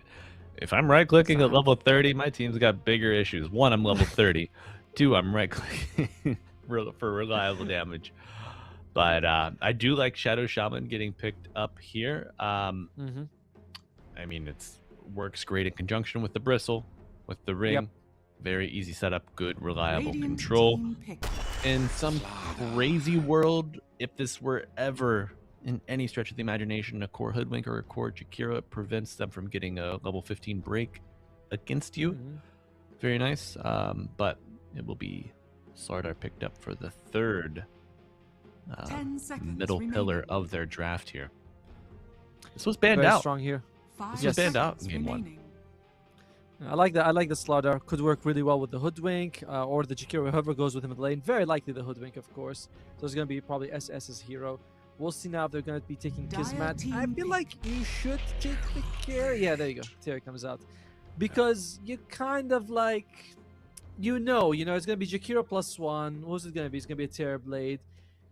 Not a hero we've seen very often, to be fair with you, but very strong late game if you can reach that stage. 10 seconds remaining. I believe. Oh, I see. Sorry. What do you see? Oh, 5 I see why they seconds went for this. You have Slardar, who's really good against the Lifestealer, and then they have Terrorblade. So if you pick Lifestealer, it's like you can pick Lifestealer saying, "Oh, it's good against Terrorblade," but Slardar eats him for lunch. And if you take something else, it's gonna go the other way around, which is good against the Slardar but weak against the Terrorblade. It's cute. Yeah. But the question then, which hero works against both? That is not banned out. OD. OD is the correct answer. Build you a pike and K Delicia. What Let's delicacy? See. If not OD, what would Yum Yum want to play? Luna's in the pool. I'm not sure how I feel about the Luna in this game. I suppose. Slark is a good one to jump in and out, but I don't feel like he trades really well with either. Kez is in the pool. I think Kez could work okay. I don't know. The TB Slardar, it's not an easy matchup to find a hero who's good against both of them. No. Dire team No, back. it's not. Okay. Kind of flexing right now because these two cores can go literally in any core role. The Beastmaster. Yeah. We've seen him 1, 2, 3, and same thing with the Bristleback. So they are. I'm not saying like delaying the problem, but they're not revealing the cards yet. Like they might know exactly where each one's going, but it keeps Roar guessing for sure. It does. 5 seconds remaining. It certainly does. And I mean, when you played the Bristle mid previously. It's like, what the hell did we expect? You know, we have to plan for all scenarios. But it does lead us to believe he's mentioned SS most likely taking the reins of the Slardar. Agreed. So who would be the mid pick that could play and win, or draw maybe against a Beast, could draw against a Bristle, or a third more sinister option still out there? It's a tough one. A lot of times I'd be like, Puck's good, but one, Puck is banned, and two, I wouldn't actually say Puck is good for Roar because you're up against the Shadow Shaman anyway. There's no Puck, Storm, Bat, Ember, Spirit. Void Spirit is okay, but again, like, I don't feel like a Quap Spirit type is good when you're up against Shadow Shaman and Beastmaster. There's a little bit too much catch there. Yeah. Do you think we're just going to see another Pango? Ooh, that's a good one. Yes, Pango would be good. I think that if they can get their hands on Roar on Pango, that would be very nice for them. Oh, they banned the Void Spirit, so Pango is still an option. Although, they have to be worried if Mideng is going to take it right now. Right. Yeah, and they think that Roar think that the offlaner is yet to be picked for Mideng. Pango versus Terrorblade is not bad at all. You know, you can't do anything while he's rolling out on your ass. Not bad. But do they take the bait? They go Quap. Okay. Now Roar can get a Pango, which does struggle in the lane against the Quap, to be fair. But okay. Now, could they consider going for something like a Keeper of the Light Myth? That's a hero that just doesn't care. Right. I wouldn't mind going the other way of, all right, let's keep our distance. Let's go for a Coddle, a Sniper. I don't want to say Zeus, but one of these ultra long range mids could work out. Yeah. Now, I think I do like that, but you do have to be mindful if you are Roar and you have Coddle Sniper or something similar. Once Mideng collapse on your backline, you cannot forget. Like, your Slardar cannot become overzealous. Your Jakiro needs to have Ice Path ready for the peel. Select your heroes. But Atomo, it is the Lina. It is the butterfly effect Lina coming out. Now, do you think this is going to be like a right-click Lina? Her spells, the total damage got nerfed, but the damage over time aspect was increased heavily. What's your read? I think that meant her overall damage got higher, right? Like the total was just like the instant burst is less, but the overall damage has been increased. I think this is going to be a magic Lina, just because you want to burst people down. It's insane when you go to the Aghanim Scepter. Like, you actually do massive amounts of magic damage, which can burst down a Quap, a Shadow Shaman, a Ringmaster. So I wouldn't mind seeing the magic damage Lina. And I also want that because you have physical damage. I don't want the enemy itemizing with just Crimson Assault. Tom, I'd like to ask you to direct your attention to the player handles at the heroes. Which one? Mid Beastmaster and carry Quap. Yes, that is. Oh man, China qualifiers not failing at all to deliver entertainment in the draft and the game. Speaking of which, we have our game 2 launching currently, folks. We got Roar Gaming on the Radiant. Swapping sides, Mideng Dreamers will be on the Dire. Yumi leading the charge with the position 1 Queen of Pain. And of course, Atomo and myself, Malibu Jesus, leading you through this game 2 on the microphones. Our observer is KJK. The GOAT. I'm a showman. The man himself. That's right. And joining us here from on the other side of the world, but we're always happy to have him. As Casey, you have to tell us, who do you think is going to be winning this game, Radiant or Dire? It's on you, Mr. Observer. Move the camera up and down for the Radiant, left to right for the Dire. Left to right for the Dire. It's a 2-0 for the Underdogs. You love it. But you know the observers are very rarely wrong. It's like somehow they just know everything. You're like, I thought you're. Yeah, they're just more skilled at this than us. So you have it from the man himself. K God has spoken. Roar, it's time to forfeit. I don't understand why they're still playing. Now, Ward handed off to the smoked up Jakiro, placed under the cover of smoke. Some shenanigans afoot. This adjustment, by the way, of putting the Beastmaster mid there, prioritizing getting an early war, solo EXP, and maybe a faster Ags on him, just so that they can like get the snowball rolling over the Queen of Pain, who, like, of course she scales very well, but the item timing, like the power spike of 7E getting Ags, is probably the much bigger than anything Pop can get as a first item. Agreed. And just with like, I mean, you got Crush, you got Bushwhack, you got Ice Path, you got Light Strike Array. There are so many tools that we saw in our previous series. Queen of Pain, she can't blink in. She has to approach the fight, walk up to it, throw a couple spells, throw a couple right clicks, soften up her targets, and then jump in for the coup de grace. Because if you lead with blink, you are going to be in for a world of hurt. Butterfly effect, feeling the pain of the boars. Something mid laners don't often experience. They're like, wait, boars? All these, all my off laners and carries have been complaining about this for so long, and my supports. And yeah, it's just boars. Oh, that's a good start. That is a good start. That hatchet be damned. It's like maybe the committal was a little too deep. Clove missing a fair chunk of HP, but 5 Tankos, a Fairy Fire, and a stick ready to go. A tough lane, by the way, for the Ringmaster and the Quap. Slara is just an insanely strong laner, and you put the Hoodwink as well for more damage and control. I'd say I favor Roar in the top lane. Yeah, and maybe across multiple lanes. Holy shit! They just got another kill. The rest of you are Yep. Okay. Not respecting the damage. I think a lot of players are recalibrating their understanding of this Bushwhack range. I mean, in general, it's just the Hoodwink has always been a very annoying hero to play against. But can we look at bottom lane for a second? Because that one has an interesting group. It's Jakiro and Terrorblade going up against the Bristleback and the Shadow Shaman. I worry about Shadow Shaman mostly.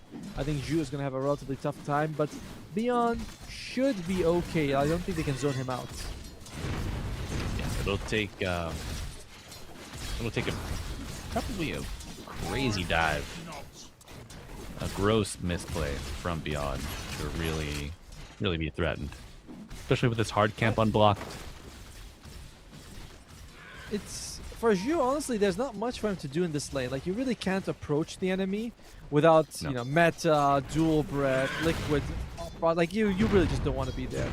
And at the same time, just stacking, pulling, maybe rotating is the best thing he can do. Yeah, I mean, I would love to see some triangle stacking for your Beastmaster, for your Bristle, really anyone. But instead, shoot, just gonna eat a dual breath. Why not? 70 Pain is his name. Beyond's like, don't stand behind me, please, so that we don't both get dual breath. He's aiming for you, buddy. I don't wanna take it for the face for you. But Butterfly effect is gonna be he's fine. He's fine. Yeah, Butterfly effect is gonna be the big space maker for the team in this one. There are decent targets for you to go. Ooh, that dagger missed by a bit. Yeah, it's the second one that we've seen LQC miss. Maybe a little rattled from that previous death, perhaps. Oh my. Speaking of previous death, 7E. Playing on a nice edge here. I've seen this before, man. I've seen this before. He'll walk in, maybe take a Dragon Slave, and he'll think, maybe I should have gone back. That's the wiser option. Reese. Good dodge from 7E there. He's waiting for the ruin. He's like, if I can get a ruin, I'll be fine. But Butterfly effect has also been taking quite a bit of damage. And okay, Rasta making that rotation, making sure that 7E has a water rune to play with. And he will be stealing the bounty, preventing Lina from getting a double refill. Zhu still kind of, I call them map tourists, where you're not quite sure what to do, so you're walking around, you're like, hey, this is Look at that. That tree looks interesting. Let me see. Oh, what's that camp got? Satyrs. That's nice. Plant a banner. High five a centaur. Call it a day. Walking next to a tower, like this is one of my good architecture, I suppose. As courier's gone by Yumi. Luckily, on the return trip. So double null wand start for Quap. It's we're learning together on this one, buddy. Don't worry. We're all both looking at this. 70 axes. Oh, the bait. Did he not? Did it? No. Yeah, he didn't get hit by the axes. That's if you play in the sweet spot, you can dodge this. I'll be frank. I haven't actually seen that. I know theoretically, but I've never seen it. Okay. Shackle into Tame the Beast. What a combination here. But you will both eat a crush. Boom. And the deny. And the deny. Atoma. Mideng Dreamers just cannot get the blessing from Gabe in here. In game 2. Well, definitely better if they could have killed the Hoodwink. She is still off map. And that's... I mean, it's a small win. But I'm still, reeling from the axes actually missing. He was like right in front of where they both meet. There's a tiny, it's an eclipse, I think it's called. Well, both support rosters setting up an eclipse mid lane. Regent Rune will go the Beastmaster, but Ice Path, Laguna Blade will be cast. The Regent is active. Is it enough? No! But return kill going to the Dire. Can they get a second? Oh, hop on the bike, buddy! He gets the dagger! It's a drive-by. And, oh my. The hijinks. A win Very for Roar, nice. though. Bringing down the Beastmaster, only losing the Hoodwink. They'll take that trade any day. As Yumi, now that he's getting solo EXP, should hit level 6 and could join fights. Foul play. Shadow Shaman is one of the other heroes that I feel like lost quite a lot because both his passes have been removed and there's no like replacement. Nothing was added to him. He just lost the big snake, which was nice, and the free chicken, which was also nice. Both are just gone. Yeah. Chicken fingers, rest in peace. But you get a nice Anaconda. That's true. I do like the new shot. I'm a big fan of it. I really dislike the old one. Everyone was like, oh, it's okay. You get it 1.5 seconds of vulnerability. You can use items. Like, whatever. Yeah. Not as good as another snake. It's also a nuke, right? It's like 250 damage nuke or something. Yeah. Radiant's courier has been killed. Look at this nice drag from beyond. Double wave in a camp. Oh, oh my god. Okay. Maybe return kill. Roar used both mids using their ult. Lock down and kill. Beastmaster picking up old Sage's mask. A Sobi mask if you're old, like me. Very old. Very old. Very rare.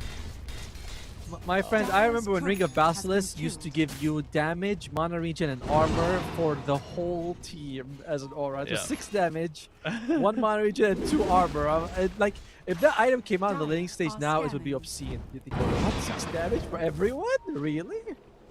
Insane. Yeah, love this. Okay, so 2 things. One, more urgent one. TB came through the gate. Okay. T-Blade is too late.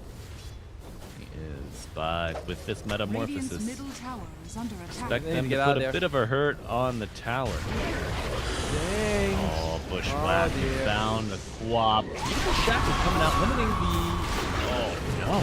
Oh! They tamed the beast, but this real beast, will he be able to get away? Clove still on the prowl. Oh my. The Hoodwink! Gets the one with the right click, hits Bushwhack on the other. Sunder coming out to preserve Kismet. Keeping him in range. On the assault. Oh my, this swirl. I think Hoodwink might be the pick of the qualifier. Seems like it. I think this is the 4th game we see her have a good impact. But to be fair with you, Mideng I'm shocked that they stayed there. You know, you can see them, you know, you already saw the Terrorblade show up, you already know the Slaughter's there, the supports are there, and they still think like, yeah, I can handle them, I'll just Sonic Wave. Maybe I'll blink away to safety. So Mideng kind of disrespecting Roar and paying for it as, okay, no Sunder. Going on the aggro, but a beautiful bushwhack and a light strike array getting mitigated somewhat. Put him in the box and the hoodwink to fall. Bash coming up from the Slardar after the TP. They're going to pick up the Ringmaster after the Strongman tonic. Fuse and Shu will be the next. Sports going down, a little bit of foul play, but not enough. Butterfly, in fact, picks up both of those. 400 gold into the coffers of the Lina. Can we look at the Bristleback and the Beastmaster for a second? I want to see what they're working with, because it's going to come down to these two guys. Beyond has the Vanguard. You're up against a lot of physical damage. I got 10 minutes. He's got 1900 health. Does that's something Roar? Oh my god. All right. Mideng needed a little bit of love to get back into this game. It's motion in the right direction. Top net worth brought down. Alright. I'm thinking Mideng, it's going to be the timing of the Concentrate wraps or the Lodestorm on the Bristle and the Acceptor on 70. And that will be kind of a very critical power spike for them, because the way the game is going, it's tilting heavily in Roar Gaming's favor, despite what our observer said. Oh, come on. You baited him into that, Atomo. Liquid Fire and a Catapult. Match made in heaven for Aurora Gaming. Looking at this mid tower. Dire's middle tower is under The other observers just ignore us. You know, they're like, it's not possible. Nice path, but the gap closed. Just walking menacingly. Needs to be careful here. Yeah. Still no Wheel of Wonder and no Roar either. So Mideng, they're mostly posturing, but the posture works. Roar Gaming says, it's probably too close to level 6. The Wheel of Wonder is going to come out. Roar might be available. Decides not to press their luck. Is Beyond. He sees a Terrorblade, runs away. Look at the wings on Terrorblade, by the way. Have you seen them? Massive. Pretty cool. Yeah. The meta wings. Rather. The meta wings. Yeah, I was like, these wings are normal. Oh no. Laguna after the light strike. Not like this, but the box, not enough. The burn damage still burns brightly. Macropyre used on the rune. Uh-oh. Beautiful sacrificial play from the Rasta. Get his mid laner out. Gotta respect it. It's costing them a lot to do this though. Butterfly effect is 5-0 and Ohm. Already has a boost of travel and a Kaya, so he's going to be active and no issues with mana. Just showing up everywhere. Roar? Good kill. Okay. You know, some folks might scratch their head at that play, but a solo kill on this Hoodwink who's been running the map for the Radiant. Very valuable. Jakiro. And it helps to accelerate that timing. Ooh, Jakiro falls solo to Beyond on the Bristle. My god. Also, Beastmaster de-warded that Observer from the Hoodwink. Nice chunk of XP and gold going his way. It's generally feeling like Mideng is going to be relying on support. Jumped by the support. Wheel of Wonder in protecting the Queen of Pain. He will step up to bat. Get her a kill, or an assist rather. You lose your Ringmaster, Yumi. Whoa, I have reservations about that. Okay. He wasn't going to turn. He was just like, he's just poking him. He's like, here's a dagger. Keep your distance. It does also disable the blink dagger on the Slaughter for a little bit. Yeah, true. Man, I had premonitions of an ice path into a light strike, into a crush, a double bash, triple bash, something. You know. Oh, I see you played the same game as me recently. Yeah. It's all stuns. Oh! Very close to the Aghanim Scepter, and that is going to be, as we mentioned, sort of the biggest timing for Mideng. Lodestorm on the Bristleback, feeling like if I can remove, damage over time from the Lina, the Corrosive Haze, there's a lot of things you can work with for sure. Yeah. It's Illusion Rune. I am foreseeing Oh no, she pops it immediately. Never mind. I was like, maybe you save it for the Beastmaster Roar and you pop it as soon as he goes to cast and buy yourself like a second to reset. Radiant's top tower is under attack. What do I know? What do I know, Tomo? Radiant structures See, are that's old school thinking. These guys, they're like, I'm gonna use it and push out lanes and farm with it more efficiently. Let's go. Oh my, good placement. Forcing clothes Radiant's top tower. into the Get out there, arms though. of Yumi Yumi. Going for the Shrine skill. They get it, but I do hear a Laguna Blade. They bring down the Quap. Maybe you get both Shrines, but you lose your carry. You do get a kill. I think I'm okay with that if you're Mideng. Yeah, losing your carry never feels good, but this is more of a tempo carry than anything else. He's not really the team's win condition, and you get the 2 Wisdom Shrines, which is a bigger deal. So I like what Mideng got out of that more than what Roar Gaming got. Sorry. And Bristleback getting this casual plate mail. And then going into the wraps, it seems. Do you feel like he's diversifying his economy a little too much, or is it needed against the Slardar and the Terrorblade's physical damage? I still think he's going Lotus Orb and he's just baiting the casters, but maybe, you know, he's like, wait. Oh yeah, plenty of control, enough damage, enough reach for an easy kill, but SS showing up. I don't think they're gonna push the issue though. By the way, it is Consecrated Wraps. Look at that. He doesn't. He bought the placement like you mentioned. It was casual, and they're gonna go for Rosh right now. Big timing, Wraps and Ag Scepter. This has been what we've been talking about for 15 minutes as a timing for Mideng, that they have to be able to get something good out of that. Rosh is decent speed, but they have time on Roar Gaming to contest this. They do. SS looking for it. Well, it has been- Boards used. Okay. Good usage. They won this. They do. With of Wonders Link available. is available with the wheel as well. This is dangerous. Okay, they find this. The Shadow Shaman. McIntyre committed. Pick up 1, but the Aegis goes to 70. Snakes are still on the ground. Slardar trying to play in the stage with the McIntyre. Wheel Wonder coming out, cutting off the entrance or the escape. Now Slardar isolated. Yumi for a kill. Will he use the wave? No, but it's not needed.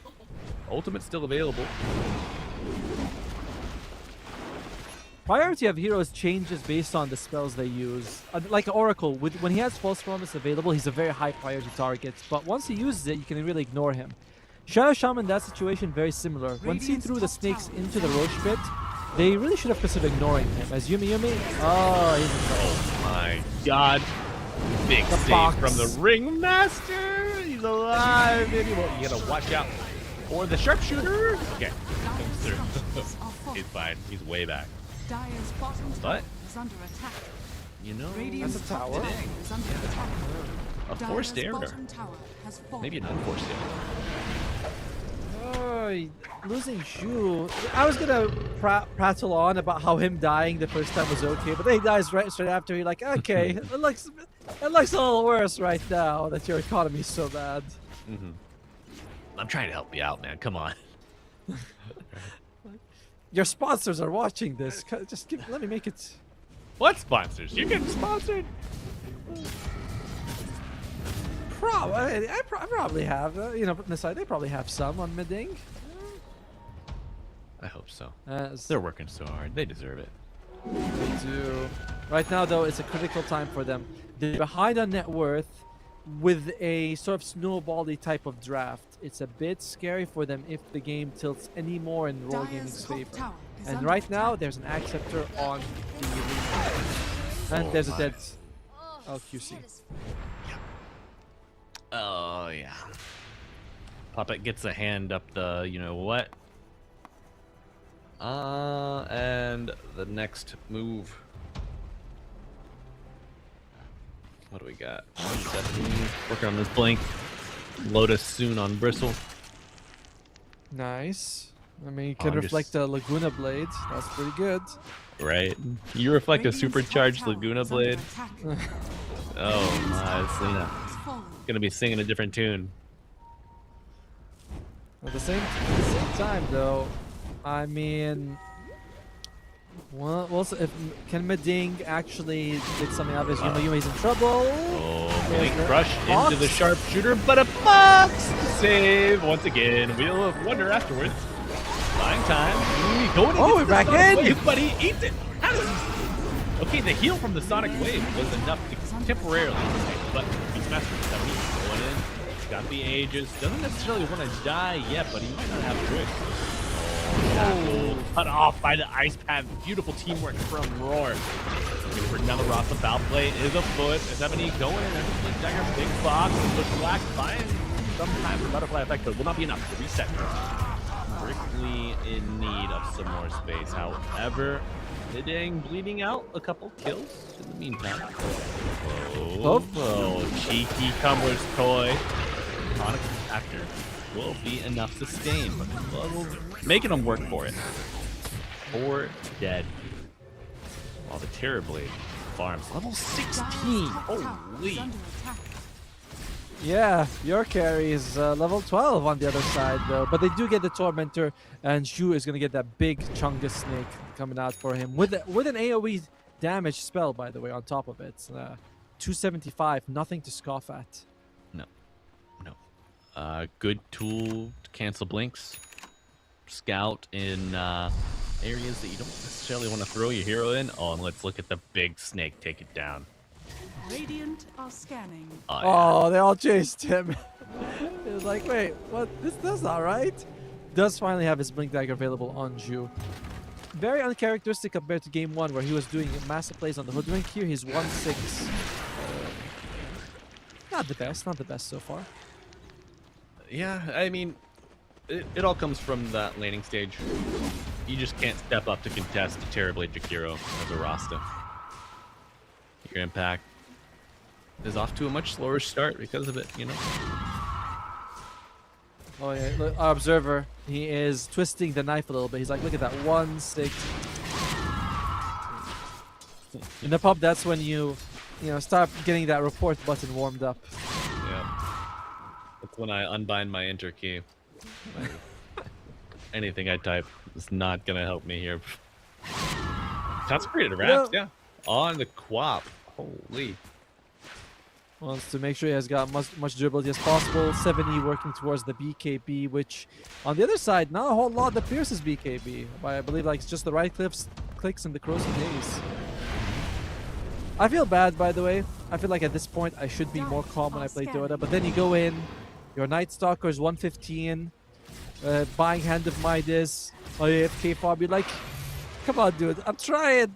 I'm trying to be nice here. Like, yep. I gave you solo XP, bro. This is how you repay me? Give me something to work with at least. He's like, no, I give up. The Shadow Blade acquired on our Terrorblade. Good break.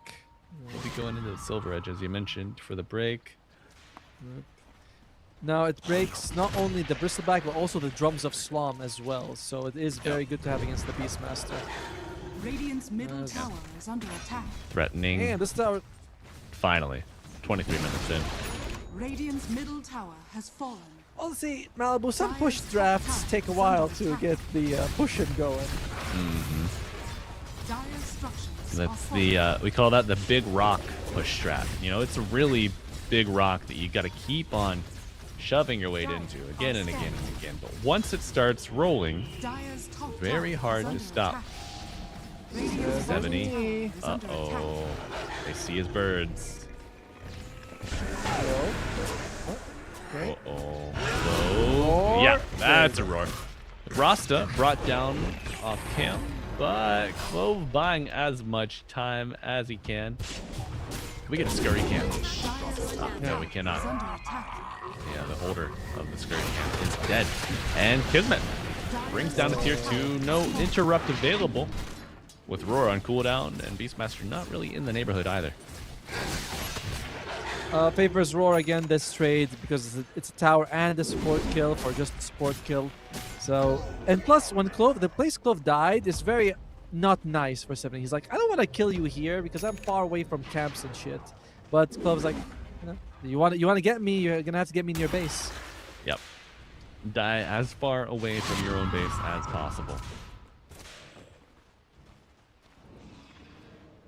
But it is actually the Slaughter's net worth is quite low. It does not expect SS to struggle as much as he has. He is going to go for the BKB. Now, to be fair to Slaughter, Blink BKB is usually more than enough to get you through the whole game. Not ideal, but enough. Like If that. he can build on that, another assist. Blinking out. Yumi looking to make an escape and maybe, just maybe, join the rest of his team. Okay. That's a decent one for one trade for sure. However, you have Terrorblade. He's creeping on your bases. And you gotta be careful about that guy. Resolutions do a little more damage now as well. I think they got like 5% extra damage in the patch. Let me make sure. Yep, they do. And it's actually more than 5% because you know how math works. Like going from 5 to 10 is doubling the damage, not exactly a 5% increase. True. Meanwhile, looks like they're going to go for a push here, or maybe not. Mideng, they're just poking. That'd be a good team name. Just poking. Would be nice, actually. We'll make our own team. Me, you, KC, of course, our observer. He'll be playing mid, by the way. The old try region. There we go. Oh, Rush with the roar on top. And they get anything off the top of it. No! BKB used a little too late. Uh-oh. So you're supposed to use it before you get stuck. And now... Radiant structures are fortified. Amplified damage rune for Butterfly Affected Tomo. This is... nightmare. Yeah, that Lincoln's catching the brunt of the force there from the Beastmaster. Dire's middle tower is under attack. Very tough situation. See, our original plan for Mideng was to win through the fast push, but obviously that's completely fallen apart, and now you have to adjust to how do we deal with it with this Terrorblade. It's tough. It's certainly tough. I don't know. Does the Bristle have it? Yeah, he's got Lotus, so he can dispel the break. Okay. I think that it's going to come down to Zhu somehow controlling Kismet. Gotta get the Shadow Shaman on him, hexing him, shackle, full duration, followed by a roar. And maybe then you can kill him, but it's a tall order, especially with the rest of the team behind him. Radiant are scanning. They are not going to let you take down the big boy willingly. But I will say, you know, like these 40-minute, 45-minute Rastas, they seem to get off a full shackle, like a full duration shackle every time. It helps when we have a BKB. Alright, Big Snake is strong, but not this. Oh, he doesn't actually have this one. Ready will respond though. Even Terrorblade making his way down the Silver Edge. Oh my. Oh, the break. A lot of damage and a break applied. Not dispelled. But Terrorblade. Kismet. BKB pop not thunder a BKB target. However, you can thunder your ally. That will be enough. You get the hero, you get the Lina on top of it. Macrofire, be damned. Big Snakes have been committed. But nice play. Dreaming of a comeuppance. They find another. Third brought down, and with that, Atomo Radiant's middle tower right is back under into the attack. pit. Kinda on Kismet on that one, being a bit of a tough spot, forces his team to come in. Suddenly you have to slug your own friends, and he's hightailing it out there. He has no interest in that fight. 1,000 damage of fangirling, bro. Oh man, that's crazy. You remember the good old days when this hero used to buy Necronomicon and was only good at pushing? Now it's like, now he's good at everything. Yeah. Oh my. Okay. Really pushing it to the limit here. He was miles away from dying. Alright, to the expert eyes, he was basically full health. Now, I don't know if you have a full grasp of the concept of a mile. How many freedom units is a mile? I believe you guys are the only ones who use that measurement. Yeah. Well, it's 1,600 meters. That's 4 a lot. laps. around the 4 laps around the old Olympic track. So it's 1.6 kilometers, as we mentioned in the right measurements. Yeah. I will say, driving in kilometer per hour, not quite as exciting as miles per hour. Really? Is it because the kilometers are like bigger numbers, so you don't? Yeah. It's like I got. You look down at the number, you're like 140. That's nothing. My God. I was in the UK and I was very surprised that they used kilos for weight, but miles for destination. I'm like, you guys are like, make up your mind. Go with one or the other. You gotta commit, and committal is the name of the game for Mideng. Bring down the Lina. A hard commitment on the butterfly effect, and he struggles and he loses his life because of that. And suddenly we're 20 and 20. Kismet is still top dog though on this Tearblade. Like the win percentage 50-50. He is working towards a Lincoln Spear, but what can he? Oh, someone's dead. Oh, speaking of top dog, little pup says arf arf. Finds him and kill. Radiant's middle tower is under attack. Difficult game to get a grasp. Difficult game to get a grasp on for who's really winning. As there's Observer there, spot 7E, but no one's there to take advantage of it. Although, wait, Kismet's coming. Ready to go. Looking to break beyond. Oh, the rush a little off the mark. But plenty of control and a lot of damage from the meta. Big boy. Bring down 2 in this exchange. Meta 7E is being chased. He is. Dire's top pulls tower back. is under attack. Okay. So. Oh, actually. Did they lose the gem? Yeah. I'm looking at it. Yep, it's in the river right there. And next to the Dire tier 2 bottom. No. Down. Casey, down some more for the gym. Down. Keep. Down. Oh, that's right. Dire, no, Radiant tier 2. Radiant tier 2. Bottom. Hey, wow, it's still there. Oh my God. Jakiro, Slardar on the hunt. They're looking for the courier. They find it. And picked it up. Lloyd just like, yep, thank you very much. Oh no. Is there any better feeling than getting a gem from the enemy? It's, you always like, gem's always good, but you think to yourself, I need it right now. Sometimes it's late, but then you get... But which one? But that's so rare, and I think there's a bit of nervousness. Like rapier dropped. Can you carry it? Can you carry reach it? Do I have to take it? Jim is just like, oh, a gem. It's nice. You accidentally break your BKB trying to pick up the rapier. Yumi! Oh! No. Ice Path on top. Kismet.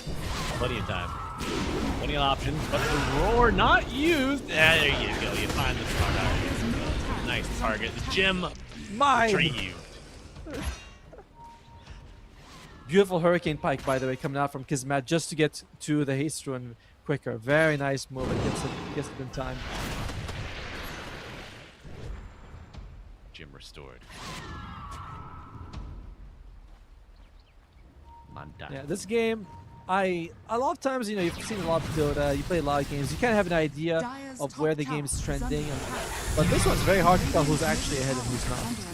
Because you have 3 farm cores in the Dire, but you have a Giga farm Tearblade, but a relatively weak Slardar. You have great control and saves from the Dire supports, but the Radiant supports are more farmed. And it's like... It's a real hodgepodge, man. Like the TB is essentially 2 items ahead of like Dire top net worth. Yes. Like your Beastmasters you carry, but your Quaps you carry. The itemization's kind of like all over the place. Built to counteract the enemies and not necessarily played to like the true carry role either with the Quap. Yep. And Quap is going for, he already has the Fuse Guards. Is that a Blip going after? I believe it is. Yeah. Oh, I hear a Wheel of Wonder, but not very wondrous. Demonic Zeal applied, but they are on the prowl. Nick roars the Shackle on top. Stacking the Sons of Sonic Wave coming through. That's a kill on the top dog. Hear you bark, folks. Now, the thing is, the Shackle there was just to get as much damage out as soon as they can. Because Shackle's damage is pretty impressive once you have the talent for it level 10.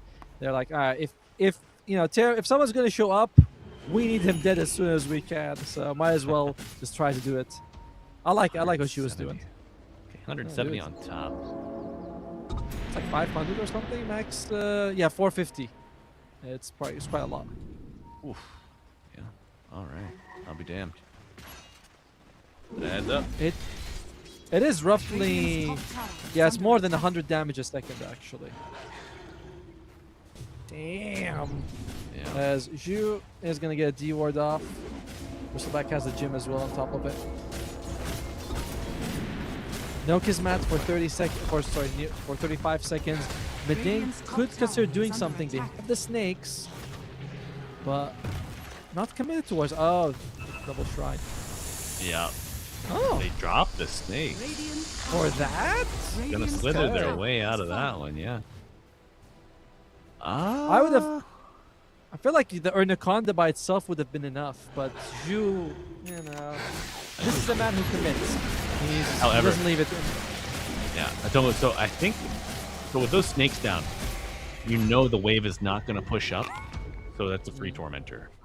Perhaps, like that's my copium. Yeah, I mean, it could make sense. Like, it could really be exactly as they thought. As Yumi Bloodstone finished now, it gets the aura of reducing magic immunity, which is very nice.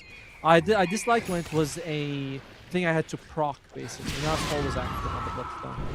Right. And the Scream of Wave damage instead of this, or the Scream of Pain damage instead of the Sonic Wave cooldown. It's 460 damage, by the way, per Scream of Pain. With an Axe on top, it procs a lot. Yeah. Very good against the illusions of the Terrorblade as well. Yes, the Scream of Wave. The Scream of Wave. We call that one the Ags. I Or mean, the Shadow Strike of Pain.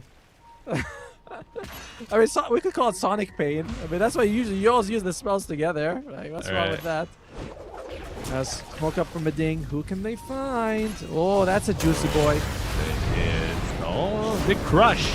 Interrupting the go, and now the Rasta explodes, force after the high ground. Macropyre already committed a nice reset here, but the sharpshooter hits the bristle. No stun with the BKB. Both teams dancing. Kismet wants to attack on the flank, but it's going to be a reset here on the high ground. Is it? They find him. Rasta getting out with the foul play. He'll pull him in, but of course that nice tap on top of it all. Roar on the back line. They found a big wave.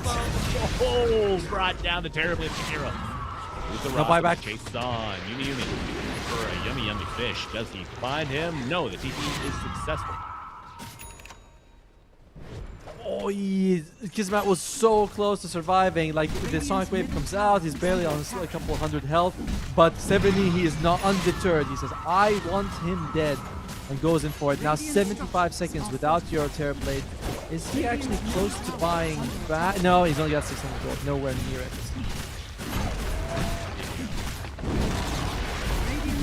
Wait, I want to see those fantasy points again. Those were good stuff. My fantasy. Oh, that's a lot. Everybody gets the 10, a perfect 10, and the chase is on. Coming out. Yumi trying to find this damn hoodwink somewhere in the tree. Bristleback getting in there. Macropyre committed. He dead. Numbers in favor of the Dire, but 70 lacking in HP. Really needs the lifesteal off of these drums of Slam, but there are just no damn units around. And Rasta Who's on the way? That's the snakes. Will they try? What are they gonna go with? Is that there's still the top lane of barracks? You have 15 seconds. Might not be worth it. And Roshan is up. I believe Zhu spotted out for the team, so they're like, all right, let's just go. Let's just go for it. Yeah. All right, Malbo, I'm good. What do you think is more annoying? You know, 2 sets of snakes with 2 Anacondas, or 2 Sonic Waves, or 2 Roars? Well, the Roars have been winning the fight ever since they've been popping the Lincolns on the Lina. the roars have been immaculate. There was that one where that was the Lincoln's reveal for the Lina that kind of caught Mideng off guard, but ever since it's been either 70 just finding a different target or good coordination. Popping the Lincolns with like the Rasta that either shocks them like that. I really like the way that they've adjusted the draft to put the Queen of Pain as the sort of carry but not win condition, and 70 in the mid, but he's the main guy who's going to get them to victory, and he has been delivering. Yeah. Now, is there any item on the Radiant side? Jakiro, Lotus Orb, Force Staff, and Drums. That's nice, but boring. Where is the Aghanim Scepter, my friend? Where is my 4,200 gold Aghanim Scepter? Unaffected by inflation. You know, the shopkeeper never did us wrong. No, he's a good guy, man. He's a good guy. Unlike the other shopkeeper, even branches, he's like, I could squeeze a bit more out of them. Tomo, I want to know, when do we get the side shop back? Based on my communications with Ice Frog, any day now. It's gonna be put it back. Maybe 7.42. Yeah. Oh, I think. So I think how many Slark 87 memes you're seeing right now? If we got shop or side shop back, you would not stop hearing about it for at least 2 months. Oh, smoke break. The high ground gets forced to the high ground. BKB active, put in the box.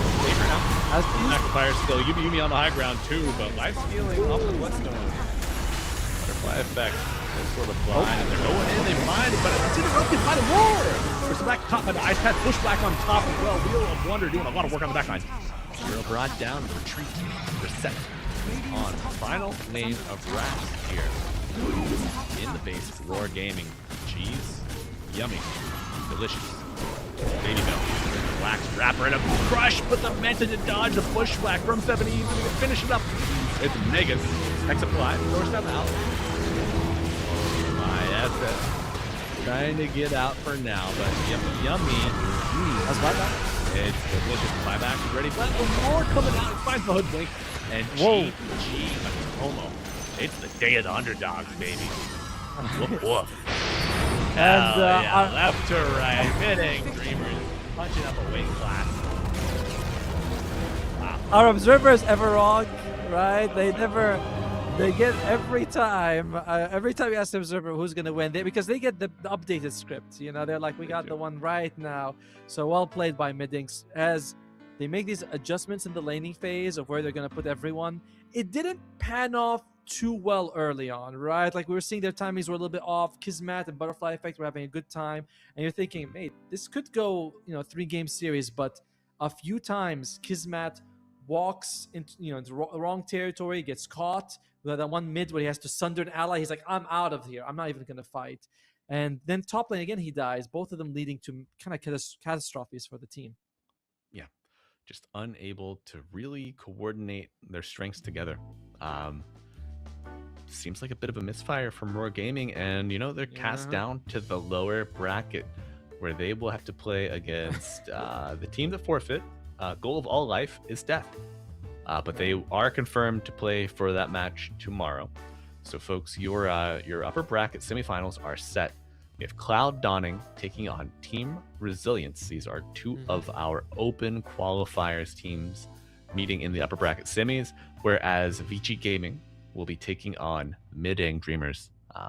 It's gonna be a great continuation of our upper bracket action here, and this all happens in about an hour 50 minutes or so. So folks, you've been working hard out there in chat. You've been cheering along your favorite underdogs. You've earned yourself a respite, bit of a break, and Tomo and I are afforded that same luxury. So before we send it off, Tomo, any closing thoughts before we take a nap, get a snack? I mean, it's been a day of upsets, man, with 3 qualifier teams making it to the upper bracket and 2 of the invite teams going lower bracket. So it's all surprises in China. So try to be here in a couple of hours as we bring you hopefully even more surprises in the upper bracket semifinals. Yes, sir. See you then, folks. Bye for now. There are stories for me to tell.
in my chest.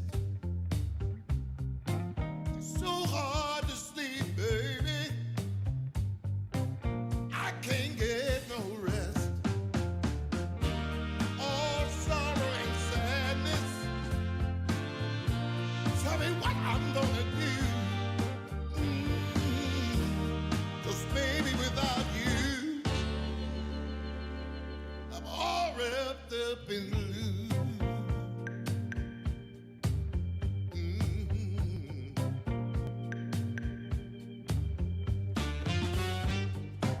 I thought it would be easy to make it on my own. But baby, now I know what it means to be alone. Lost in the shadows.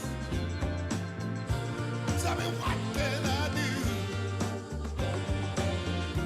'Cause baby, without you, I'm all wrapped up in blue. Wrapped up in blue.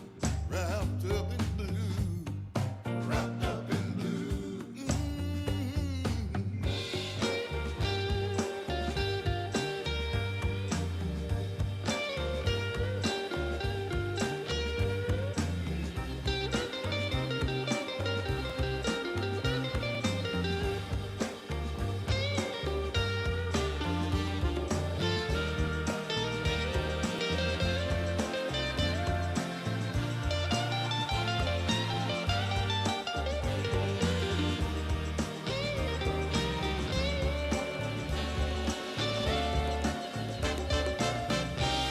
You don't miss the water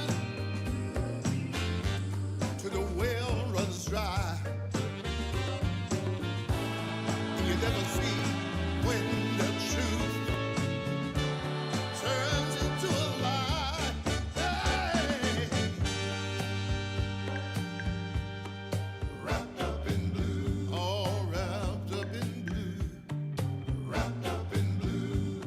Can't find my way out, no. Wrapped up in blue. Tell me what can I do? Wrapped up in blue. All wrapped up in blue.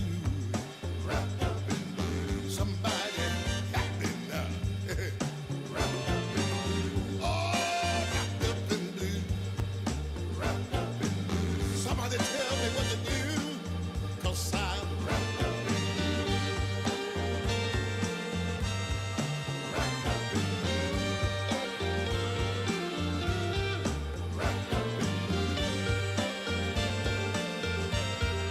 Wrapped up in blue. Wrapped up in blue. Oh, yes, I am.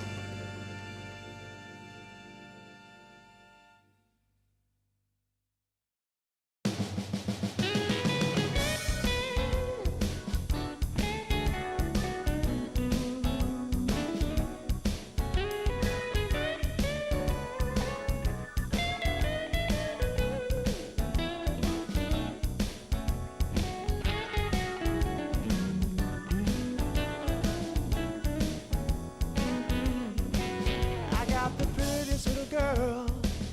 She's as pretty as can be. Yeah, yeah. I got the prettiest little girl. She's as pretty as can be. But what I don't understand is what she sees in me. Ooh, I've been drinking too much, staying out all night. I can't remember my left from my right. I'm kinda blurry from my head to my toes. It might seem like nothing, but there's one thing I know. I got the prettiest little girl. She's as pretty as can be. But what I don't understand is what she sees in me. Oh yeah, yeah.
my camels and jack. Go ahead and take them all, I don't want them back. Those nasty things mean really nothing to me, 'cause lately it's so plain to see. All I want is you, honey, is so true. Give it to me, baby, all I need is you. Yeah, yeah, yeah. Come on, you can take away my mint Cadillac, take my Harley too, I don't need them back. I got an engine, Lord, it runs so right. As long as I get your loving each night, all I want is you, honey, is so true. Give it to me, baby, all I need is you. Yeah, yeah, yeah, yeah, yeah. In the morning, well, early in the morning, late in the evening, right around noontime, right about noontime, baby, 24/7. Give it to me, baby, all I need is you. Yeah, yeah, yeah.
Camels and jack.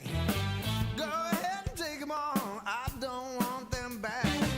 The only thing I could ever really miss is what I feel when I get your kiss.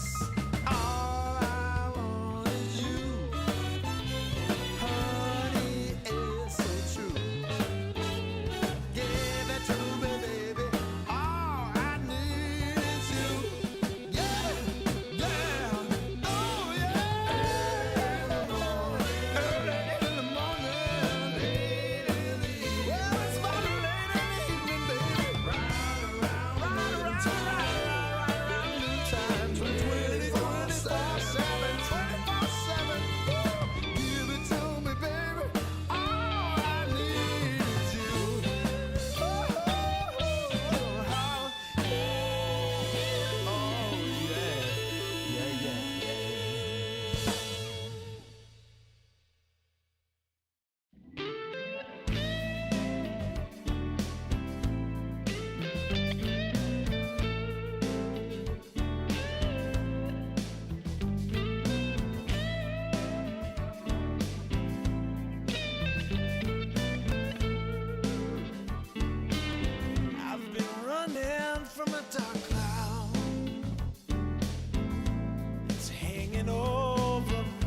If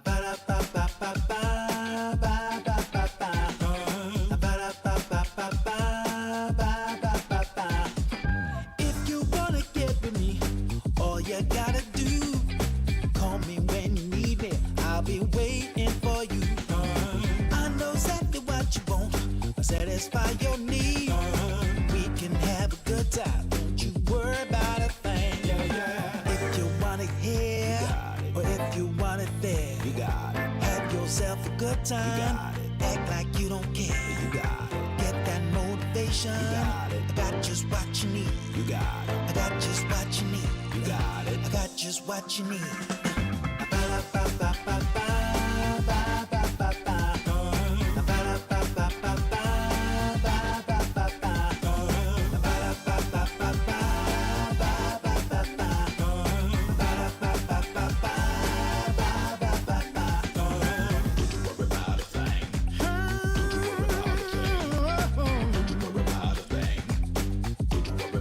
Don't you know you got it, baby? Don't you know you got it, baby? If you want it here, or if you want it there, you got it. Have yourself a good time.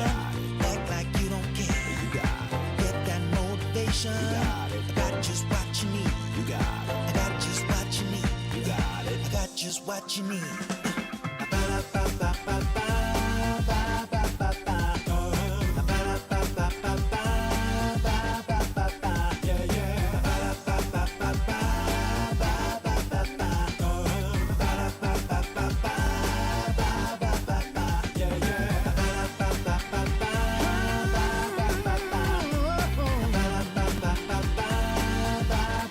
Don't you know you got it, baby? Don't you know you got it, baby?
I've had days of struggle, nothing quite as rough as today. Held, I've been held up, nothing seemingly goes my way. Oh, I, not a man for crying, for a storm of tears I crave. Take all this sorrow from me. How much more do I have to pray? Foolish of me, you might say. I make my way out of this here my way. All reservations I have come to bear. It's clear that I'm not going anywhere.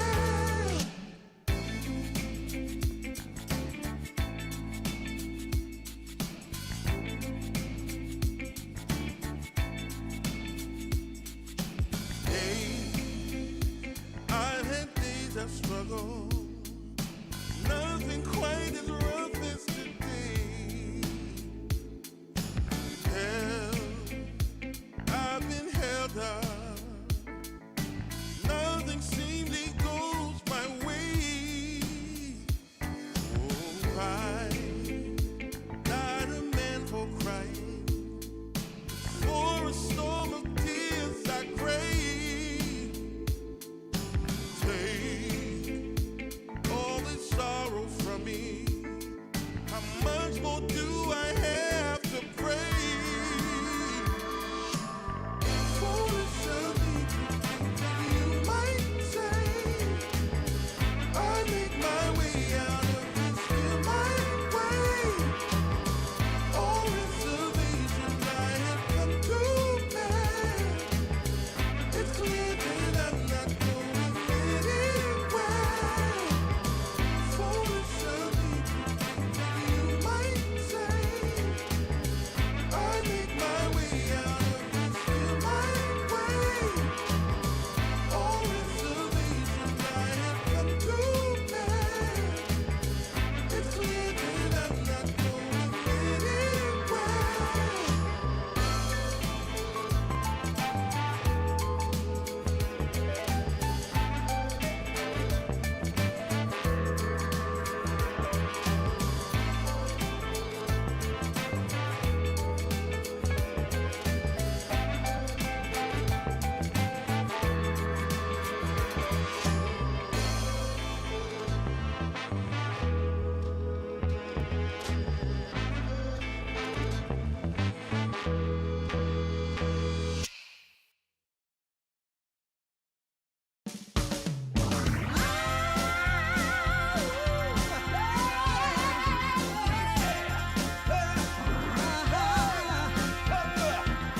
Go and tell your mama to get up off her seat.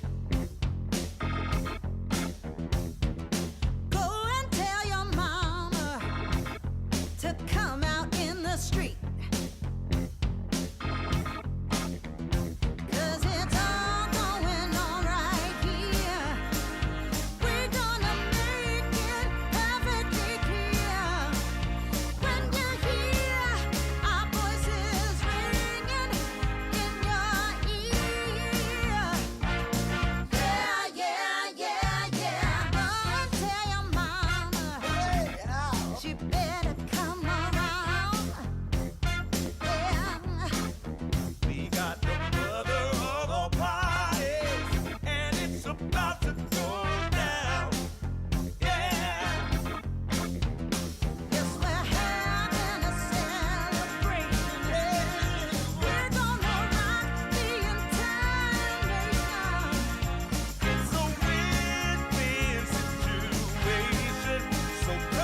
Whoa, girl, shake that body. Show me how it's gonna go down. Don't be late to the party. Don't be afraid to scream and shout. 'Cause when we dance to the music, you know that's what it's all about. Yeah, yeah. Hey, girl, shake that body. Shake it to the left and to the right. Yeah, girl, shake that body.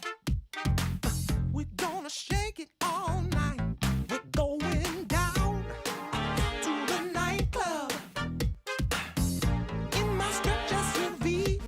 'Cause you know, girl, when we're dancing, there's no place I'd rather be.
she's gonna take your heart and you're never gonna get it back.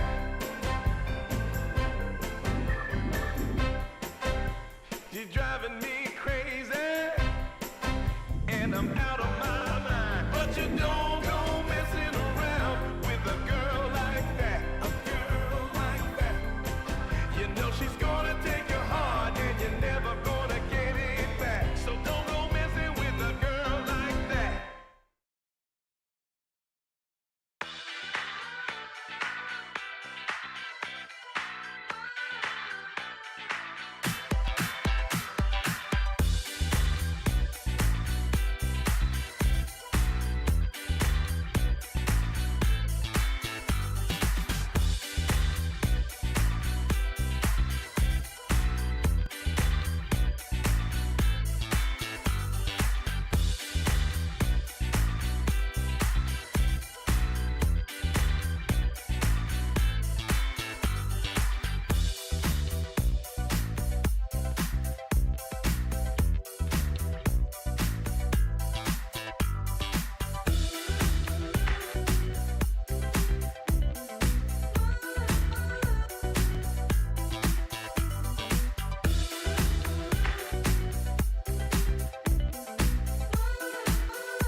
What you need is love and understanding.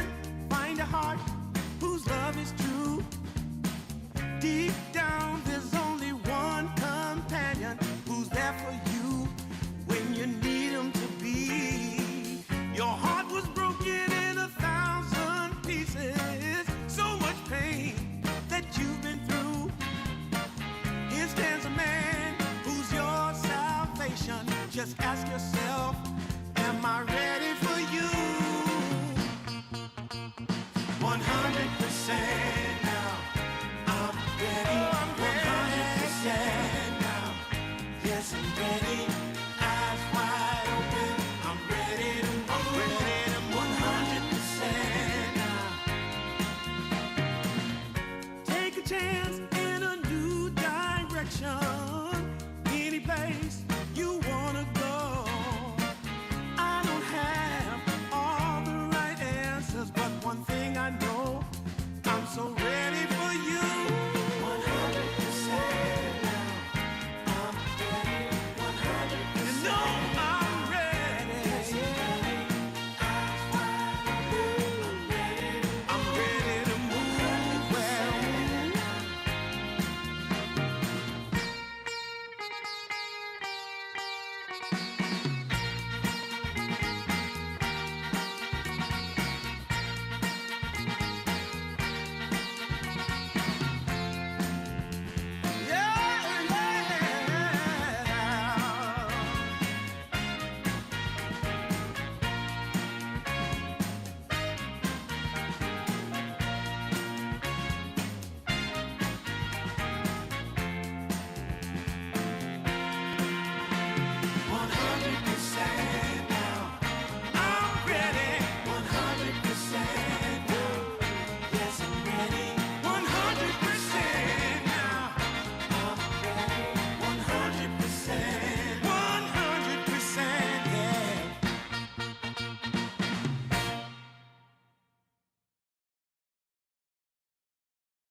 how I used to be was so good for me.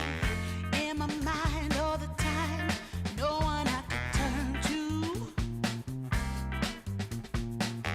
Now that I can see your love has set me free. You came along, made me strong. I've waited such a long time, and I just can't believe in this new love I have found. Yeah, don't want it to stop when you know you got a good thing that makes me feel fine. Ooh, wherever it leads me, you know it's all fine. I never thought that this could sweep me off the ground. Oh, I don't want it to stop when it's feeling this good.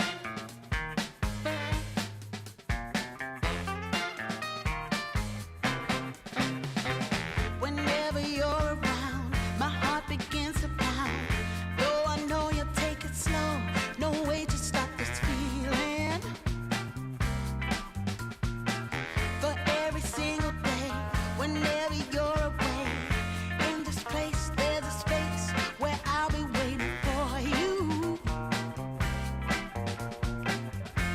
And I just can't believe in this new love I have found. Yeah, I don't want it to stop when you know you got a good thing that makes me feel fine. Ooh, wherever it leads me, you know it's all fine. I never thought that this could sweep me off the ground. I don't want it to stop. No, I don't want it to stop. I don't want it to stop.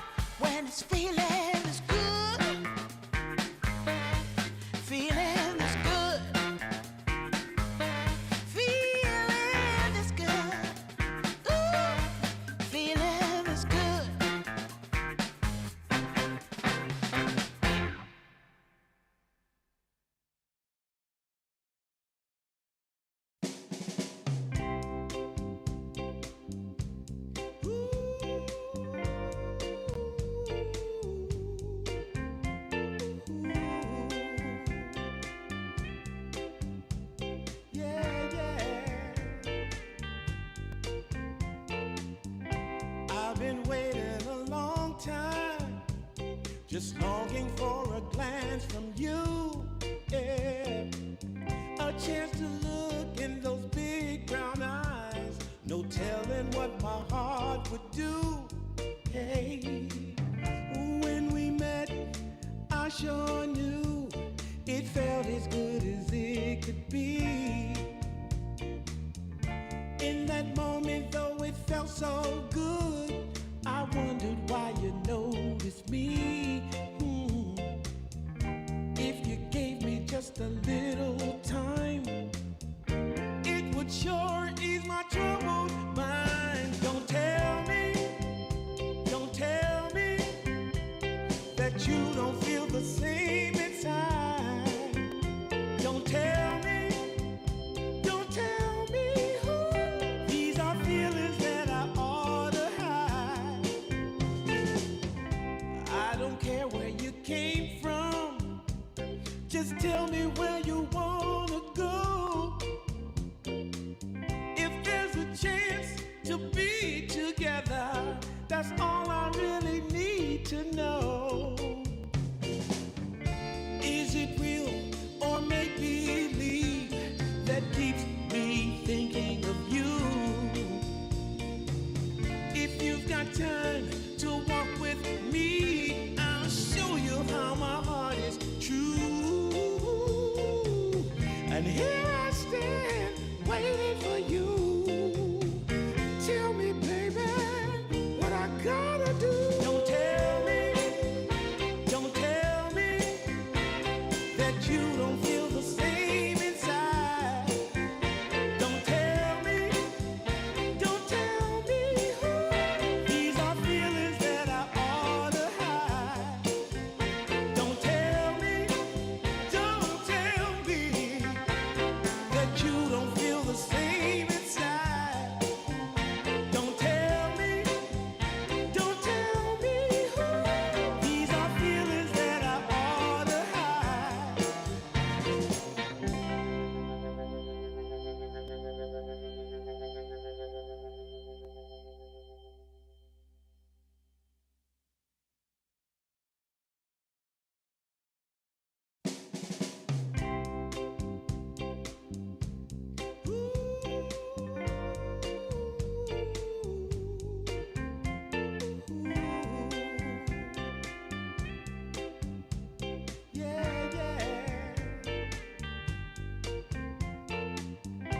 I've been waiting a long time, just longing for a glance from you. Yeah. A chance to look in those big brown eyes. No telling what my heart would do. Hey, when we met, I sure knew it felt as good as it could be. In that moment, though it felt so good, I wondered why you noticed me. If you gave me just a little time, it would sure ease my troubled mind. Don't tell me that you don't feel the same inside. Don't tell me who. These are feelings that I ought to hide. I don't care where you came from, just tell me where you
Sometimes I'll be foolish. Sometimes I know I get mad. Sometimes I say the wrong thing to you that makes you feel sad. But one thing is true in all that we've been through. You've never stopped loving me, no matter what I do. So let me say, yeah, that every day I try to find the words from my heart to say thank you. 'Cause you take me as I am.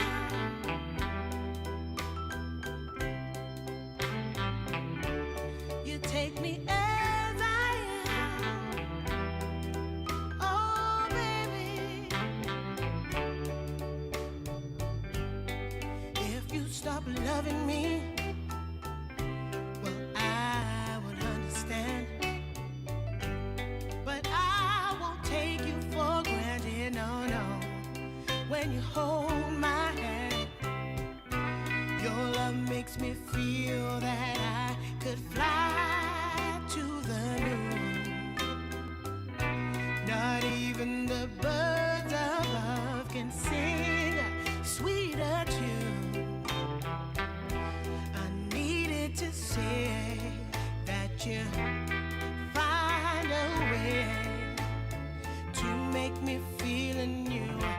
And I want to say thank you, 'cause you take me as I am. Oh, baby, take me as I am. Oh, take me as I am. Oh, take me.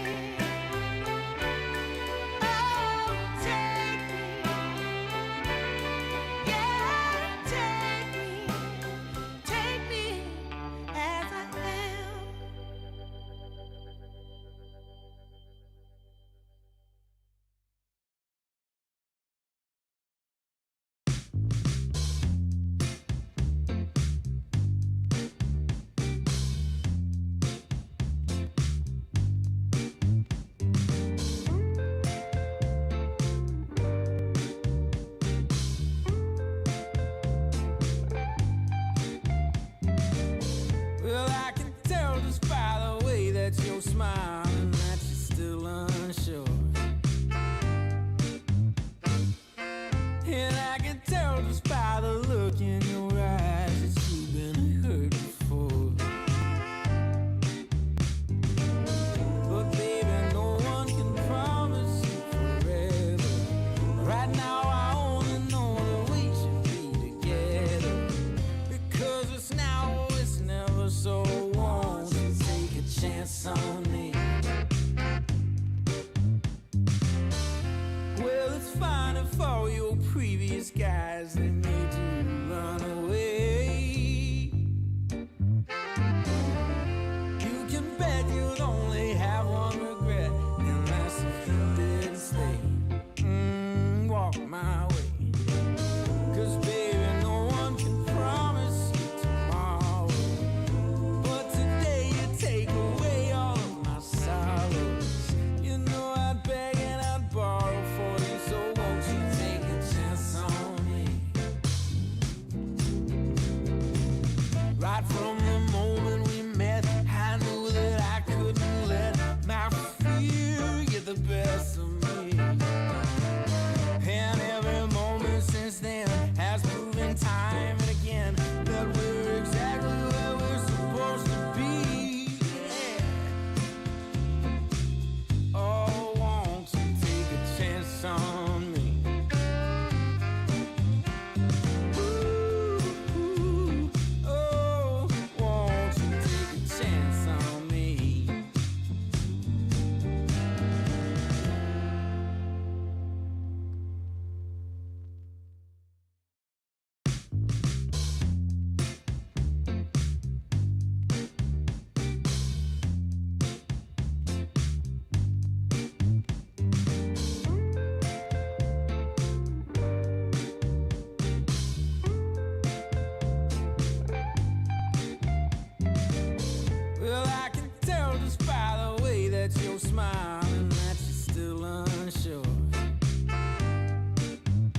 for your previous guys, they made you run away.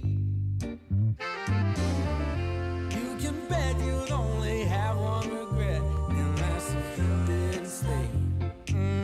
Walk my way. 'Cause baby, no one can promise you tomorrow, but today you take away all of my sorrows. You know I'd beg and I'd borrow for you, so won't you take a chance on me? Right from the moment we met, I knew that I couldn't let my fear get the best of me. And every moment since then has proven time and again that we're exactly where we're supposed to be. Yeah. Oh, won't you take a chance on me? Ooh, oh, won't you take a chance on me?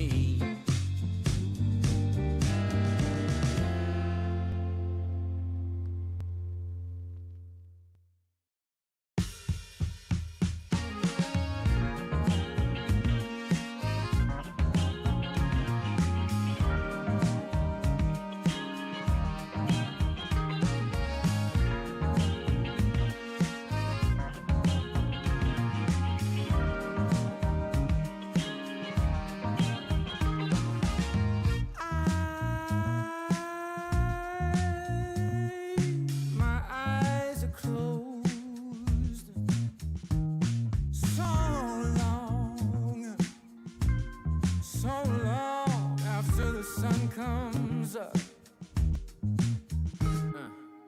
We do a dance in the dark, down the hall, pictures fall, even the neighbors call. But then you rip out my heart, every artery, a part of me. Ooh. It's obvious to me that you love to watch me bleed.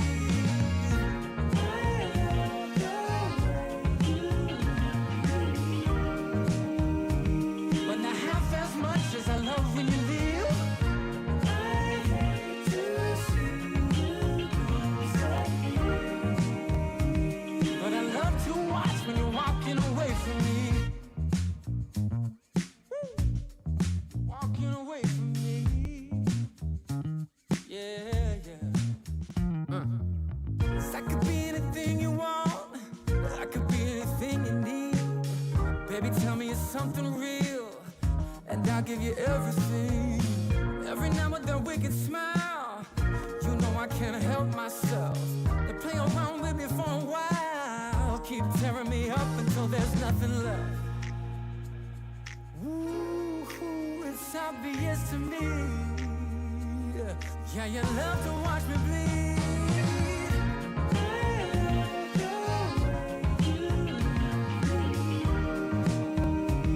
But not half as much as I love when you leave. I hate to see you go. But I love to watch when you're walking away from me. Yeah, yeah.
took a walk down Pico, heard someone shout from a crowd of fed up people, getting told they should calm down.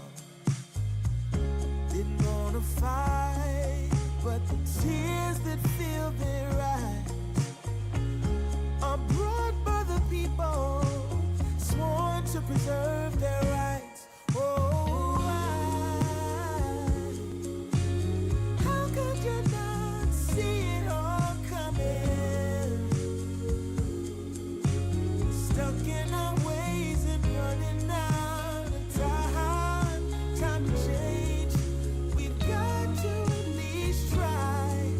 But what will they do when the people are stepping out of line? Oh, oh now, oh yeah. What will they do when the people are stepping out of line? By the ocean where we hit the ground, when just one block away shops were burning down. No surprise, the peaceful pay. We can't kick our feet out till justice takes its place. Oh, how could you not see it all coming? Stuck in our ways and running out of time. Time to change. We've got to at least try. But what will they do when the people are stepping out of line?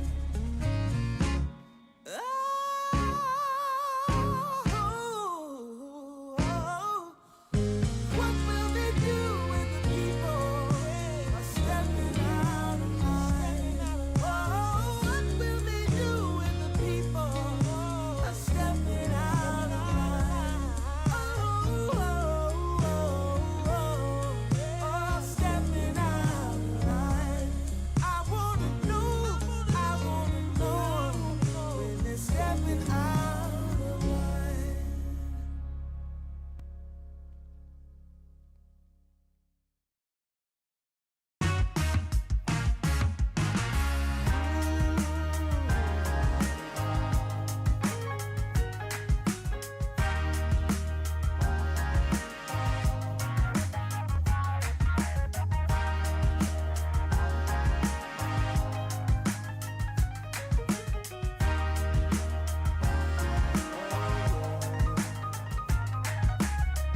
Turned on the dime when I saw you walking by.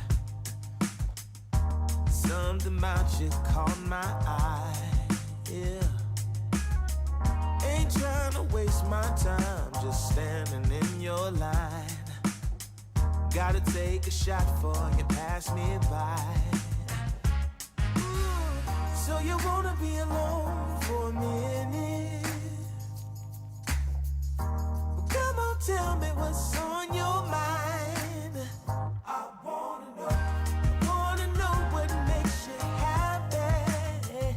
I wanna know, can I make you mine? Ooh, I wanna know if you know that I treat you right. I wanna know, can I spend the night? Well, I had my eyes on you for a little while now, but you never noticed 'cause you had a man. Ooh, yeah, and it's plain to see how bad I want you, girl. I'm trying to be much more than friends. Hey, so you wanna be alone for a minute?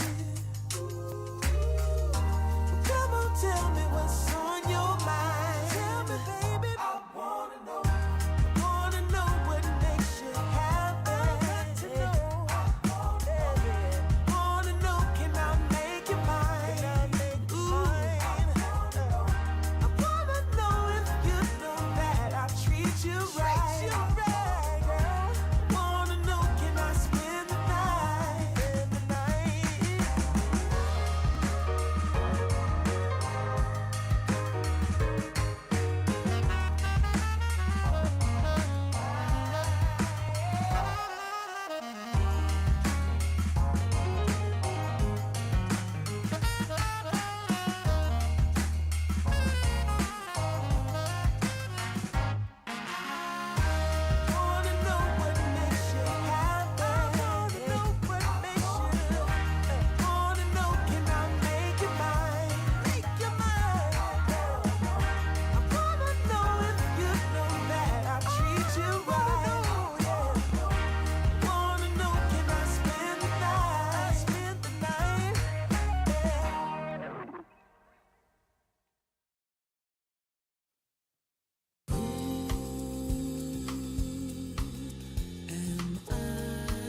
coming out the gate with the heat. Everybody's playing in the street. We got the summertime magic in the speed. Sun is in my eye, feeling high. Only good vibes, I'm alive. And if you see me driving by, don't be shy. I'm so excited. You know just what I wanna do.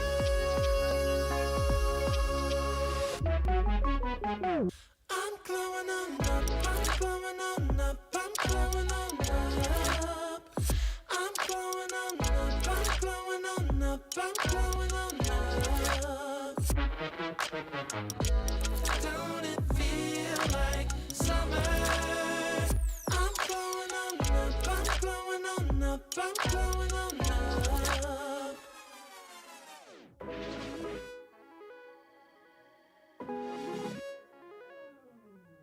Blow up, show up, soak up, aromas, flow to Sonoma, roll up to Nola, trope up, blow up, slow up, show up, get real, choke up, you're flowing, you're glowing.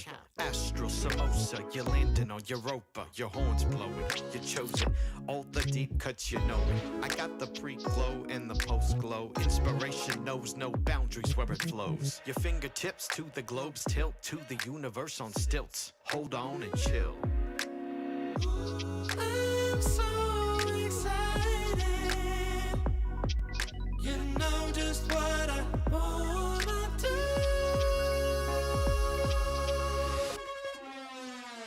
I'm glowing on up, I'm glowing on up, I'm glowing on up. I'm glowing on up, I'm glowing on up, I'm glowing on up. Don't it feel like summer? I'm glowing on up, I'm glowing on up, I'm glowing on up. I'm glowing on up, I'm glowing on up, I'm glowing on up. I'm glowing on up, I'm glowing on up, I'm glowing on up. Don't it feel like summer?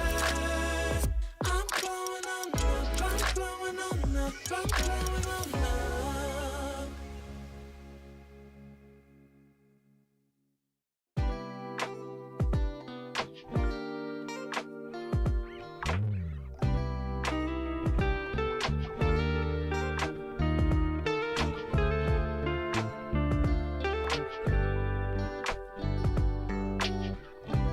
We're gonna keep it going. We got this now, you know. We're getting closer now. We're ready for some more. Now is the time, reaching for blossoms in the sky. Sun setting low, making us golden as we ride.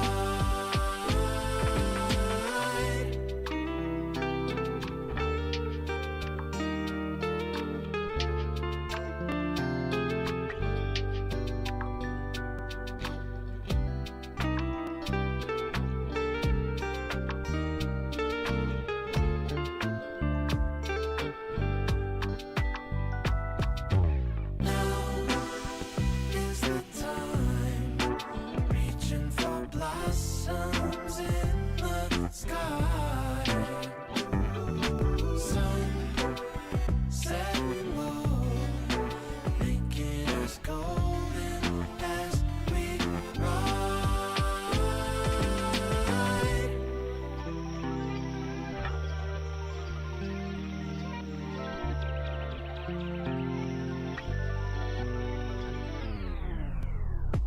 We've seen the magic tricks we don't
Forever's here, today's the first day. I wanna be closer to you. Closer to you, yeah. You to be all mine. I got all these choices, but I so made up my mind, yeah. There's nobody better, gotta be you. 1,000 voices, 'cause it's so good to be alive, yeah. There's nobody better, so it's gotta be you. These myths are busted, the grass is greener on my side. It's done and dusted, I'm never getting off this ride. 'Cause life with you is golden, so how can I go back to silver love? I'll be holding on, can't get enough. Wanna be closer to you. Closer to you, yeah. You to be all mine. Oh, yeah. Got all these choices, yeah. But I so made up my mind. There's nobody better, gotta be you. Got to be you. Voices, yeah. 'Cause it's so good to be alive, yeah. There's nobody better, so it's gotta be you. Yeah. It's gotta be you. Gotta be you. Gotta be you. Gotta be you. Yeah. Gotta be you. Oh. It's gotta be you. Yeah. All these choices, but I so made up my mind. Nobody better, gotta be you.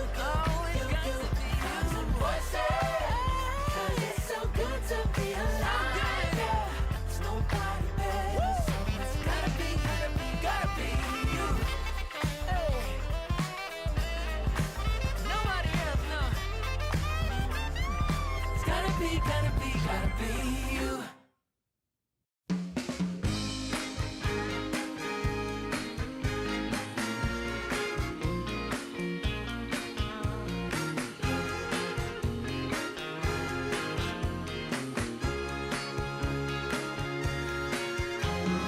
I want music, good music playing and dancing to the groove, and I want singing to sing at the top of my lungs.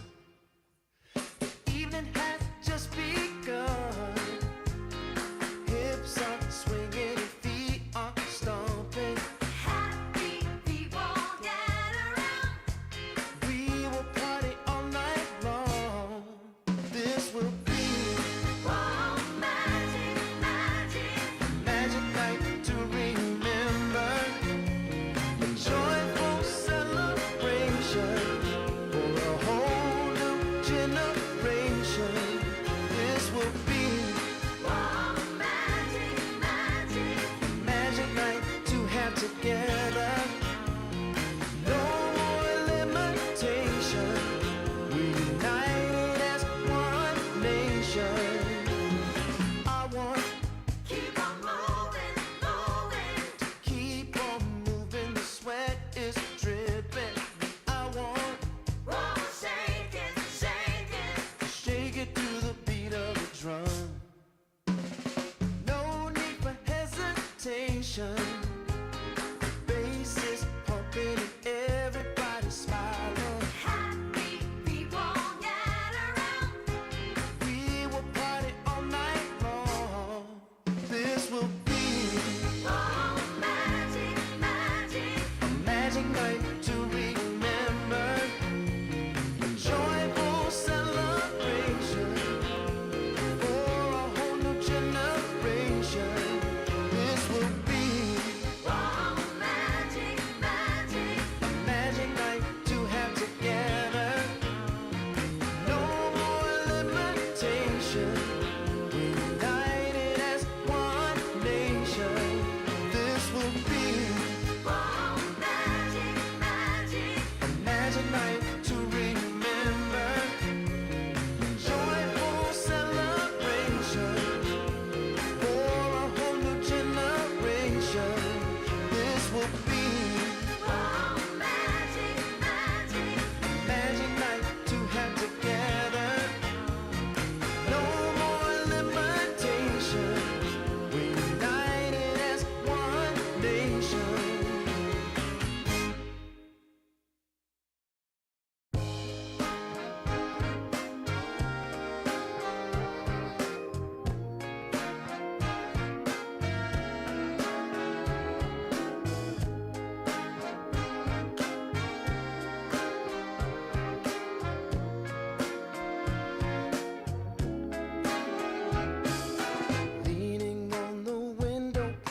constellation.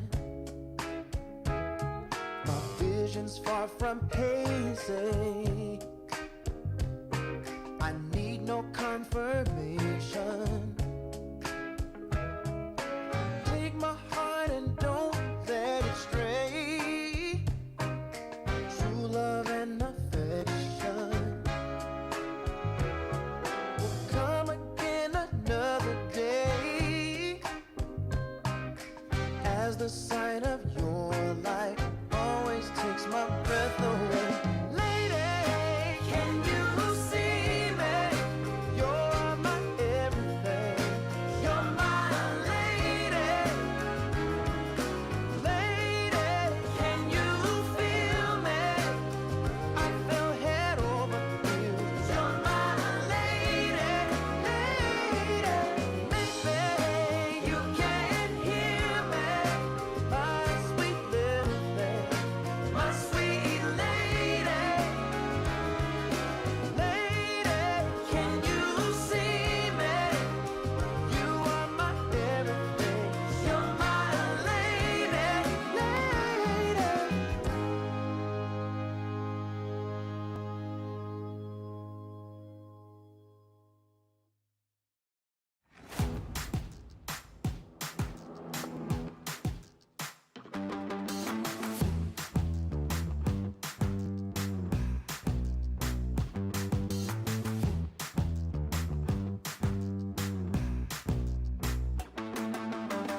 Let's go, get the party started. You know how to get it going. I'm so fired up, I'm ready to go. The music's moving my soul, I'm busy going. 1, 2, 3, 4. I really feel like dynamite. I really feel like taking flight. Oh, I feel good, I feel so fine. I'm making moves and getting mine. And I need you to get in line. 'Cause if we're gonna make it, we'll make it right.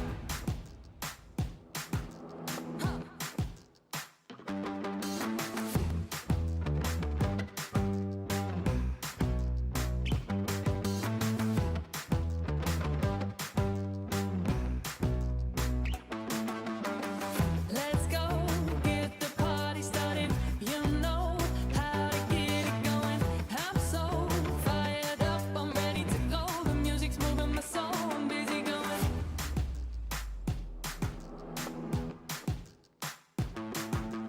1, 2, 3, 4. I really feel like dynamite. I really feel like taking flight. Oh, I feel good, I feel so fine. I'm making moves and getting mine. And I need you to get in line. 'Cause if we're gonna make it, we'll make it right.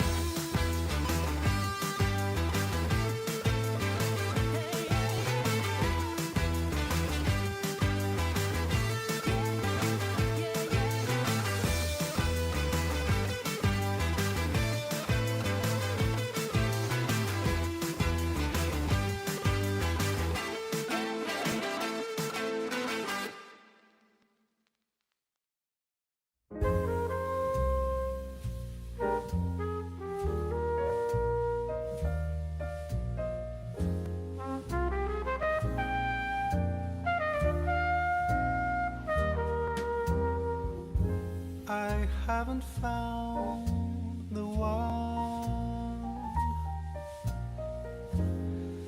I never knew what others do. I hope and yet again.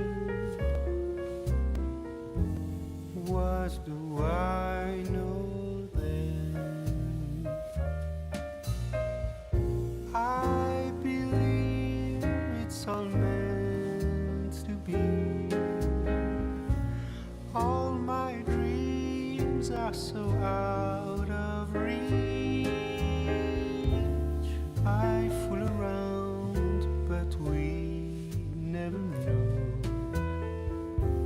I fell in love, but a long time ago.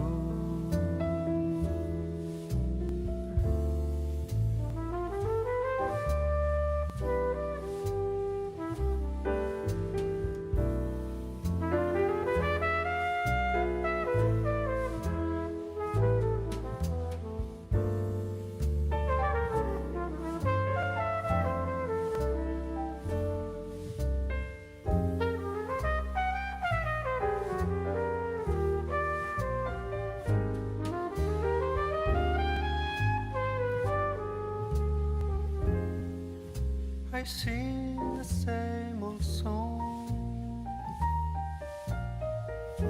been going on for far too long. I hope and yet again, what do I know then? I believe we're all meant to be. All my dreams are so out of reach. I fool around, but we never know. I fell in love, but a long time ago.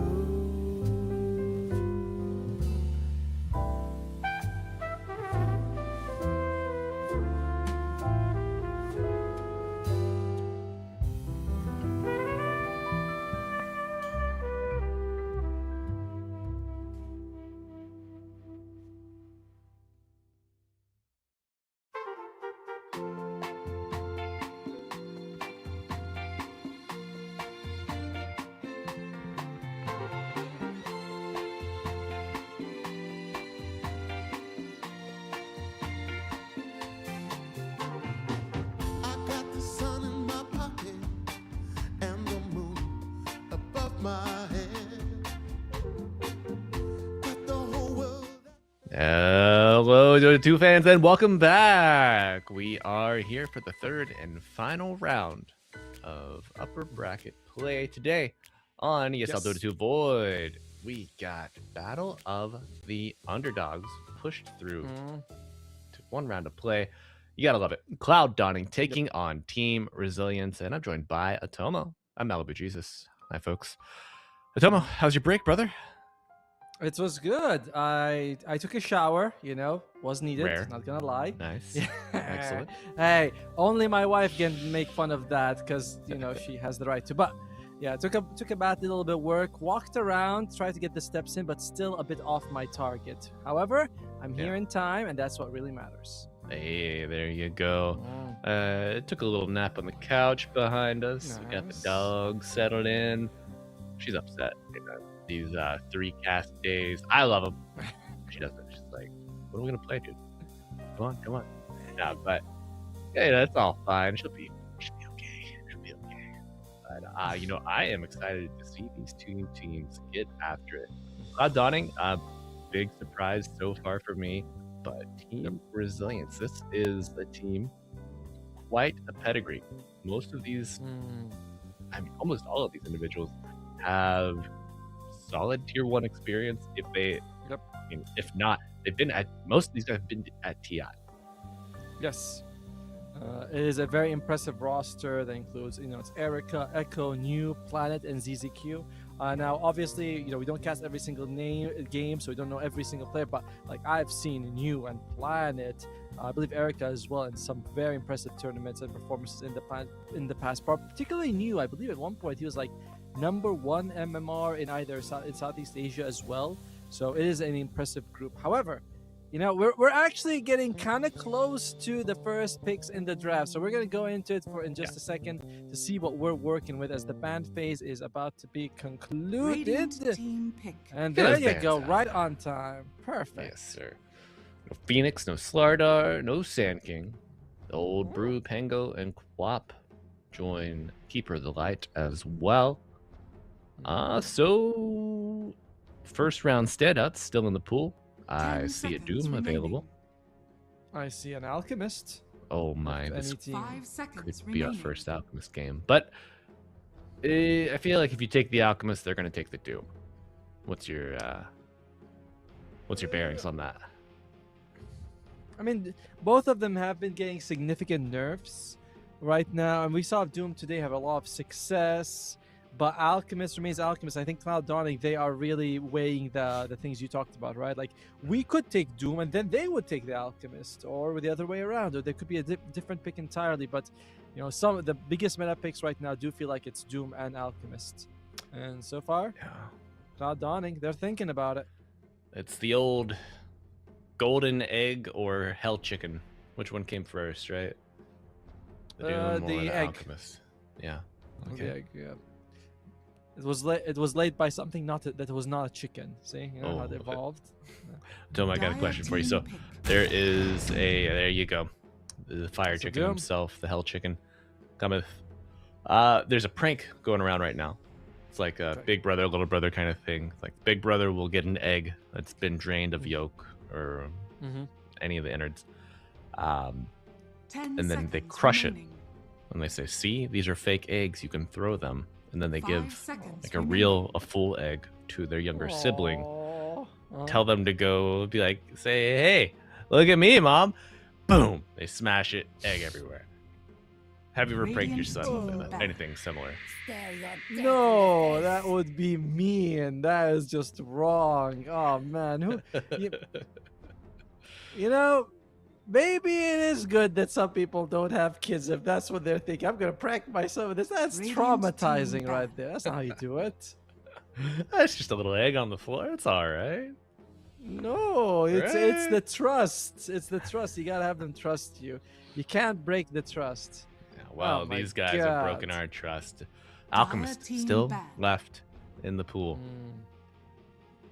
And now Team Resilience has a second chance to pick it up if they don't ban him now. But if they leave him, it does feel like Cloud Dawning will have that option. You have the Morta. Now Team Resilience, they haven't played a whole lot of matches this this patch. 10 seconds So we don't. remaining. But I believe Erica has been playing the Morta more. So Dire leaving team the pick. Doom there. Okay, Shadima. Still leaving the Doom though. Radiant Yeah. team pick. I mean the Alchemist. Sorry, I said Doom a bunch of times. I mean the Alchemist as Earthspirit comes out. That's probably going to be Planet Zero. Kyle in, coming to the board. First time that we will have seen him today. Cheeky silence. Nice AoE damage. Loves the twin 10 gate. seconds remaining. Walks in the rain. Tough guy, you know, 5 pretty seconds flexible remaining. in where he wants to go. Can go mid, can go position 4. I generally actually like Earthspirit mid more than position 4 because I think that a fast vessel into like a Blade Mail, BKB, Ags, or Bloodstone or Shivo's, whichever one you want, like all are very nice solid items for the hero. But we'll see what Team Radiant Resilience is team going to be pick. putting him as Cloud Dawning. Take the Disruptor, had Uh-oh. massive success with it on PTA. Oh, this is all we're going to see PTA play, I think. Third time. We'll see if he can keep the streak alive. Man is 2-0 on the day with this hero. 10 seconds. And why not? Remaining. If you are so good with this here and you start forcing people to ban, that seems like the right thing to 5 do. seconds As remaining. we are, however, well, let's say more than halfway through the draft, and Alchemist is ignored. It's kind of like Unaddressed. Dire I'm team pick. it's gonna be they go for the Tusk. Well, I say unaddressed, but picks can address somebody yet to see the board. Very fair. As Tusk comes out, that's gonna be a nice bit of 10 save seconds there. If remaining. someone's caught in Morta Silence or Earthspirit jumps on anyone. 5 seconds I feel like there's remaining. this. So far, the draft doesn't justify the Tusk, but it's always a good pick, and probably things are going to come out that make you go like, oh yeah, it's a good Tusk pick for sure. But Tomo, my big question: where's Largo? Mhm. Where's Largo? We saw him at Birmingham. What? He's gone. Yeah, Largo did get a few nerfs, by the way. Like, I think his ultimate gives like the same movement speed at level 3 now that it used to do at level 2. So like, it's a whole level behind. The damage doesn't rack up. Before you wanted to get Agam Scepter and you get this big damage buff. Now it's Dire not as team much. pick. it doesn't feel like he's as good as he used to be. And he certainly got numbers nerfed here and there. As Resilience, pick up the Beastmaster, Flexible, Radiant team pick. 2-3, and there's going to be the position 5 Jakir coming out. Okay. So, Resilience, essentially an amalgamation of drafts we have seen previously. A little bit of here, a little bit there. 10 The only new seconds hero remaining. on the board today for them is the Earth Spirit. Well, new to 5 us at seconds least. remaining. We've seen one Tusk today, but we have seen Radiant team another Doom back. and plenty of Disruptor. And also Han playing his Storm Spirit again. Okay. Now, the interesting thing about the Doom is that it can be played as a carry. Nothing wrong with that. It's also a very good counter to both the Beastmaster and the Mortez. They both come with significant amounts of 10 lifesteal, seconds or remaining. with the Drums of Slum on the Beastmaster. So it's a very 5 nice Doom seconds pick. remaining. But Cloud Dawning needs a carry and off in the Dire end. Team team Resilience, they back. could take its support right now. This could be the carry Morta, mid-earth, Spirit, and offlane Beastmaster if they choose to play it that way. Yeah. And then A look lot at that. They banned a Clinks. Sorry to interrupt you. They banned a Clinks saying that this Morta is a position 4.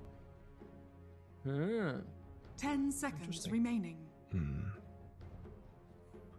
Well, 5 seconds remaining. yeah.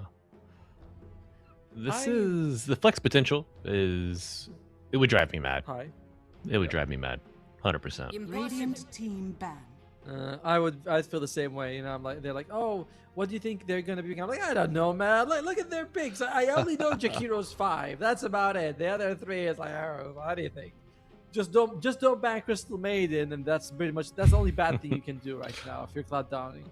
10 seconds As remaining. Team Resist the ban the Dawnbreaker. This hero 5 seconds. just keeps getting like, I don't know what's up with her. He actually nerfed her in the B patch. He's like, oh, I think her innate's too good. I'm gonna reduce it by 2%. You're like, why? We were barely seeing her, and her acceptor doesn't increase the healing per pulse anymore, which that was just removed out of it. So 10 seconds remaining. I don't either. But what I have gotten, I've seen her just 5 itemize seconds remaining. as a damage dealer, and she shreds. Dawnbreaker shreds. Definitely better. Yes, definitely better than before. I can see that for sure. So what you're saying is that I should play position 4 Dawn with Echo Saber. No. I do not want Saber. more enemies in Southeast Asia. Guess Thank so. you. That is your own doing, Tomo. I don't think it's that bad. Just play pause 1 Dawn. Play pause 1 Dawn, honestly. But I don't No. want to. I want to play pause 4 Dawn. Of course you do. Of course you do. Just because your pause Question 4 is- Weaver gets trash canned, dumpstered. He does. Okay, not completely. It's like honestly, it feels playable. You just don't feel That's- as good without the hive mind. That's the copium speaking. You've been administered a clinical dose. 10 seconds But- remaining. It gets me through the day. I need Yeah. it. Cloud Amen. Dawning. 5 Are you going to be seconds picking a remaining. carry or an off? Are you going to be taking the Alchemist, which we have like really talked about quite a bit? Are you thinking about something else? Maybe a Slark, an Ursa, an Abaddon. What are you thinking about right now for ZQT? I don't know. It's tough, man. This is like Cloud Dawning here. Their draft. It's a real hit and run style kind of play. Great. I don't know what you can add to it on either side to either like balance it out, make it a little more team fighty. I don't know if you'd want anything like a Mars or the like, because you can just Dire team. magnetize, macropire. Not the Viper. Disgusting. That is gross. And it continues the point of we don't know where Viper is going to go, where Doom is going to go. And potentially you could move Storm as a carry and put Viper mid if the matchup 10 is so seconds good for the remaining. Viper, right? Like, Yeah. it's like, oh, it's an Ember mid. I'm just going to 5 trash him as seconds a Viper or remaining. something like that. Mhm. As Team Resilience now, it's been an incredibly open draft from both sides. But, that's it. This is the last pick. Something's going to have to solidify for both sides now.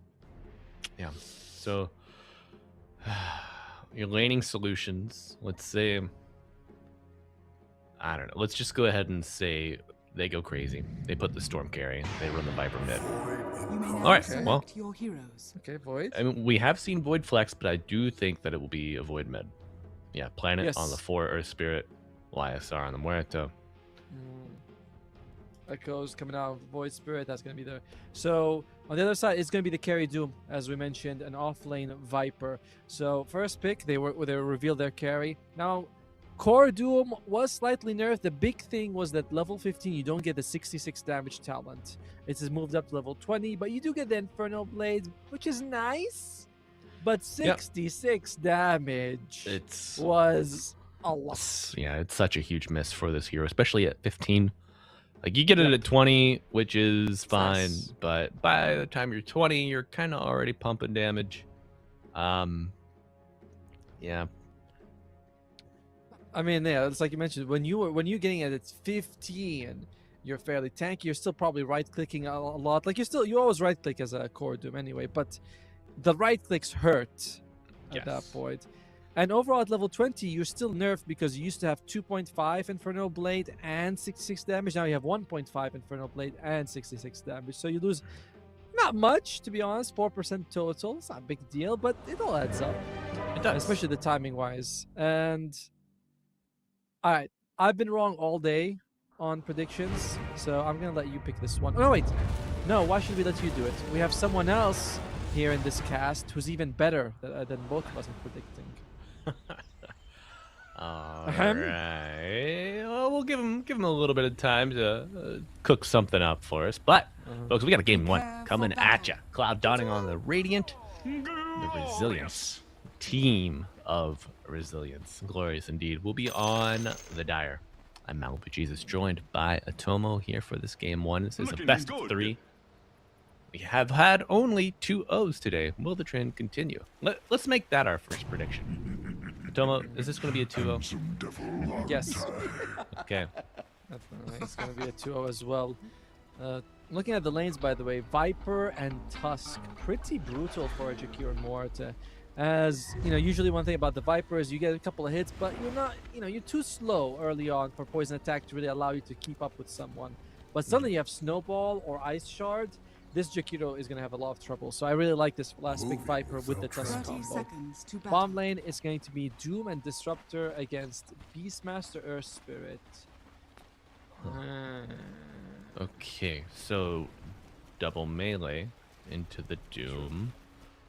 He likes melee people. He does. Brown Boots first with a hatchet picked up on the Doom. Bit curious. That's how I build him. It gives you a lot of rundown potential. And I know that's how you build him. Battle begins. As support, by the way.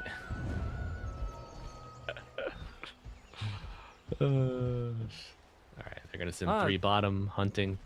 But otherwise, quite a peaceful start here. Alright. This is the second time today, Atomo, we've seen the range creep be taken out immediately. Perhaps this is another way to keep the wave from, I don't know, the early XP, get your CS confirmed. But also your wave will push under the tower much quicker and then bounce back to you. Yep. ZQT, he is thinking of a Hand of Midas on the Doom in this one. He's like, I want to go Hand of Midas. And while I like Hand of Midas, I do think this item needs a tiny bit of a buff. Based on the numbers, the way I say, oh my god, we talked about it, but big good job, Tusk. Kept the Viper in place, but that does mean Jakiro gets level 2 quickly. So this the slow hero of the Viper will be trying to fight his way out of an icy demise later. To be fair, though, Jakiro's relatively shorter attack range makes him not very ideal at going against the Vipers. Like, you go up there to, use your Liquid Frost and Dual Breath, and he's hitting you at the same time as well. So it's a bit riskier for the Jakiro than usual. Jakiro, he's kind of like me in a fight. I like hitting, but I don't like it when they hit me back. Yeah, you and your second head. Yeah, let's get him. Oh my god. They're hitting us. I thought they just run away and screaming in pain. This doesn't seem right. Oh yeah. Not often do the bullies like when the victims fight back, but a little bit of bullying here in the bottom lane, even with the wave drag happening. Radiant's bottom Still level tower is 1 under attack. on old Disruptor. Not a lot of mana to work with either in security. CS got him up to 10. A little ahead of the Beast, but another kill. Top side. Yeah, I saw that point Devour, and it quite twice he goes for the board. He's like, I want to eat some bacon. But the board just gets moved out in time, and he isn't able to reach it. But gets it in the third time. I don't believe you get the slow attack, unfortunately. Would have been nice. Yeah, it's crazy because you get it from the Vul Assassin on the easy camp. What's the world coming to? I don't think any summon unit gives you their ability, unfortunately. Either way, though, bomb lane. Oh, sorry. I want the mana burn from the Necro book. Oh, Tier 5. They took away the true sight. They took away the true sight on the melee. Oh. All right. To be fair, at that point, I feel like you should keep it. Like it's 60 minutes. How are we removing true sight? I didn't like when you could buy it and you get it at like, I don't know, 17 minutes with true sight. That was unfair. Level 1 but Necro, yeah. No, it was I actually mean, level 3 that had it. Oh, okay. So it didn't get it before. But yeah, you have to upgrade it 3 times. At that point, you're slotted for the most part. Yes. You're never going to have room for vision. So exactly. Such like a direct Shadow Blade buff, Silver Edge buff, or just any natural invisibility. I mean, in general, I don't know why they're. He's like, no, now we are gonna remove it. I'm like, what about when people were buying it in 15 minutes for like 7 years? Like, yeah, that was fine. Skill issue. Ripper giving Viper a free trip there. Morta is having a bit of time here for Echo as he's just a little scared to go. Oh dear God. Yeah. Hey, you step up. You're gonna eat some damage. Yeah. I mean, if they go into a harass war, it will always favor the Jakiro, but so they have to be able to snowball, jump on him, bring ZZQ down before anything happens. Yeah. Does he actually have snowball yet? He hasn't put a skill point yet on Hung Moi. Dire's structures are fortified. Yeah. Sitting with that extra point. Not bad. If you need the gap close, you need the dodge, sure, snowball. Otherwise, more damage from the tag team. Adds up quickly. And that's really a nice pairing with the Predator innate from Viper. It's not an innate I usually notice, but yeah, it definitely adds up the damage.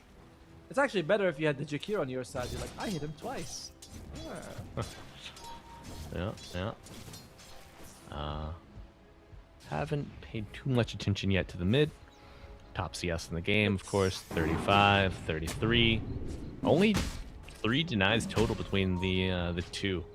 What's your read on that? Usually, I feel like the Void would have a nice leg up. Yeah. Yeah, that is slightly surprising as well. I do think that he would have, but it's not the biggest deal in the world. I like how Planet recognized that Han moved backwards slightly when he came closer. He's like, all right, there has to be vision here. He has to see me. Puts down a sentry, gets a very late T-ward, which is nice for him as ZQT brings down you. Dude, Cloud Dawning has had a phenomenal day. They have. They take initiative there, recognize Earth Spirit not in the lane. So they use that to punish the beast. Do it to a T. This is going to be putting a lot of pressure on Team Resilience. Suddenly, your offlane Beastmaster, he's not going to come online as quick as you'd like. And he's up against the Doom, so already the Axe is kind of a shaky build. Right? Top lane, Morta is struggling as well. Ooh. And the rune spawns bottom, but the guy's path after the remnant. Snowball! The dodge, the roll. Good play, but it will not be enough. Echoes closing the gap. Does give Han a chance to get that shield rune bottle. Now, sets their sights on the Void. Dodges the glimpse. Good play. It's too much for a Disruptor. Like, unless you're able to get on top of him and stack storm him, Glimpse is very unreliable as a catch with Void Spirit. So, my support for a ball refill, I think most mid laners will be like, yeah, that's fine. Unless Good kill. offside is where the kills are at. Was Another snowball to save. However, maybe you just get a kill out of this one. I do not think you're getting out. No way, no way. Viper, no. An inspirational TP, but falls short. Slightly too hopeful there. I think he would have been better off just sitting around trading. Hope to bring down the mortar with him, and that would have been better. But hindsight, right? He probably halfway through his TP, he's thinking, "Ah, shit, that was wrong, wasn't it?" Uh-oh. You know, cancel it now. It's not gonna help you out. But yeah, I'm of the school of thought. Do as much damage as possible. Then you come back in with your TP ready to go when you respawn. And they're gonna have not as many resources to work with, you know? Maybe you have to figure out a salve. That's true. Maybe it requires the Jakiro to TP immediately back to lane to bring you that salve. So then you open up the aggression somewhere else. Security, he is very close to the hand of Midas. I believe it's going to come after this. No, still needs about one more creep. But has a heal amplification aura. I don't think it's going to help you out too much, but whatever. And early on, you just eat whatever you can find. Right. One thing I do think it will help out with, it frees up your economy so that you don't have to like get a bracer or two. You keep that. Keep topping yourself off. I am curious to see how long he will keep that. But it's heal amplification. There's nothing that really kills him. He gets wards and he gets killed. Yeah, well, could have used a little more heal there, buddy. It is off cooldown. I don't think it's the longest cooldown spell, though, so maybe just putting salt into the wound. It just puts him like, it's 100 health on a 10 seconds cooldown's pretty good. But it doesn't matter, even though he dies after buying half the fight, so it's not a big punish as top lane. Husk trying to stick to his target, but will be forced away from the two. However, this does signal the arrival of Han. Beautiful shards containing the Jakiro will eventually fall. One more right click does it. Golden fusion. Well. Yeah, 200 gold across the board here for. Okay. Good find. Beautiful. But, yeah. Beautiful play by Cloud Dawn. They made sure Han gets the last hit so he can get those galvanized stacks going for him. So that was very nice. Even though they could have given it to the Viper, they're like, nope, Han should get it. And whoa. Nice for them. I thought maybe that was gonna be a bait for a second. But 10-minute rune, only 20 seconds away. I do think that the Dire look to be bringing more heroes to contest. Ah, look at what New's doing. He is going for Helm of the Overlord, feeling like, okay, it's not an Axe kind of game, or maybe the Axe can come later. The best way for me to have impact early on is to pressure the lanes with a big creep. I like it. In the meantime, Viper is going for Consecrate Wraps. With the max out close skin, you are very hard to bring down as it is. Huh. Okay. A little bit of magic resistance against the Muerta too, very nice, especially once that ult starts ticking. But DP's coming up top. Mid laner Echoes pulling him in with the Remnant and plenty of damage coming out from the Muerta. Now, get a little bit of spell amp. Let that go. Ah, yes, you do. Either way, it's kind of important that they shut down the Viper, because usually this is kind of when Viper is having a decent impact in the game, winning the laning phase, followed by him kind of snowballing himself to victory. But he is having as bad a time as New, and let's be fair. Oh, Beautiful catch here. They say, yeah, come on through the gate, buddy. Oh, you're doomed. No way out of this one. And they will get a +1. ZQ and PTA. Quite a dynamic duo. I love with the hand of Midas, he's attacking so fast. It's like, okay, that's not bad. Gonna go for Harpoon. We've seen this earlier. Just not even the chase, the escape that you get from this, which is so, dual purpose. Before, alright, I can chase someone down. Now I can actually, connect to trees like a timber chain. That's wild. Yeah, love it. 100% love it. Dire's bottom tower is under attack. And is there a cooldown on his innate?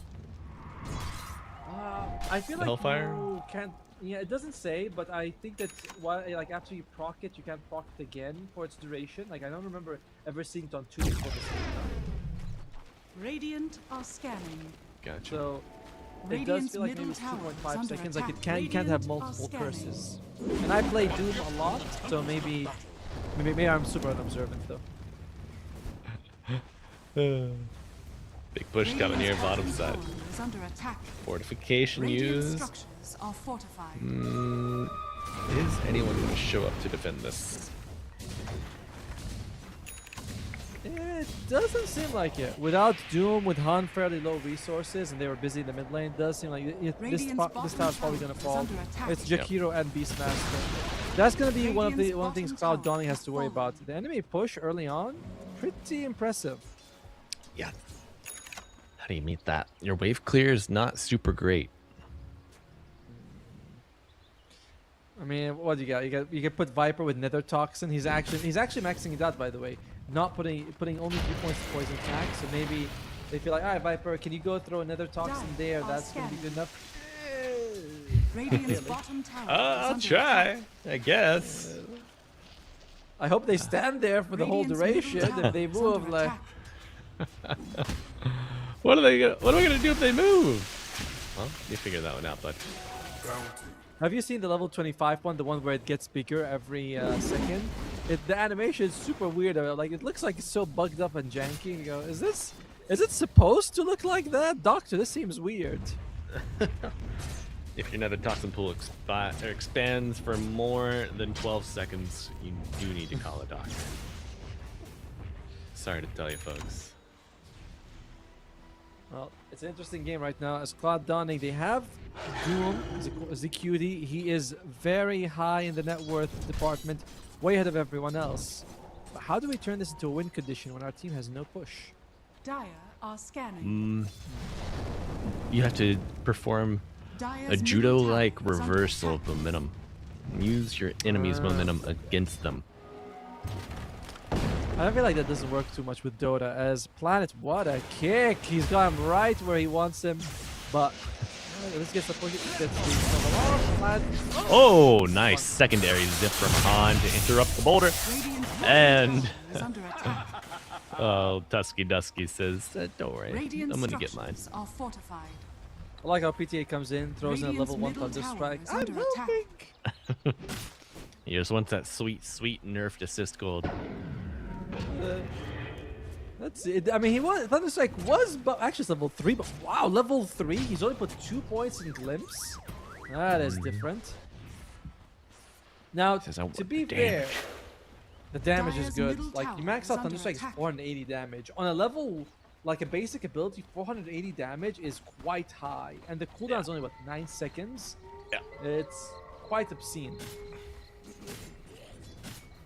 Obscene grotesquerie of a jump here. ZZQ caught unaware. I'm looking for a +1, but it's just creeps, buddy. Oh.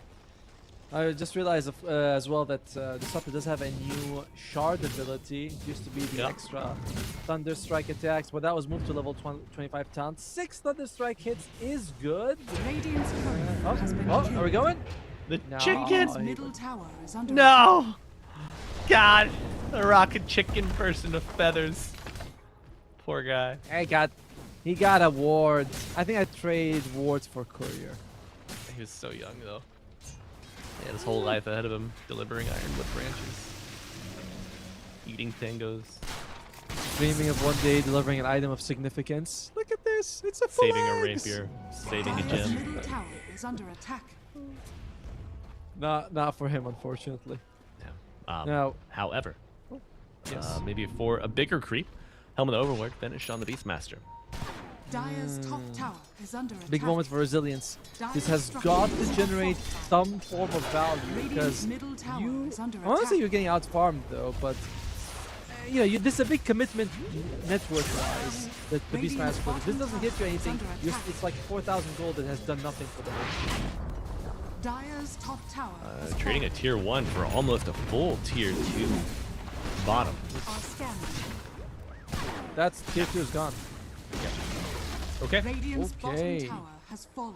Helm paying off. We were. It's got. I mean, it's generating the value that it's supposed to generate for sure. I'm really liking what they're doing to Team Resilience. They think, okay, Cloud Dawning a little too strong right now. Farming up. That hand up minus has already basically paid off for itself in a way. We don't want to engage them directly. Let's just circle around, take whatever buildings we can find. Yeah. And I mean, we're seeing that lack of wave clear. Oh yeah, the shard purchase here. So good. Oh, he's got the granite golem. I love this one. Can we mouse over it? It was 16, 17% extra health. No, the golem, yeah. It's 16% bonus health for the entire team. Very nice early on. I mean, honestly, it's always good, but like early on when damage is a little bit less, the 16 feels just more impactful. Yeah, certainly mitigates the offensive efforts of Team Resilience. yeah. However, Static Storm does come out, but not enough to get a kill or even save his own life. Now a set of drums picked up on the Beastmaster with this Ancient Thunderhide Frenzy. Probably could look to take Roche. Could be a little dicey without the drums, but I do think they will go into the pit nonetheless. Here's also working on the drums. So you can have double drums just to speed up your push. All right. I mean, they've had time to farm. This isn't. I've seen some push strats where it's like 18 minutes. You know, all tier 2s are down. Tier 3 is going to be threatened after this. This is not the same thing. Cloud Dawning has had time to farm. Their net worth is even. So they have the tools to counter this, but it's going to be a very scary push. Yeah. Scary push indeed. Muerta Pike on top of the Maelstrom. Be going back for the Mjolnir next. BKB. Got some save, you got some gap close. Is Muerta your must-to-doom target at this point? Yes, without the Axe Scepter on the Beastmaster, it feels a lot more killable. So I would say that getting down the Mortar would be better. Okay.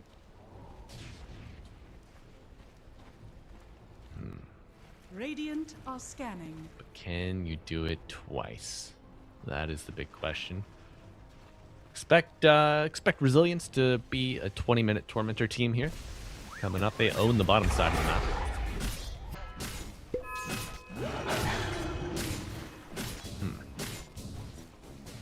Gonna be an Assault Curious coming up next for the Beastmaster.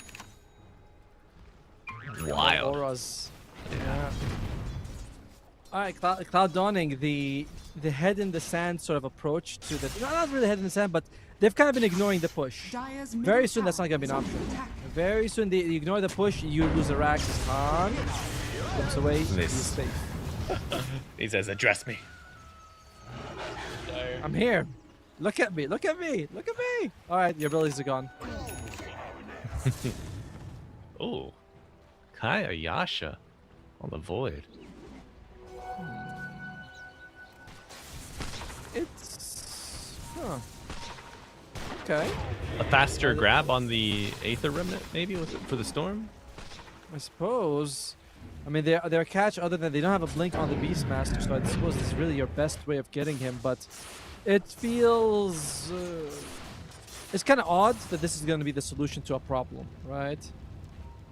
Yeah. It's kind of like, oh, we don't have damage. All right, Crystal Main is building Dagon. You go, sure, it gives you damage, but are we sure that that's the way we want to go? Okay, very cute. Good job. I'm helping. Oh man, Resilience taking a lot of damage off of this. Will be a shard for Jakiro. First time in the game, I believe that Resilience has the net worth advantage. Tusk gets the courier. Get out, get out. Yeah. Oh no! Just small angle of difference. Goes to the high ground instead. Tough decision for Planet. He's like, I want the wisdom. I don't want to somehow lose it. I want to chase him, but he does the right thing for Planet. Securing the Wisdom was more important than getting the Tusk kill for sure. As BKB is now finished on Han. Doesn't help you against Roar, but everything else becomes a non-factor. Yeah, it's obligatory to purchase this item in this game. The 3 forms of silence make it impossible to play honest Dota as a Storm Spirit if you don't have a BKB. The biggest thing that Team Resilience has done has been to avoid the Viper's timing. Early on, we're like, oh, okay, it's consecrated wraps, it's a scary Viper, he's going for about a Hurricane Pike very soon.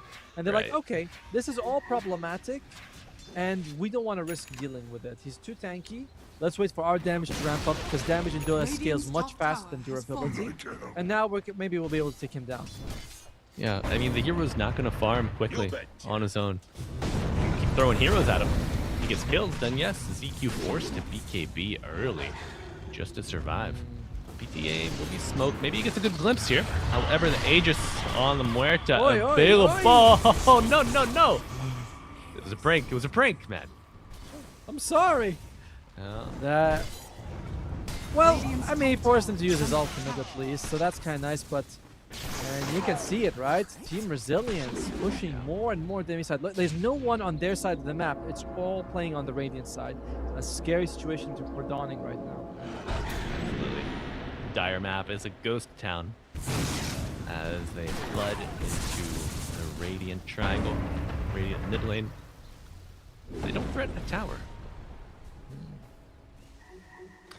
Probably a little bit worried without the Morta ultimate, I suppose. But sure. Yeah, they're playing it a bit quite carefully, and now the Viper is falling off more and more, and you're seeing the problem. It's like, okay, the Beastmaster, we mentioned this. Beastmaster, as the game goes on, remains very much a threat just because of Primal Roar. And of course, it's very useful and tanky and all that. But Viper, not so much. Oh, here we go. Oh, you say the Viper is not that threatening. But he finds a kill. Finally, actually, what's the kill involvement of this Viper? Let's do the fight recap. Yeah, no, 3, no, 2, fight two. recap. Whoa, whoa, no, 3, 2, 2. Sorry, that was not intentional. My bad. Not any shade thrown at the Viper. Okay. You know, some people are like, there it is. He said it. It's, the sign. We do. It's been the revealed. Vipers. The script has been the Vipers KDA. It tells you all. Yeah, yes, people. The offlaner's KDA 24 minutes is the script of the game. 24:19. I go reveal script. CPTA's KDA, backwards. That's also something. Oh my god. Oh, echoes. Yeah, a battle of the 3-2-2s. Whose is more powerful?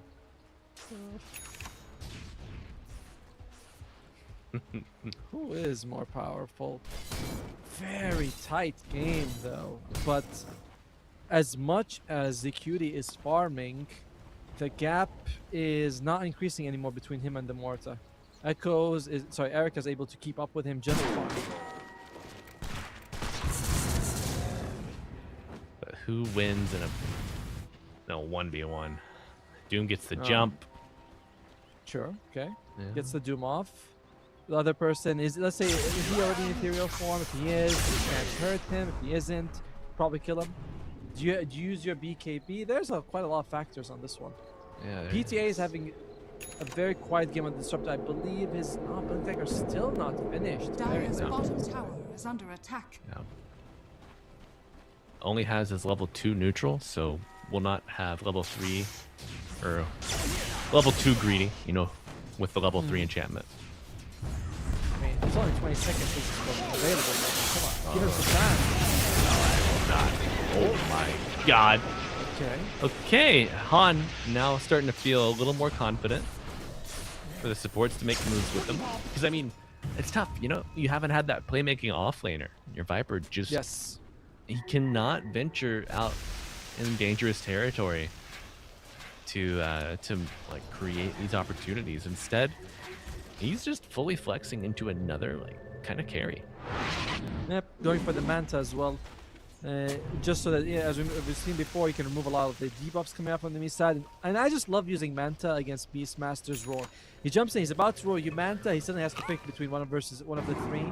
Or, you know, even if he guesses right, he still has to repeat the action. Not easy. Yeah, the wind up always annoying to go back to. That could be the difference between getting a, you know, your disruptor getting you some coverage with the static storm as well, preventing it all together. Radiant's Looking middle at tower is under ZZQ, attack. he is going for utility items. Force Staff into the Solar Crest. Where's the Macropire? Come on, guys. Ah. See Macropyre's old hat at this point. Every Jakiro Dire's top wants a tower Force is under Staff these attack. days. It was all the rage in the good old days. As I like what Plant has. Greedy Cloak of Flame. You are going to be relatively melee range a lot. Up the farm. Radiant's bottom And looks like is under Team Resilience, they're bored. Let's go Oh for it. yeah. Oh, they're like, okay, maybe we're not that bored. That was kind of scary. However, they are staying in the neighborhood. Security. He's still got a lot of room to grow. Despite having 20,000 Radiant net are worth, it scanning. feels like just the Blink and the BKB and the Harpoon are staying. Still has 3 slots to fill up. As this SNOI coming out soon. Good stats, resistance, smoke. But they're smoked up. Radiant are And is scanning. used amazing. It's like surrounded by 3 people and not a single one of them's in this Has camp. been killed. Oh. Okay, so Doom, does he get the splash attack on his melees with this Yes. Black Dragon? Oh my god. Yes. It's increased AoE too. Like 40% increased AoE. It's a big one. Although it doesn't seem like it actually is. I think only the fireball's in place, which is weird. I hope so, because that would be giga busted. Yeah, if you look at him, he is cleaving with every attack. Oh, it's let me see how much. It's 100%. It's cleaving. You get the damage at level 22 and you're cooking. Okay, kicks back. But he gets the static storm off, delaying the jump. Nice pass, holding him down. Macro on top. Oh, Remnant on top of Han, and it's a double damage. Yep, resilience as Echo here. Pierce the Veil has been used. Oh, Doom. Z! Oh my! Has to pop the BKB, walking in perilous territory. A head scratcher. Uh-oh. Harpoons to the tree. He's gonna be fine, but that is the BKB being used. And alright, we're in a bit of a stalemate. Downing doesn't really feel like they can chase Team Resilience around the map. Team Resilience was better at chasing for sure, but doesn't quite feel confident about taking those big objectives. However, you know what builds confidence? Roshan. Positive affirmation. And Through Roshan, I can do all things. The Immortal, the Aegis, the 5-man push. the banner. And Team Resilience, they haven't got the best banner hitters, honestly, on their side. Like, all the range here is relatively short range. Disruptor, ironically, is the longest range one, I think. You're like, alright, boy, go get it. You and the Raptor. Yeah, so zips out of the kickback. Mana getting low, and the chase is on. Got the TP Radiant's across the middle terrain. tower is under Oh attack. man, I love the little bowl, the Tormentor bowl. I wish there were more like unique terrains like this. Radiant's Yeah, middle in tower general, has I mean, I'm fallen. glad when they. I didn't like the river too much Dire's early, but top the fact tower that we have is under areas attack. that affect movement speed, and that opens up some counterplay. Like when you pick up the bounty rune, you want to be facing the river's direction, so that you pick it up and run away very quickly early on. Get the Yeah, hell very away. cute. Alright. You know someone's gonna be chasing you. Oh, that goes. Between the target, that's a nice one. Jace, Walrus Punch on the edge of the storm. The damage is there. Big pick for Cloud Dawning. PTA, that must have been nerve-wracking on him, getting it just right with the Static Storm.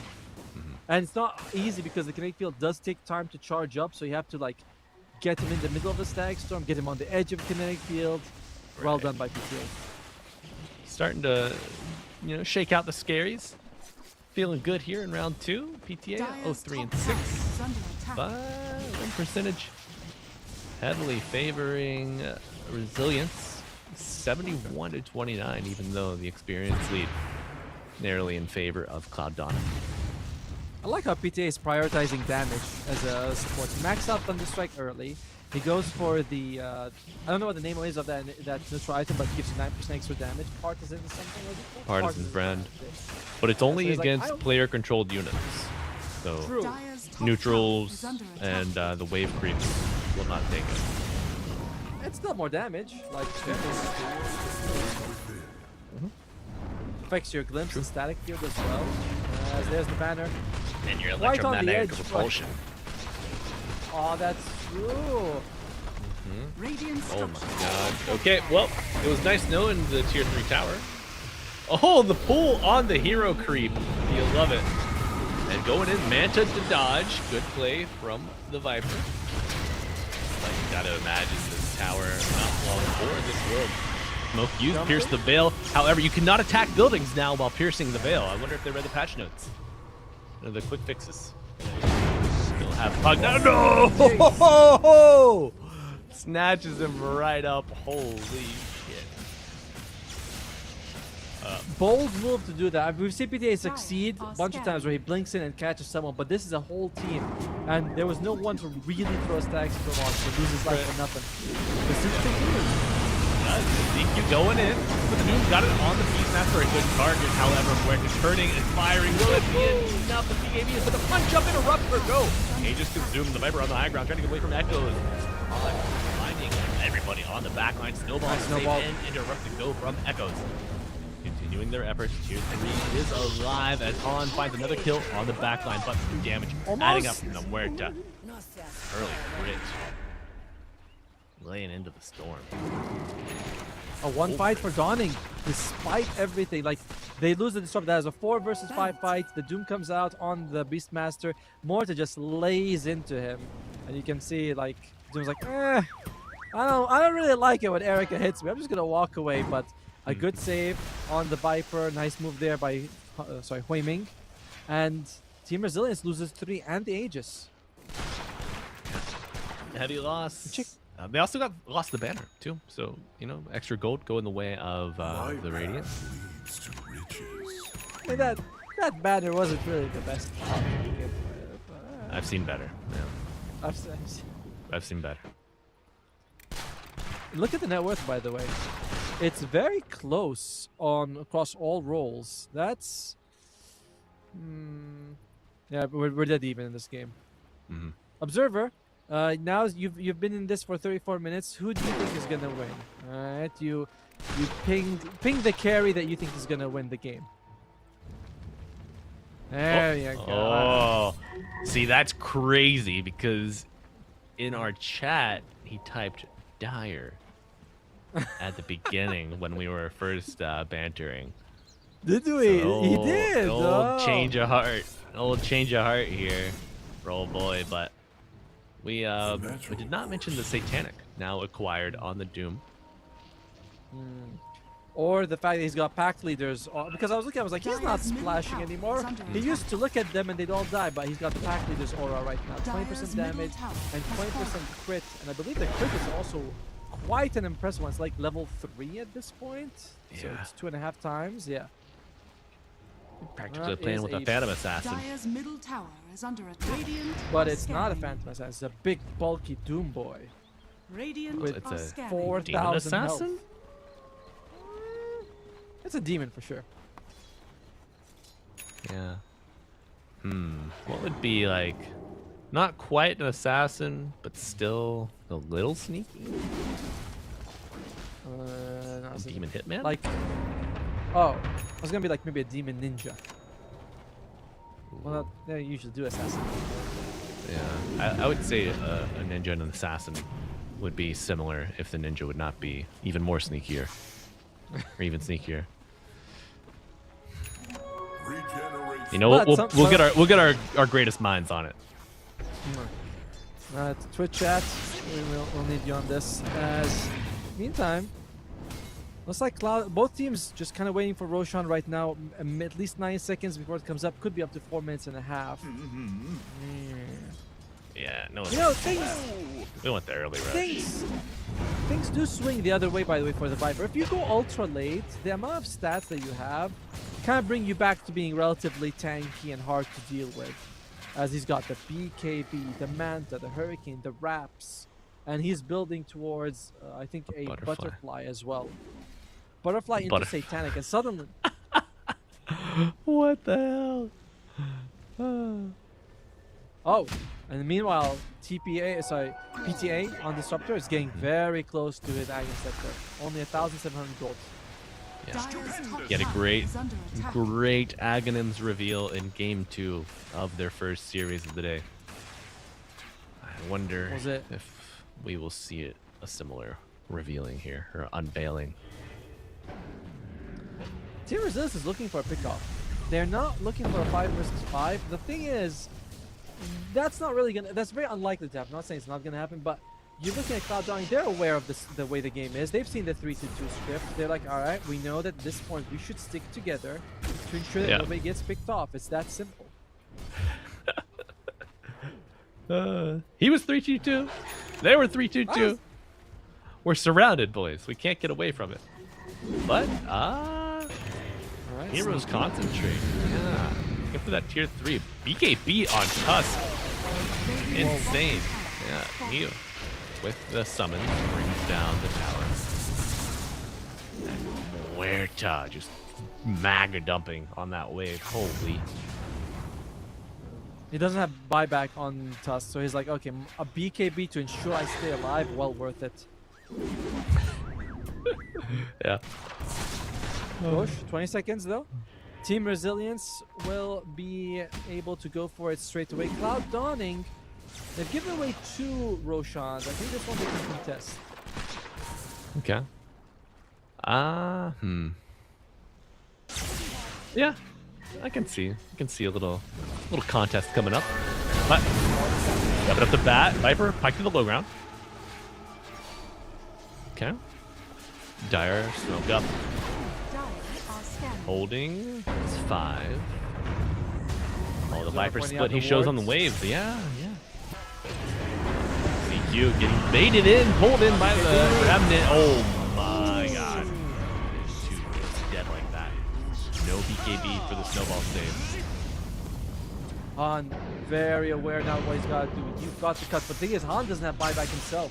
So he cannot afford to lose his life. Unfortunately, you see Erica, he's bottom lane. He's thinking, guys, we could force a buyback, then take Roche if we wanted to. Dire's middle tower is under attack. Now we need to make a prediction. Alright. How long will these Raxes last? From the moment the more hits one. 1 Mississippi, 2 Mississippi, 3 Mississippi. Keep cooking, my god! Come on, that was like 10 Mississippis over there. This is probably the longest Rax that's ever withstood the Muerta's pistols. Oh, questions of Bandolero, man. I'll be honest, slightly disappointed with Erica's speed right now. I thought, you should have built it that much faster. One block.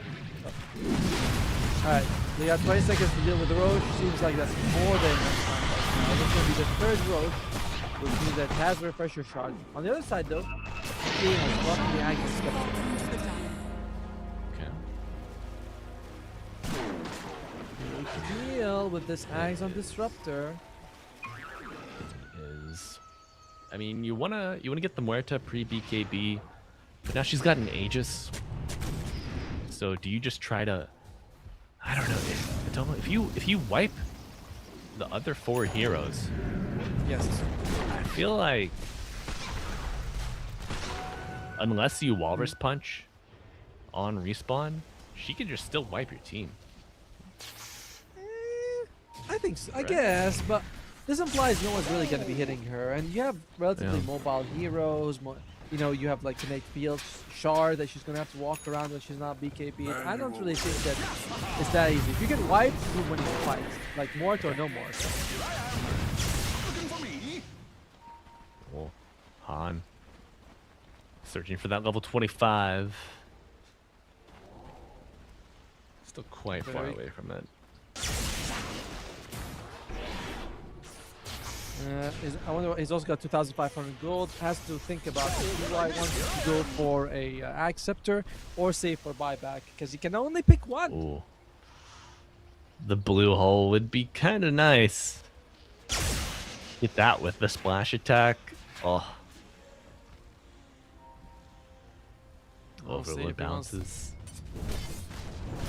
Very patient game, by the way, from both sides. Like, if you're watching this, you might be thinking, well, that's not a lot of kills. Like, yeah, but this game is always been on a knife's edge for both teams. If Resilience wins a fight, that's instantly, go up high ground, buildings fall within seconds. Cloud Dawning, not quite the same level of bringing down buildings, but they're I think stronger in the fight. So they're waiting for Resilience to mess up, and they're like, all right, we'll just push down straight to a throne if we need to. Yeah. Dicey. Neither team can afford a mistake here, which is why we will see the game go to 75 minutes. I wouldn't mind. Now it's morning on your time, so you're feeling pretty good. The sun comes up, and suddenly, even if you're tired, the body goes, okay, sun's here. I'm gonna start waking up. I think you should talk to my body for me because I did not get the memo. Oh, we prepped. We flipped the sleep schedule. Yeah. Oh my AR. Whip. Ooh. Dodge from the Doom, but not so lucky on Tusk. Okay. Roar is used. Buyback is available on the Tusk. Relatively short cooldown on the Roar though, so we'll be up around the same time as the Tusk as well. Have to be worried about the double Roar coming out because he does have a Refresher Orb, but the Shard is on Erica though. Right. Are you a Primal Roar cooldown or no wild access cooldown 25 type of guy? Radiant's a wild access. We'll see. Oh! Hold into the vacuum, but goes Ethereal. Doom is applied. However, BKB used on the Doom, trying to get back to the high ground. Oh, nice roll from Planet. Hits his own BKB. Storm back to the high ground. Huerta survives. I lied. Died to the poison. Aegis was consumed. Now, you got all 5. What can you get done? No Doom. Alright, Team Resilience. Will there be a bit impatient and try to go high ground again? Remember, there's still the Disruptor AoE Doom available. True. 2 Dooms. What more could you want? Oh, I can't wait for... Yeah, I can't wait for Aghanim's Static Storm, Aghanim's Vortex, Aghanim's Doom. Oh. I think we're gonna have 2 of them. I don't think we're gonna get Aghanim's Doom, unfortunately. But we might get Aghanim's Macropyre. Our observer, Casey, he's on it. He's like, yeah, are you seeing this, boys? Are you seeing this? Points out that it is going to be... they need it, by the way. The pure damage coming out is very helpful.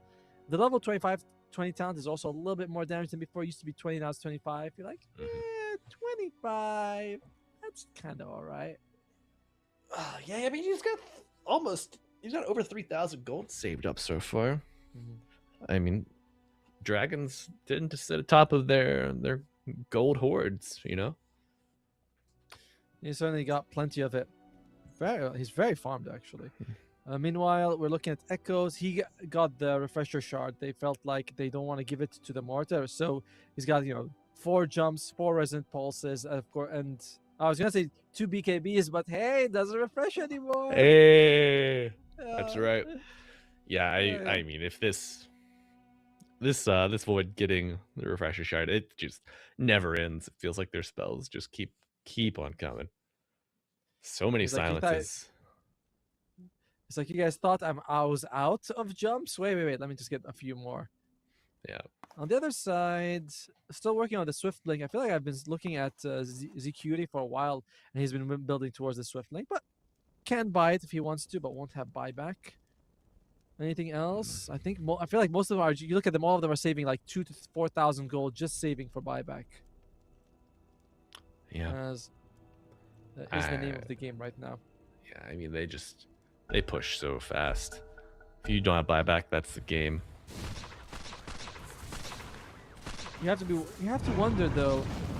I've seen Team Resilience. They've been slowly like whittling away at the towers, at the barracks, getting every Roshan. Cloud Dawning has been somewhat content to wait for them, and I don't think that's bad. But the path to victory, Radiant are scanning. it relies on the enemy making a mistake at this point, and that's unreliable at best. Yeah, travel's finished on the Beastmaster. Just going to further increase the map dominance here from Resilience. You have to wonder, Cloud Dawning, are you guys willing to venture out of your base? Because if not, it's just waiting for the next roach to fall. Yeah. We didn't see a macro pyre used. 50 seconds no macro. Do you think that's enough to bait them into dawning into taking a fight? No, I mean, I feel like of all the ultimates, you can be like, yeah, Magpie's down. Oh, really? It's down. We're gonna go for it. It's not like, say, a Phoenix Egg or a Static Storm, or they can be very game-winning.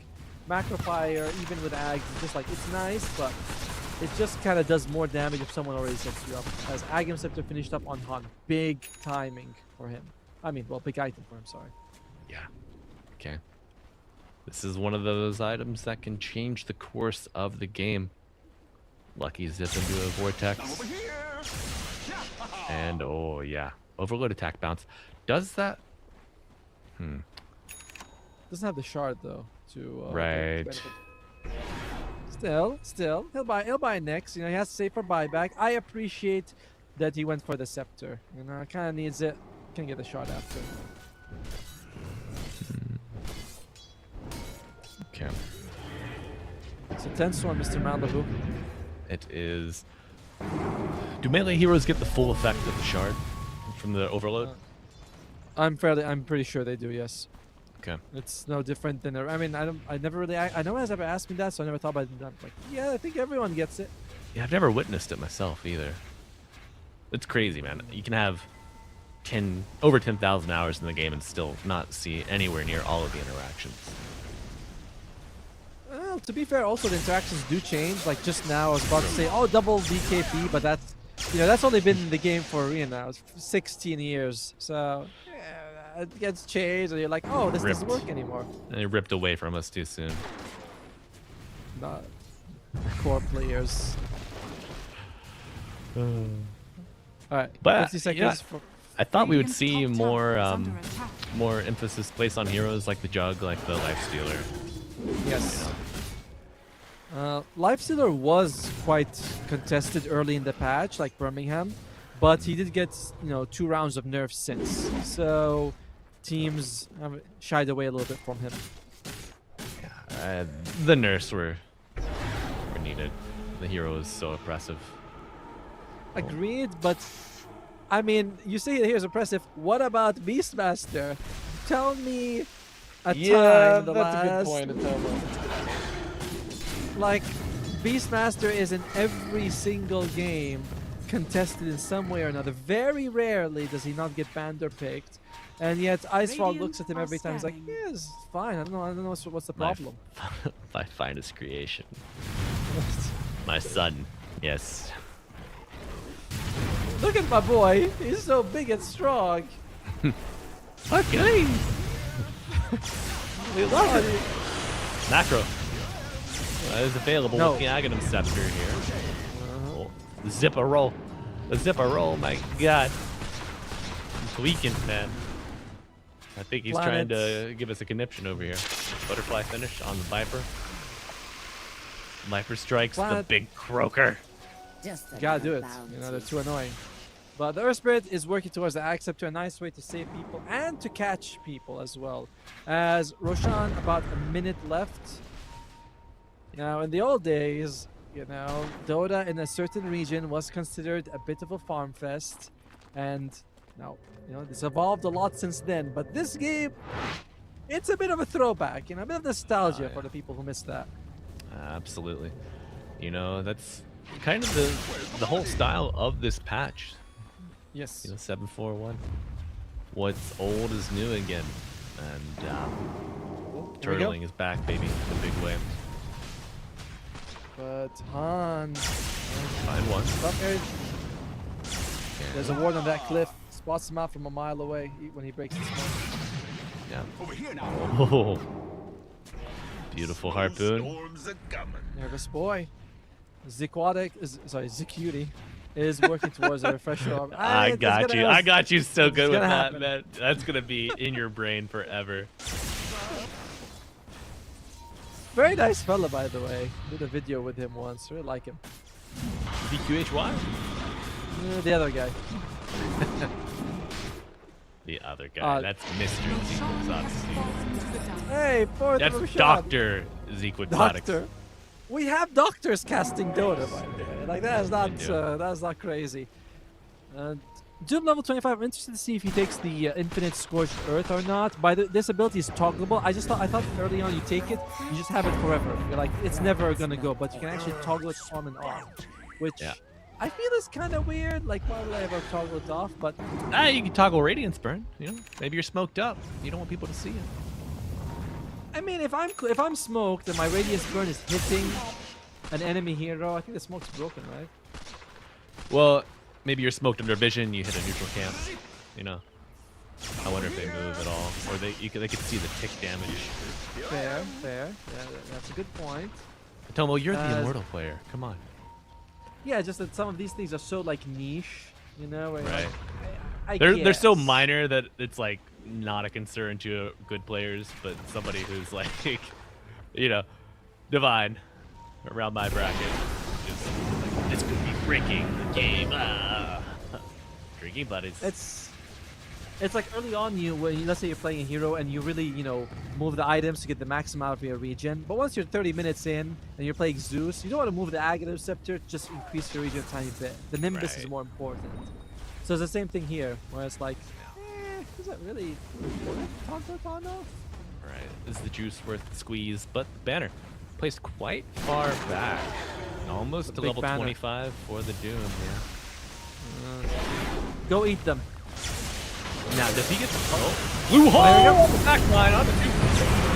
Big Fire covering Static Storm now before he dies. Doom applied to the Void. It's a big one, folks. Void instant buyback. However, they get the Storm immediately following. But the Tusk who's contained on the low ground. YSR. Up another. And Radiant's middle tower is falling. Oh, the pain train is gonna continue. You gotta have to buy back on the Storm Spirit. No buyback on the Tusk though. Unfortunately, short by 50 gold. Oh dear. That's a disaster. Too much avocado toast, ruining this generation. They'll never buy a house. The Bounty Rune just taunting us in the water. Oh, but no way you can get out to buy it or to pick it up in time. Viper trying to frontline for the tower, but you gotta be a little nervous about the Boulder Smash. It does catch on the rotation in the Manta to dodge. Flashing the wrong way. Ice past the Molly. Hits the Axe. Conversion to stone. Buyback on the Tusk now is available. Yep. Goes in, that goes out. Gibby used on the Viper. Wants to doom him, but unfortunately, he just wasn't able to get on right on time. Still, that's 2 buybacks going in by the range. Oh. They're smoked up. This is crazy. 2 buybacks used, as he mentioned. 3 buybacks used in total. Han? No, they find this going Spirit Roar, but Dreambody's pulling him in the cover by the Static Storm. Can they get another 4 FPS? But it's not enough. Han with the PK doesn't get out. Where is he? I think he's stoned. I don't know. Gets the blue hole and he's zipping out. Back to the fountain. Where to eat the cheese. Eat the ticket. Oh yes, the powerful healing cheese. Very rare. Aged to perfection. Massive use of the Static Storm just now to keep the team safe. And Han, that would have been a dieback for him. Supports doing their job, keeping him alive. Yeah. Like, can you stop throwing for 10 seconds? We gotta use all our spells to keep you alive. Come on, man. I'm trying to get a kill. I'm not trying to play doctor over here. First on not quite 25. Muerta, God, we'll get the damage from the low ground. Goes up the high ground, crazy. Blue hole coming in, pulls the Muerta in after she even. I don't know how she got over that. Storm. I think she got the Earth Spirit? Okay, the glimpse, okay. Cheeky. Oh, man. I know, but to be fair, Team Resilience, they're the ones holding all the cards. I believe that's a saying you guys have in the US. Yeah. And Cloud9, they got no cards. They have bad cards. No, they don't even have a birthday card. Oh, that would be sad. Stuck in their base, unable to really go out down by one buyback. The key to success now is if they can kill the Void Spirit and take a 5 versus 4 fight. Look at this smoke. Look at this smoke they find. Oh, there's one on the back line. Roar coming out. Match with the Doom. Earth Spirit low. Dives through the BKB. Buyback on the Disruptor. YSR and the Viper. Low ground to high ground battle. Looking for one. They get the creeps. Yes, stun those creeps. Get them.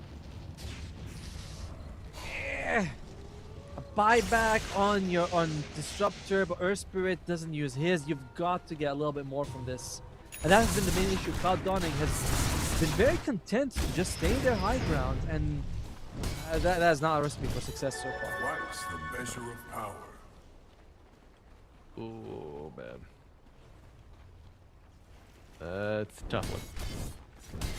Also, the fact that Refresher Orb doesn't work when it's in the backpack has been hurting the Doom. I'm not gonna say his name anymore because he's like, ah, man, I gotta have the boots and I don't. Very annoying. Yeah. Expect to see ZQ stay in the river, enjoying this move speed off while his boots are cooling off. Viper's still not 25. My God. What are you gonna go? What do you think? I think another Toxin Radius is a little bit better, honestly, but yeah, Viper Strike, half cooldown, half mana cost. Half cooldown is pretty good. 15 seconds is not bad. No. By the way, the support net worth is getting out of control. Can I switch over to net worth for a second? Look at that. Look at that Jakiro Earth Spirit. My God. That is massive. Like, each support is doubling in net worth. Yeah. Ugh. Jakiro is both of them. Both of the Radiant supports combined, essentially. Storm Spirit not that far behind. Yeah, I like what he's thinking. He's thinking, maybe I should go for a Refresher Orb. One head shoots a macro, and the other head shoots a macro. 2 macros, 0 problems. Yeah, this Aghanim's on the Storm. It's been instrumental. Yes. But I got it. I'm gonna christen a new term. We're gonna call it the Stone Ball instead of the Snowball save. Stone Ball? Ah, First Spirits, okay. Yeah, there you go. But he doesn't turn them into a ball, does he? You could turn Pangolier into a ball. Petrify the rolling ball. Sure, it works for 1 hero out of 134. I'm sure there are other ball-like heroes. Just let me. Oh no! Han! Pick up the phone. Oh my God! Pick up the phone. Darkness. Yeah. Lincoln Sphere picked up. Okay. Needed. Yeah. We're getting to the no boots club here for a lot of the Radiant. Radiant are scanning. Where are you going anyway? Why do you need boots? You're stuck in your base. It's like. Blue hole. Big static storm. Do apply to the beast master. They get the void. Can they get more? Where they're trying to go into the middle of it. Get kills. Disruptor down. That should be a dieback. Refresher used. They still have Doom. They would love to get another Doom target. While they did Doom new and he was just able to walk away, he wasn't glimpsed or anything. And look at the map. The Dire has all these cliff wards, and they've been using that just to control like every time they exit on Cloud Dawning. First they have 2 lanes pushed out, but secondly, anywhere you go, they're like, all right, we're gonna fight at this cliff. These cliff wards are a nightmare. They add a lot. Oh. 1 minute to tier 5 items. Very nice. Okay. ZZQ has not even taken a tier 4 item. He's like, I like gold. Why would I switch that? I'm keeping gold forever. I've done the same recently. Just I think not giving. It's too good. Not giving anything up. Yeah. I mean, once you get, all right, it's like this. You get the GPM talent, you keep that thing for life. You're never changing that. You get that with a Partisan's cloak. Mwah. That's my the Partisan's bread. Yeah, that's my my license plate. GPM for life.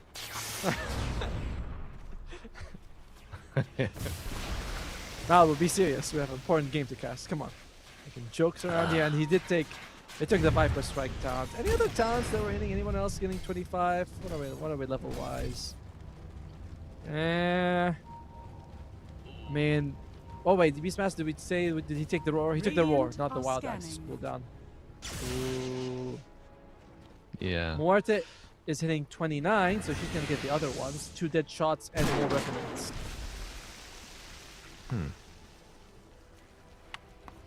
Those are nasty, man. Earth Spirit magnetizes himself? What the hell is that one? I remember that was Undispelled. What the hell? Oh. Huh. That's... So you apply it on yourself and sort of infect other people with it? Oh my god. You get the duration talent at 20 beforehand? No. What? Magnetized damage and duration? Yep. He only took all the damage talents, but actually he took all the left talents basically. He's like, I don't like the right talents. That's stinky. As Roshan is up, and tier 5 items are here. There we go. 100% dual breath damage and range taken. Personally, I like the range more than the damage. The damage is nice for sure, but the range, being able to dual breath from a mile away, feels good. Oh yes, the Chex Bet Stygian Desolator. My favorite. The most powerful item in the game. You can always count on this one to win you. Look at that. There's also a Harmonize on the voice, but I've never seen that one before. New item. 5% mana cost reduction for every spell off cooldown, and 6% spell application for every spell on cooldown. Radiant are scanning. So, it's pretty nasty. That's pretty fun. Sky for planet, very nice. And of course, the Tumbler's toy. Yeah. He's keeping it. He's keeping it. He still has to craft a level 4 to try to get level 5 on Jakir. He's like, I don't want to. I like what I have. Absolute creature. ZZQ, come on, man. Are scanning. No, stick with the gold. The gold is good. It's like I need my blink and my buyback. All right, here we go. We're contesting this one. Roshan has roared, but they're not actually in the pit. They were just kind of poked him, and Roshan was like, go away. Yeah, provoking the roar. Always a good bait. And, you know, Han is showing in base. This is a good smoke from Resilience. Find Disruptor. Hex applied immediately. Tricky Buddies, they don't have a way to save him. Or on the Doom. No. My god, 2 dead in the blink of an eye. The buyback on the Disruptor, as you mentioned, about 10 seconds away, 300 gold short. Gold cap is the problem. That is a big issue. They might, to resist, they might respect it thinking he does have it, but they're not gonna respect it for life. And look at the gold cap! How big! Dragon. And drop one beat on the deck. Oh, Storm Spirit. Finds the Earth Spirit. Battle of the Brothers. But now, Storm Spirit first. Forced away. Doesn't have TP available, by the way, for 50 seconds. He's stuck here. Using the Meteor Hammer to good effect, however, very low mana. Gets through the They're gate. chasing! They are chasing. They know he's on low resources. They stopped chasing. They're like, yes, all right, let him go. Good time being wasted, though. That gives the Disruptor enough time to come back, but unfortunately, you're still 30 seconds without a TP for Storm. Oh, no. Oh, no, man. Not like this. It's all right. I think, what, 20 seconds for Storm now? He's getting there. He's getting there. This is how the astronauts felt on Artemis. Just watching bad stuff happen at home. Unable to bad get stuff back were in happening. time. My base! They left too. My base! Radiant structures are fortified. What are they doing? Final fortification used. Oh, double damage fires in the river. Radiant's top tower. Team buddies pulling him in. Resilient. What's that? Earth Spirit. And just punch out a creep. Hell yeah. Screw that creep. Storm Spirit's back, baby. Bringing down the panel. Swift Link. Dodge last. Now, Hex. Void. Roar on the Doom. In the macro part of the pure damage. Link to the high ground. The Doom is run stacks down again. He has to buy back. Echo's in. Strike block. Got the Lincolns in a 1,000 skin. Good catch. Oh, they get him with a blue hole in the snub. 2-1 dead on the Ace. Damage. Follow active drive. Tusk very, very low. McIntyre someone else on the Void Spear. Getting his revenge. 4 buybacks. 4 buybacks on this Dire. 2 more on the Radiant Han. Low is dead. Oh. Han, got buyback. 5. We're doing it again, brother. So we're doing it again. One more time into the breach. Folks, Nation, Resilience collected themselves. They get the final barracks. Megas have been achieved. Pressure shard available on the Muerto. So does be mindful she has a refresher orb as well. This one, no mana cost? I believe the refresher is less mana cost. Alright, back on Storm. They baited it successfully, but can they retreat? Oh, the silence! Oh, it's beautiful! And Storm Spirit up the creek without a paddle. He's swimming in it.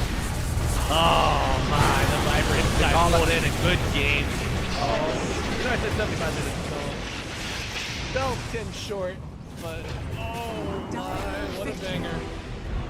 That was an amazing, Team Resilience, for anyone who's watching, the way they played, the patience, they were like, okay, we know that this game is very losable. We know that just because they're cramped up in their base does not mean we've won it. Just slowly whittling away. It's, you feel like I want something to happen sometimes, but that was just brilliant play from them. I really like how they were able to do it. And keeping the supports greedy from 25 minutes to 60 minutes. Yep. That is a massive amount of GPM right there. Very nicely done. The move. It really is the move, especially when you know that the enemies don't really have the way to kind of push the map and force the issue on your towers. They played around the Viper very well. Yep. As we saw Cloud Dawning play around a Bristleback earlier, just dodge, go around the fights, find your targets, hit and run. They had it done to them. Resilience taking a page out of the Cloud Dawning playbook. Yep. But I'm interested to see if Cloud will be able to come back with a more creative, more well-rounded draft in game 2. Do you think that was the main issue for them? I feel like the biggest problem was that when you went for not going for Ags, he went for Helm, and they were pushing fast. They were expecting to more of a head-on fight, and they were like, "Wait, they're not fighting us. They're just chipping away at all our towers." And Cloud had they didn't know how to respond to it, and in the end, they just end up huddled in the base, losing. There was no chance for them to go out. So I think Cloud9 needs to figure out, okay, what can we do if they start pushing us fast? How do we come back from that? Yeah. All right. Well, we will see. Cloud Dawning can, find a way to limit their weaknesses. Fend off the skirmishes, fend off the team fights, maybe go aggressive for once in game 2. But before we do that, we're going to take a quick break. Stay tuned, folks.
Coming out the gate with the heat. Everybody's playing in the street. We got the summertime magic in this beat. Sun is in my eye, feeling high. Only good vibes, I'm alive. And if you see me driving by, don't be shy. I'm so excited. You know just what I wanna do.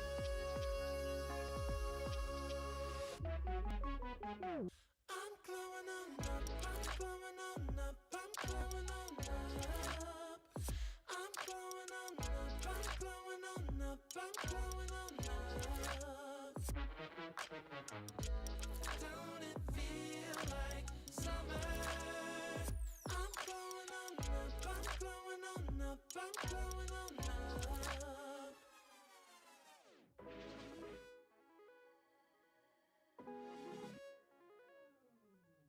Blow up, show up, soak up aromas, flow to Sonoma, roll up to Nola, trope up, blow up, slow up, show up, get real, choke up, you're flowing, you're glowing. Astral samosa, you're landing on Europa, your horns blowing, you're chosen. All the deep cuts you know it. I got the pre-glow and the post-glow. Inspiration knows no boundaries where it flows. Your fingertips to the globes tilt to the universe on stilts. Hold on and chill. I'm so excited. You know just what I wanna do.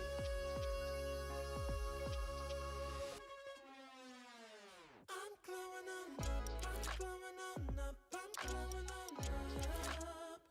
I'm glowing on up, I'm glowing on up, I'm glowing on up. Don't it feel like summer? I'm glowing on up, I'm glowing on up, I'm glowing on up. I'm glowing on up, I'm glowing on up, I'm glowing on up. I'm glowing on up, I'm glowing on up, I'm glowing on up. Don't it feel like summer? I'm glowing on up, I'm glowing on up, I'm glowing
Big stretch, and we are back, folks. We got game 2 coming up very soon between Team Resilience and Cloud Dawning.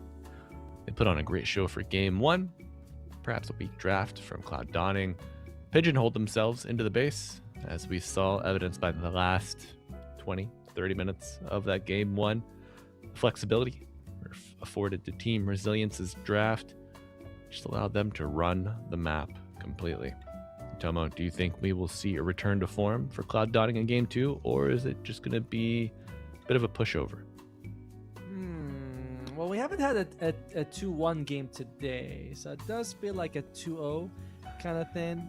And I do think Team Resilience, man, like, they played the draft so well, and Cloud Dawning maybe respect them too much. I'm worried that that's going to happen again. You know, you were beating them. They were doing really well in the lane stage, but then they see you getting this Helm of Overlord. He pushes, and they don't feel confident enough to contest the push heavily, because they know that, like, if we lose the fight, we could, you know, they're just going to snowball right into our Raxes. But the alternative was what happened, that they didn't take fights, the enemy team got much stronger than them, and they were stuck in the base. That was also a bad situation. So we shall see. We shall see indeed. And folks, we are loading into that draft now. Picks and bans underway. The teams are going to be prepared, have done their homework. And we'll see if it's a story of the repeats, or do we venture into unknown territory, branching towards our first 2-1 of not only your and I's broadcast at Tomo, but of the entire tournament so far here in China. Every series so far has been a 2-0, whether that's through fully regulated play or a forfeit. The other series, by the way, ended in the whole series was 43 minutes of gameplay. Game 1, 20 minutes, remaining. Game 2, 23. So this one, you're in the right stream if you're looking for good Chinese Dota right now. As Team Resilience, it was a win, but it was, again, like, the margin of error remaining. Was paper thin for them, and they had to play it brilliantly, and they did. But can he do it again? Ooh. It's a good question. It's a good question, and I would also like to draw to everyone's attention. There were a total of 49 kills between both teams last game in an hour and 5-minute match. Take that with a grain of salt. Yeah. The only problem was that most of the kills were relatively late in the game when buybacks were coming up. You know, he's like, you kill someone, he buys back, he joins in, dies again. You're like, all right, that's a lot of buybacks we're seeing. As Team Resilience, the Doom, too problematic. They get rid of it. Now Cloud Dawning, if you want Alchemist, you know what I'm saying? If you're an Alchemist, I'm gesturing with my hands, by the way. You guys can team pick. Oh, what? Okay. Lightning is the name of the game here for Cloud Dawning, as they take the Storm Spirit. Very nice. Lots of damage. Good control. Han in that game 1 did really well. In game 1 against Yakult Brothers also had a fantastic performance, which they won. So, you know, it ain't broken, don't fix it. That's right. If it ain't broke, don't fix it. As our forefathers have said, but Sand King coming in like a wrecking ball, ready to break it all. I believe this is Echo's hero. Even though he's only played 5 games this patch, 4 of them were on Sand King, or before we started this tournament. So he really likes the Sand King. Damn. 5 seconds remaining. Sand King's a good hero. Yeah. I like the Burrow Strike maintains your invisibility in Sandstorm. If you don't leave the Sandstorm. Follows you around, right? Yeah. Well, no, the Sandstorm does not move, but you maintain your invisibility. Previously, if you cast Burrow Strike, you would be visible when casting it, with like the fade time reapplied. Yeah. Dude, in the old days, Sandstorm was a channeling ability. Remember, like, you would have to press W, you take your hands off the keyboard. You're like, I don't want to do anything. Then it became like you're invisible inside, but when you use spells, now you're invisible inside even when you Burrow Strike. Ice Frog, he likes this guy. Caustic Finale just becomes an innate. You get Stinger, which to me feels like another Caustic Finale, if you ask me. Caustic Finale, but this time with feeling. 10 seconds I've remaining. called it. That's right. That's right. Feels aggressive, 5 but this is going to be the seconds mid laners remaining. for both sides. As again, no one seems to value the Alchemist so far. Teams are like, Alchemist, whatever. What should be worrisome though is the Muerta, as Muerta has had a fantastic performance overall in these close qualifiers. Not so much in game 1 when being played by Yakult, sorry, first series, but Team Radiant Resilience, team back. yes sir, very good Muerta. Yeah. They have solved the issue of the Muerto. Radiant team pick. Can they do it across 2 games? Or do they let it through for Cloud Dawning to take? Dire team pick. I think the Cardo. Alright, that's a nice pick there. Very good with the Sand King, whose Burrow Strike I believe is like 9 or 10 seconds, so the Chakra Magic gives you almost, not exactly instant, but very low downtime on getting 2 Burrow Strikes in a row, which is a nice thing. And of course, we've 10 seen the Call seconds just remaining. heal up massively with the Holy Locket Shard build. So, Dire I team don't know, pick. in general, I feel like Call's always good. Meanwhile, Disruptor for PTA for the 4th game in a row. You know, we said if it ain't broke, don't fix it. I'm not going to say it looked Radiant broke in team game pick. 1. But maybe some better pairings. Maybe some just more aggressive offlane Radiant team pick. There you go. support can help out. Yeah, there she Alright. is. The Dire girl, my team girl. pick. And who they're gonna pair it up with? Gonna be the Treant Protector, so you have nice defensive, like quite a lot to keep your team alive between the Keeper of the Light and the Treant Protector. So, okay, Cloud Dawning, not the most durable trio so far. This is gonna be a 10 bit of an seconds issue. How are they gonna remaining. solve it? Life 5 Stealer seconds would be remaining. very good in a game like this. You know, Sand King doesn't bother you. Treant Protector, you can just, rage. Muerta, she goes into her ultimate form. You say, that's all right. Rage is my ultimate form too. I'm willing to go toe to toe, girl. Yeah, you won't like me when I'm angry or enraged. Okay. The Agonist no longer dispels though with the Infest, which is kind of a bummer. True. I mean, I don't know. I'm It still. doesn't detract completely from the Lifestealer angle. So I still like the Nyx, but Dawnbreaker banned out in game 1, picked up here in game 2 for Cloud Dawning. All right, 10 this is going to be a seconds Shan Yu's hero coming out there for the Dawnbreaker. Good if people 5 get caught seconds by like remaining. a Burrow Strike or an Overgrowth. And in general, Sand King's damage is quite over time. And while impressive, you can Radiant out-heal team it. banned. So we'll see if that's going to be the option for them there. As they need now a care for Cloud Dawning. Banning the Viper tells me something with a strong passive.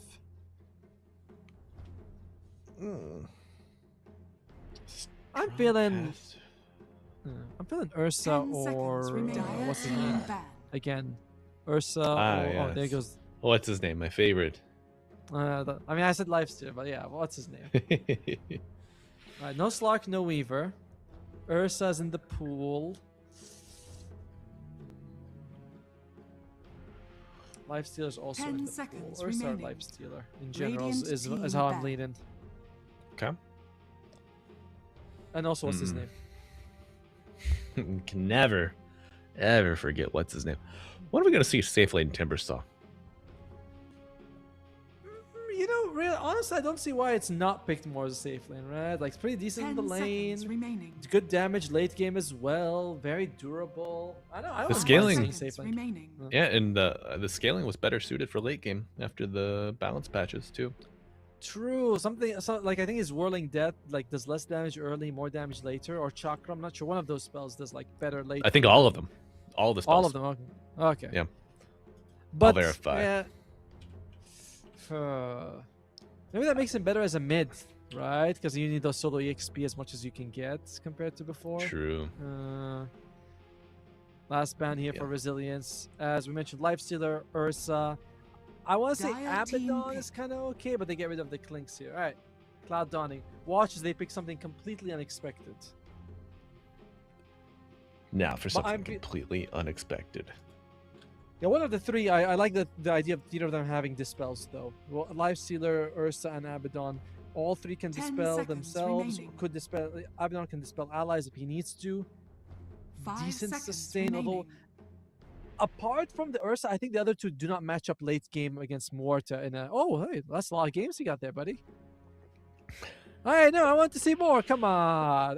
Put up Bioshock. Yeah. I want to see a Big Daddy. Brawlhalla is also a fun game. I was only able to get through to the bees. Radiant team pick. What's it gonna be? It's gonna be a faceless void. Okay. You know, I thought of this. I thought we might see a void. Yeah. Of course. That's that. I mean, I said the faceless void too. That's what's his name. I was like, oh, what's his name? You know, faceless void. 10 seconds remaining. All right, Resilience. We need an offlaner for you guys, as I imagine this is gonna be a mid Sand King.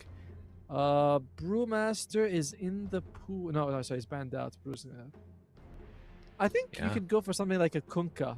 That damage mitigation, if you're not caught in the chrono, is very nice. Kunkka would be quite nasty. Are there any better pairings, though? Let's see, what else would there be? Tidehunter's gone. A Mars? No, Night Stalker.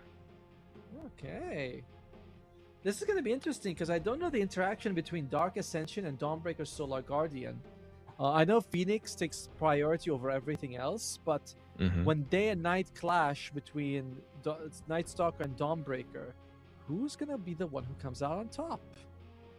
It's a good question. It's a good question, and I'm sure that we will find out as we get into this game too.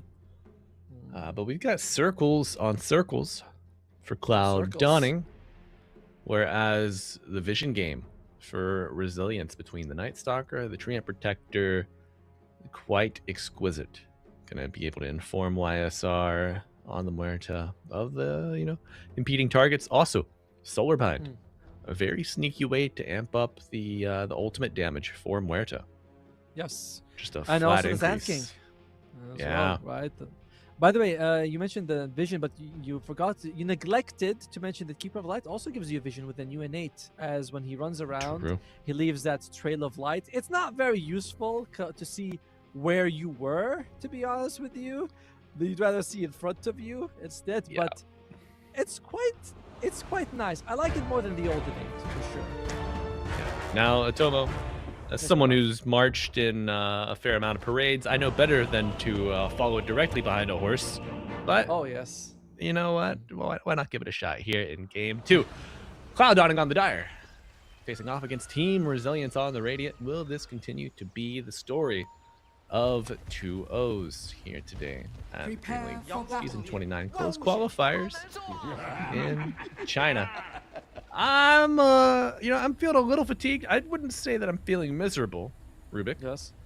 Huh? What's this? Oh, dub. W. Radiant gonna get the W. That's right. I thought for a second he was drawing something else. I was like, dude, come on, not now. Wait until the pause. All right, so Observer says that Radiant is going to be winning this one. I feel inclined to agree because I don't really like the Cloud Dawning strap too much. It's 3 relatively squishy heroes against the Night Stalker. Faceless Void is very meh right now. We're chasing them, trying to catch someone. I like what Radiant has a lot more. I'm a big fan of Coddle. You have Coddle and Treant. Good luck catching those two in the Chronosphere. And they got a ton of sustain between them. And if you do not catch them in the Chronosphere, the heal from the Illuminate, you're going to have to play against the Calling. You can get dead shotted out of the Calling as well. Overgrowth. You just twiddle your thumbs before you get a Dispel. Another thing is also, if Morta's in her ultimate form, she doesn't even care about Chrono too much. Defensively, at least. Like, offensively, I can't do anything that sucks, but defensively, I'm ethereal inside. Your damage inside the Chronosphere again, is not a whole lot. No, it certainly isn't. But that level 4 Thunderstrike, 480 damage. That's There something you go. spectacular. And also you throw like a Celestial Hammer in there. That's gonna burn. That's right. Never forget the Celestial Hammer or the oh, what are we gonna work? What angle? Meteoric Nails. Yeah, actually, Dawnbreaker, plenty of hammer skills. When do we get some nails? Well, I think she's just a hammer girl. She doesn't really like. She's not, working as a carpenter nailing things. She's just like, I smash him with a hammer. I'm a paladin kind of girl. Oh, I don't like the Dawnbreaker one where she's wearing black armor. I'm like, keep the whole light theme. It doesn't work when she becomes all gothy and stuff. It's the absence of light. That actually, you wear that armor when you play against Night Stalker.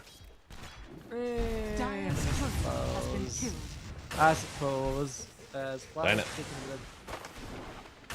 Carry your kill to eat the harass. It's worth it. very, very much so. And we'll see if the planet decides to rush for a vessel, which we saw earlier today, or if it's going to go more standard Tranquil, Locket, Shard, Scepter, things like that. Oh, damage! Oh my. Yep.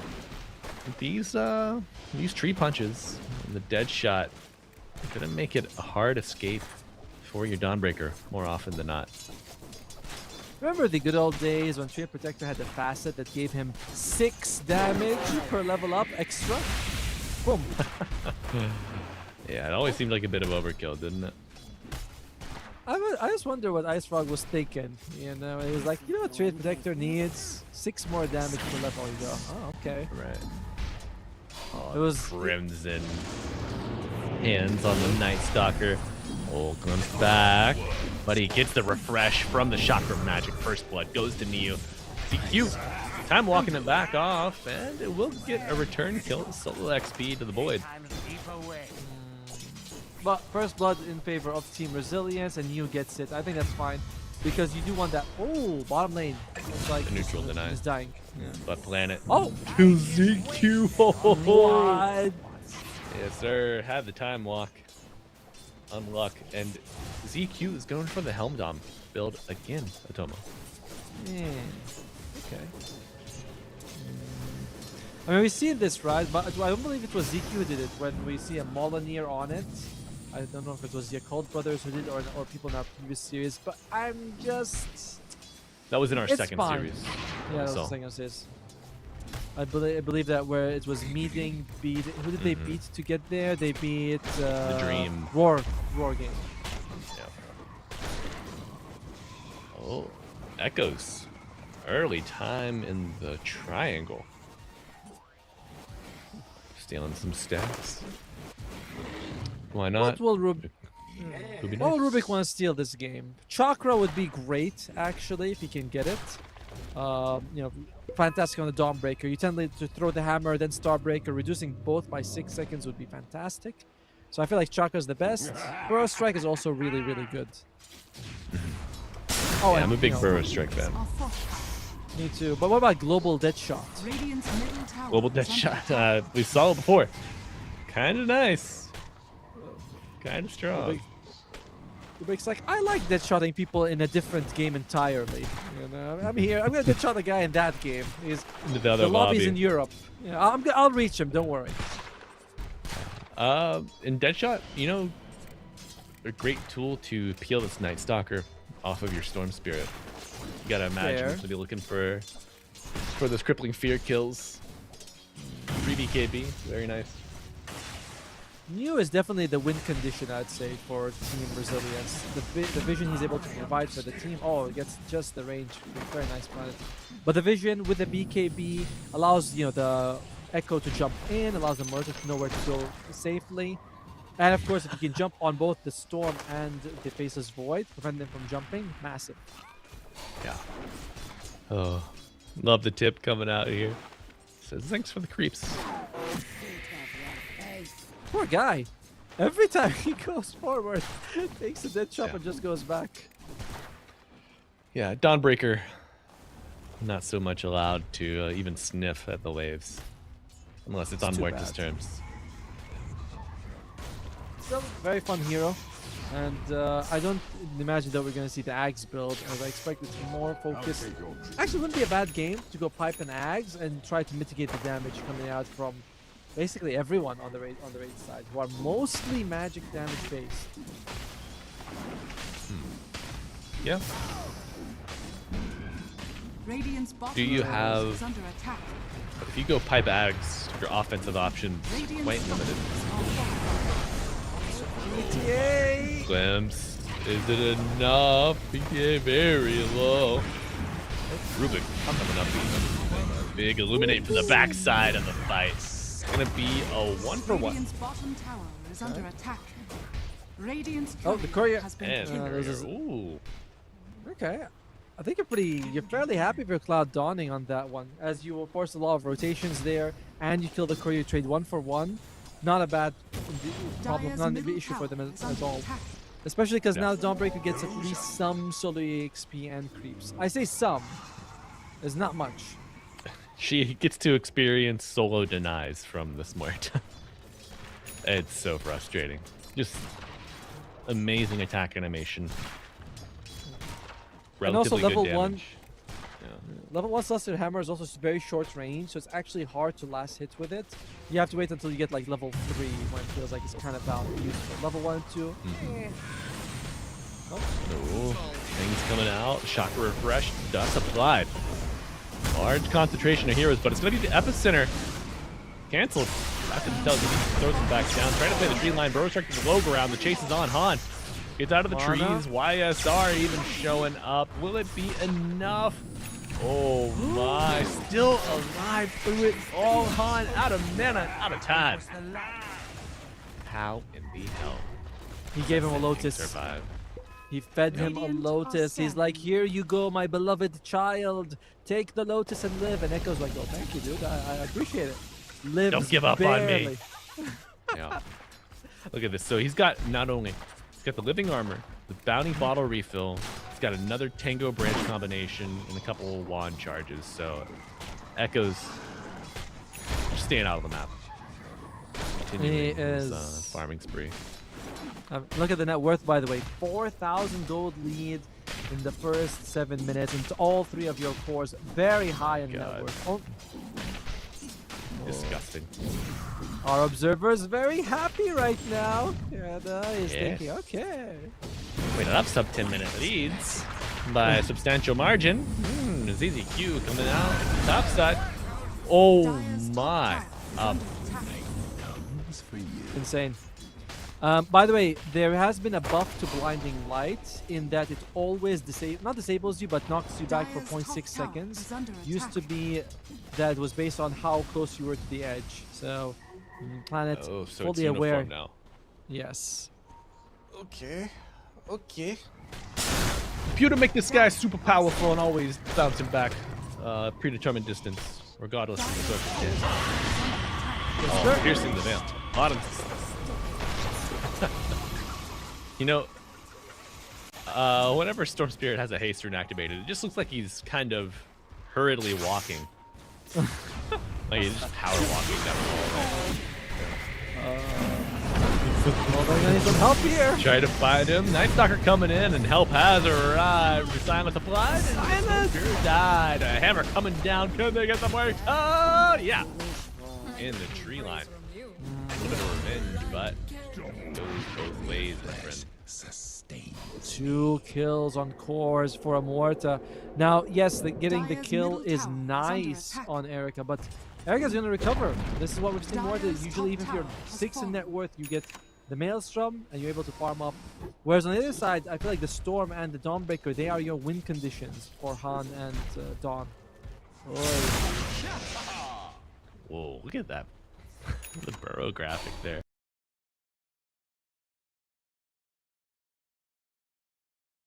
We're looking at in terms the of win items. Win conditions here. A little tough. Bit rough. A little tough. Bit rough. By the way, it is going to be the Holy Locket coming out for Planet, and Echoes is going to go for a straight up Blink Dagger. Could have it sub 10 minutes on the Sand King. I think he's like only, what, 100 gold away from it? No. Yep, he got it. Sub 10 minutes. Oh, my. That is dummy. Oh, I beat that timing. Dummy thick. I beat that timing all the time in my turbo games. In your turbo. In mis sueños, that's in my dreams, and in your turbos. Half damage for the Storm Spirit. How about Level Dire? 7. Dawnbreaker wants to go for an Echo Saber, that's fine, but we still haven't seen an actual Solar Guardian, whereas, as you mentioned, DCXY wants... Oh, Sanya jumps. Oh, Solar Guardian crashed down, saving the Storm Spirit 4 now, but an Overgrowth on top of it. Big glimpse, sending him back to hell, and he's dead. Ah, 3 are dead. Oh, the heal. Cloud Dawning. Ay. They're dancing on him at this point, Natomo.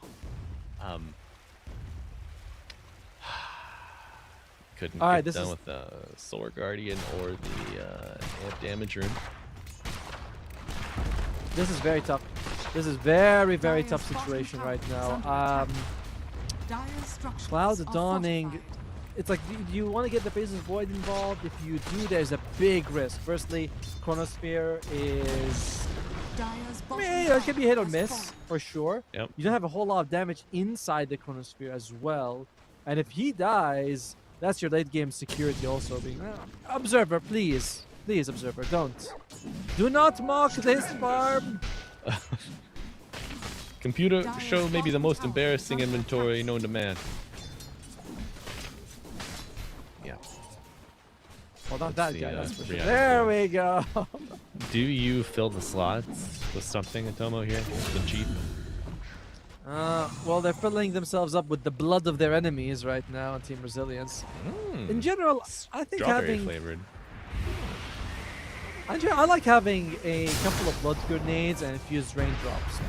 There's more blood coming out from that guy. Not even compressed into a grenade form, man. It's everywhere. It took us 20 minutes to mop this up last time. Uh-oh. And it's going to take us 30 minutes to mop up this void-shaped bloodstain.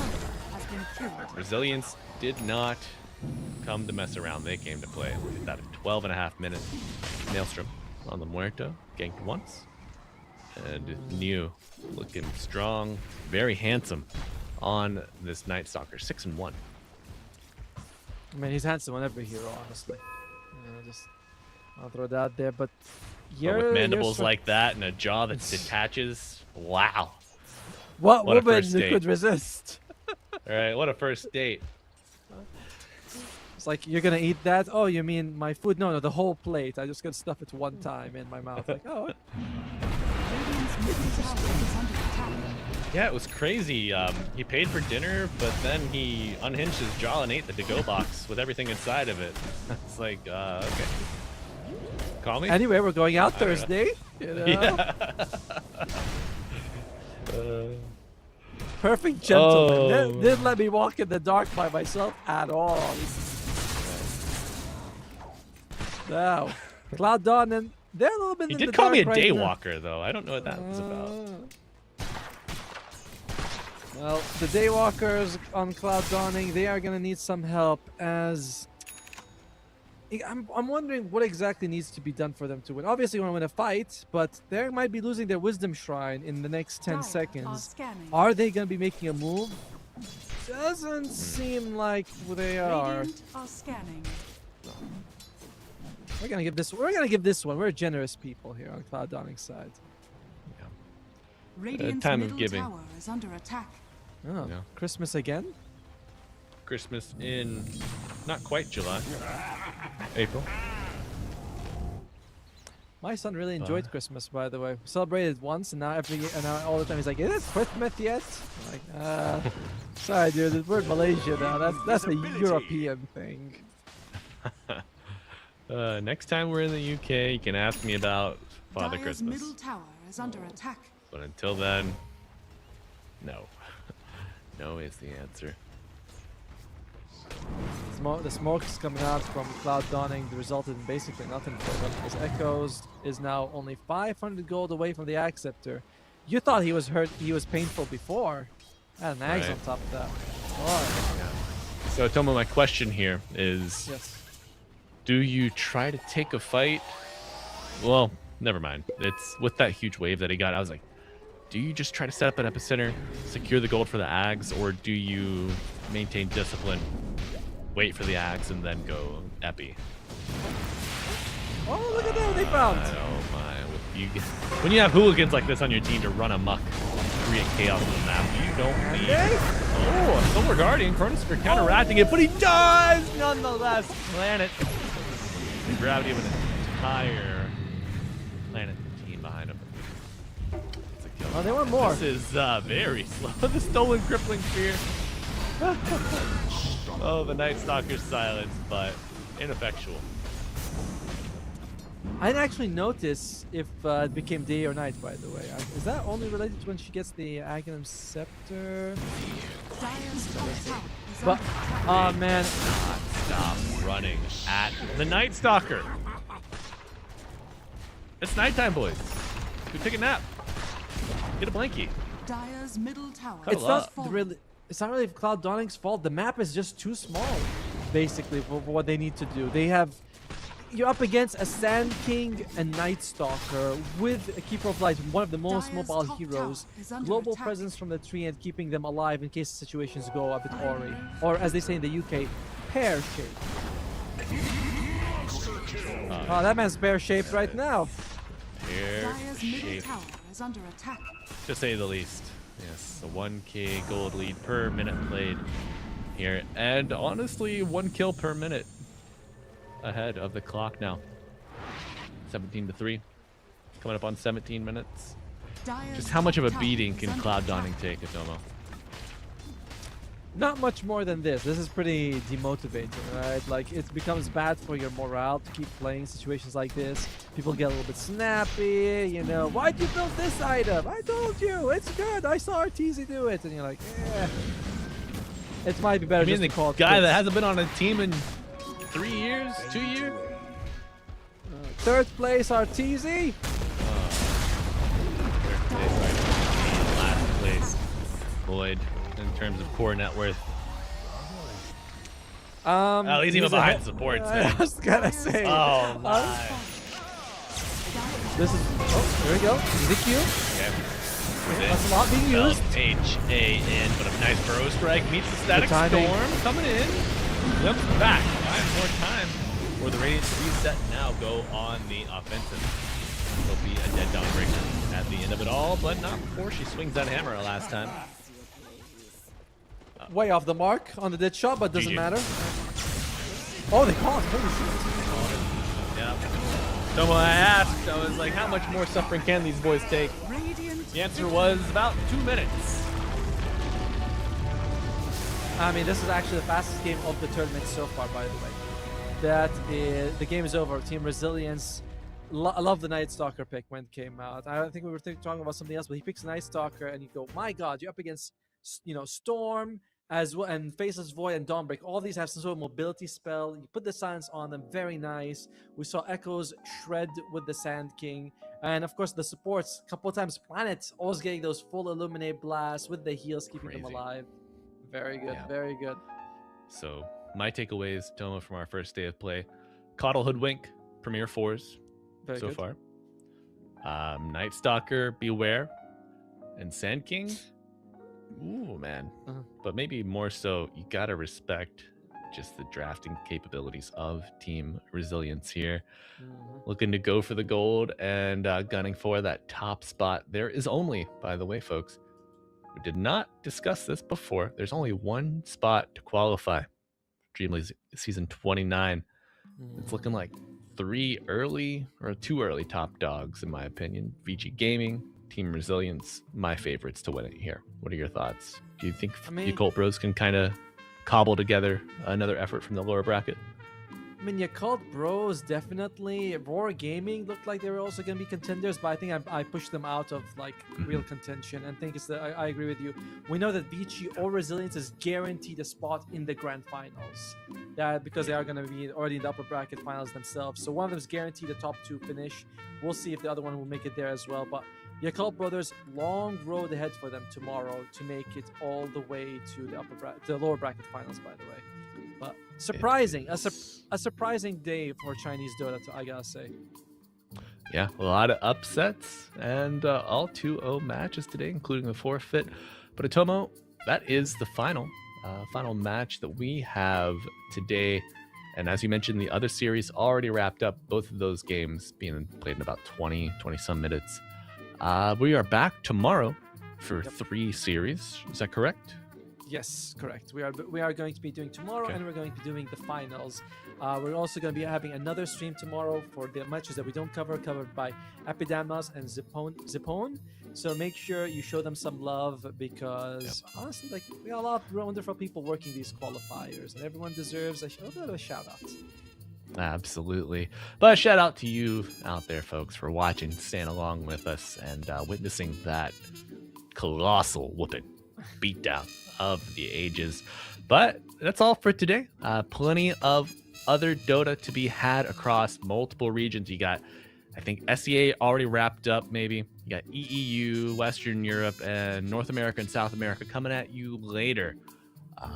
So be sure to tune in. But for now, we will be signing off. So I'm Albajuices, joined by Atomo and K-Chick on the Observer desk for us. Appreciate everybody behind the scenes. But we will see you tomorrow. Bye for now. Bye.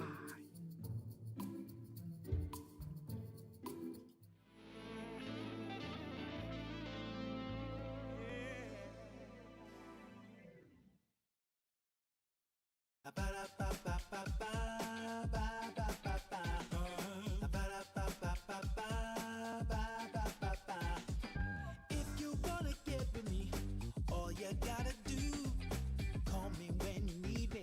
I'll be waiting for you. I know exactly what you want. I'll satisfy your need. We can have a good time. Don't you worry about a thing. If you want it here, or if you want it there, you got it. Have yourself a good time. You got it. Act like you don't care. You got it. Get that motivation. You got it. I got just what you need. You got it. I got just what you need. You got it. I got just what you need.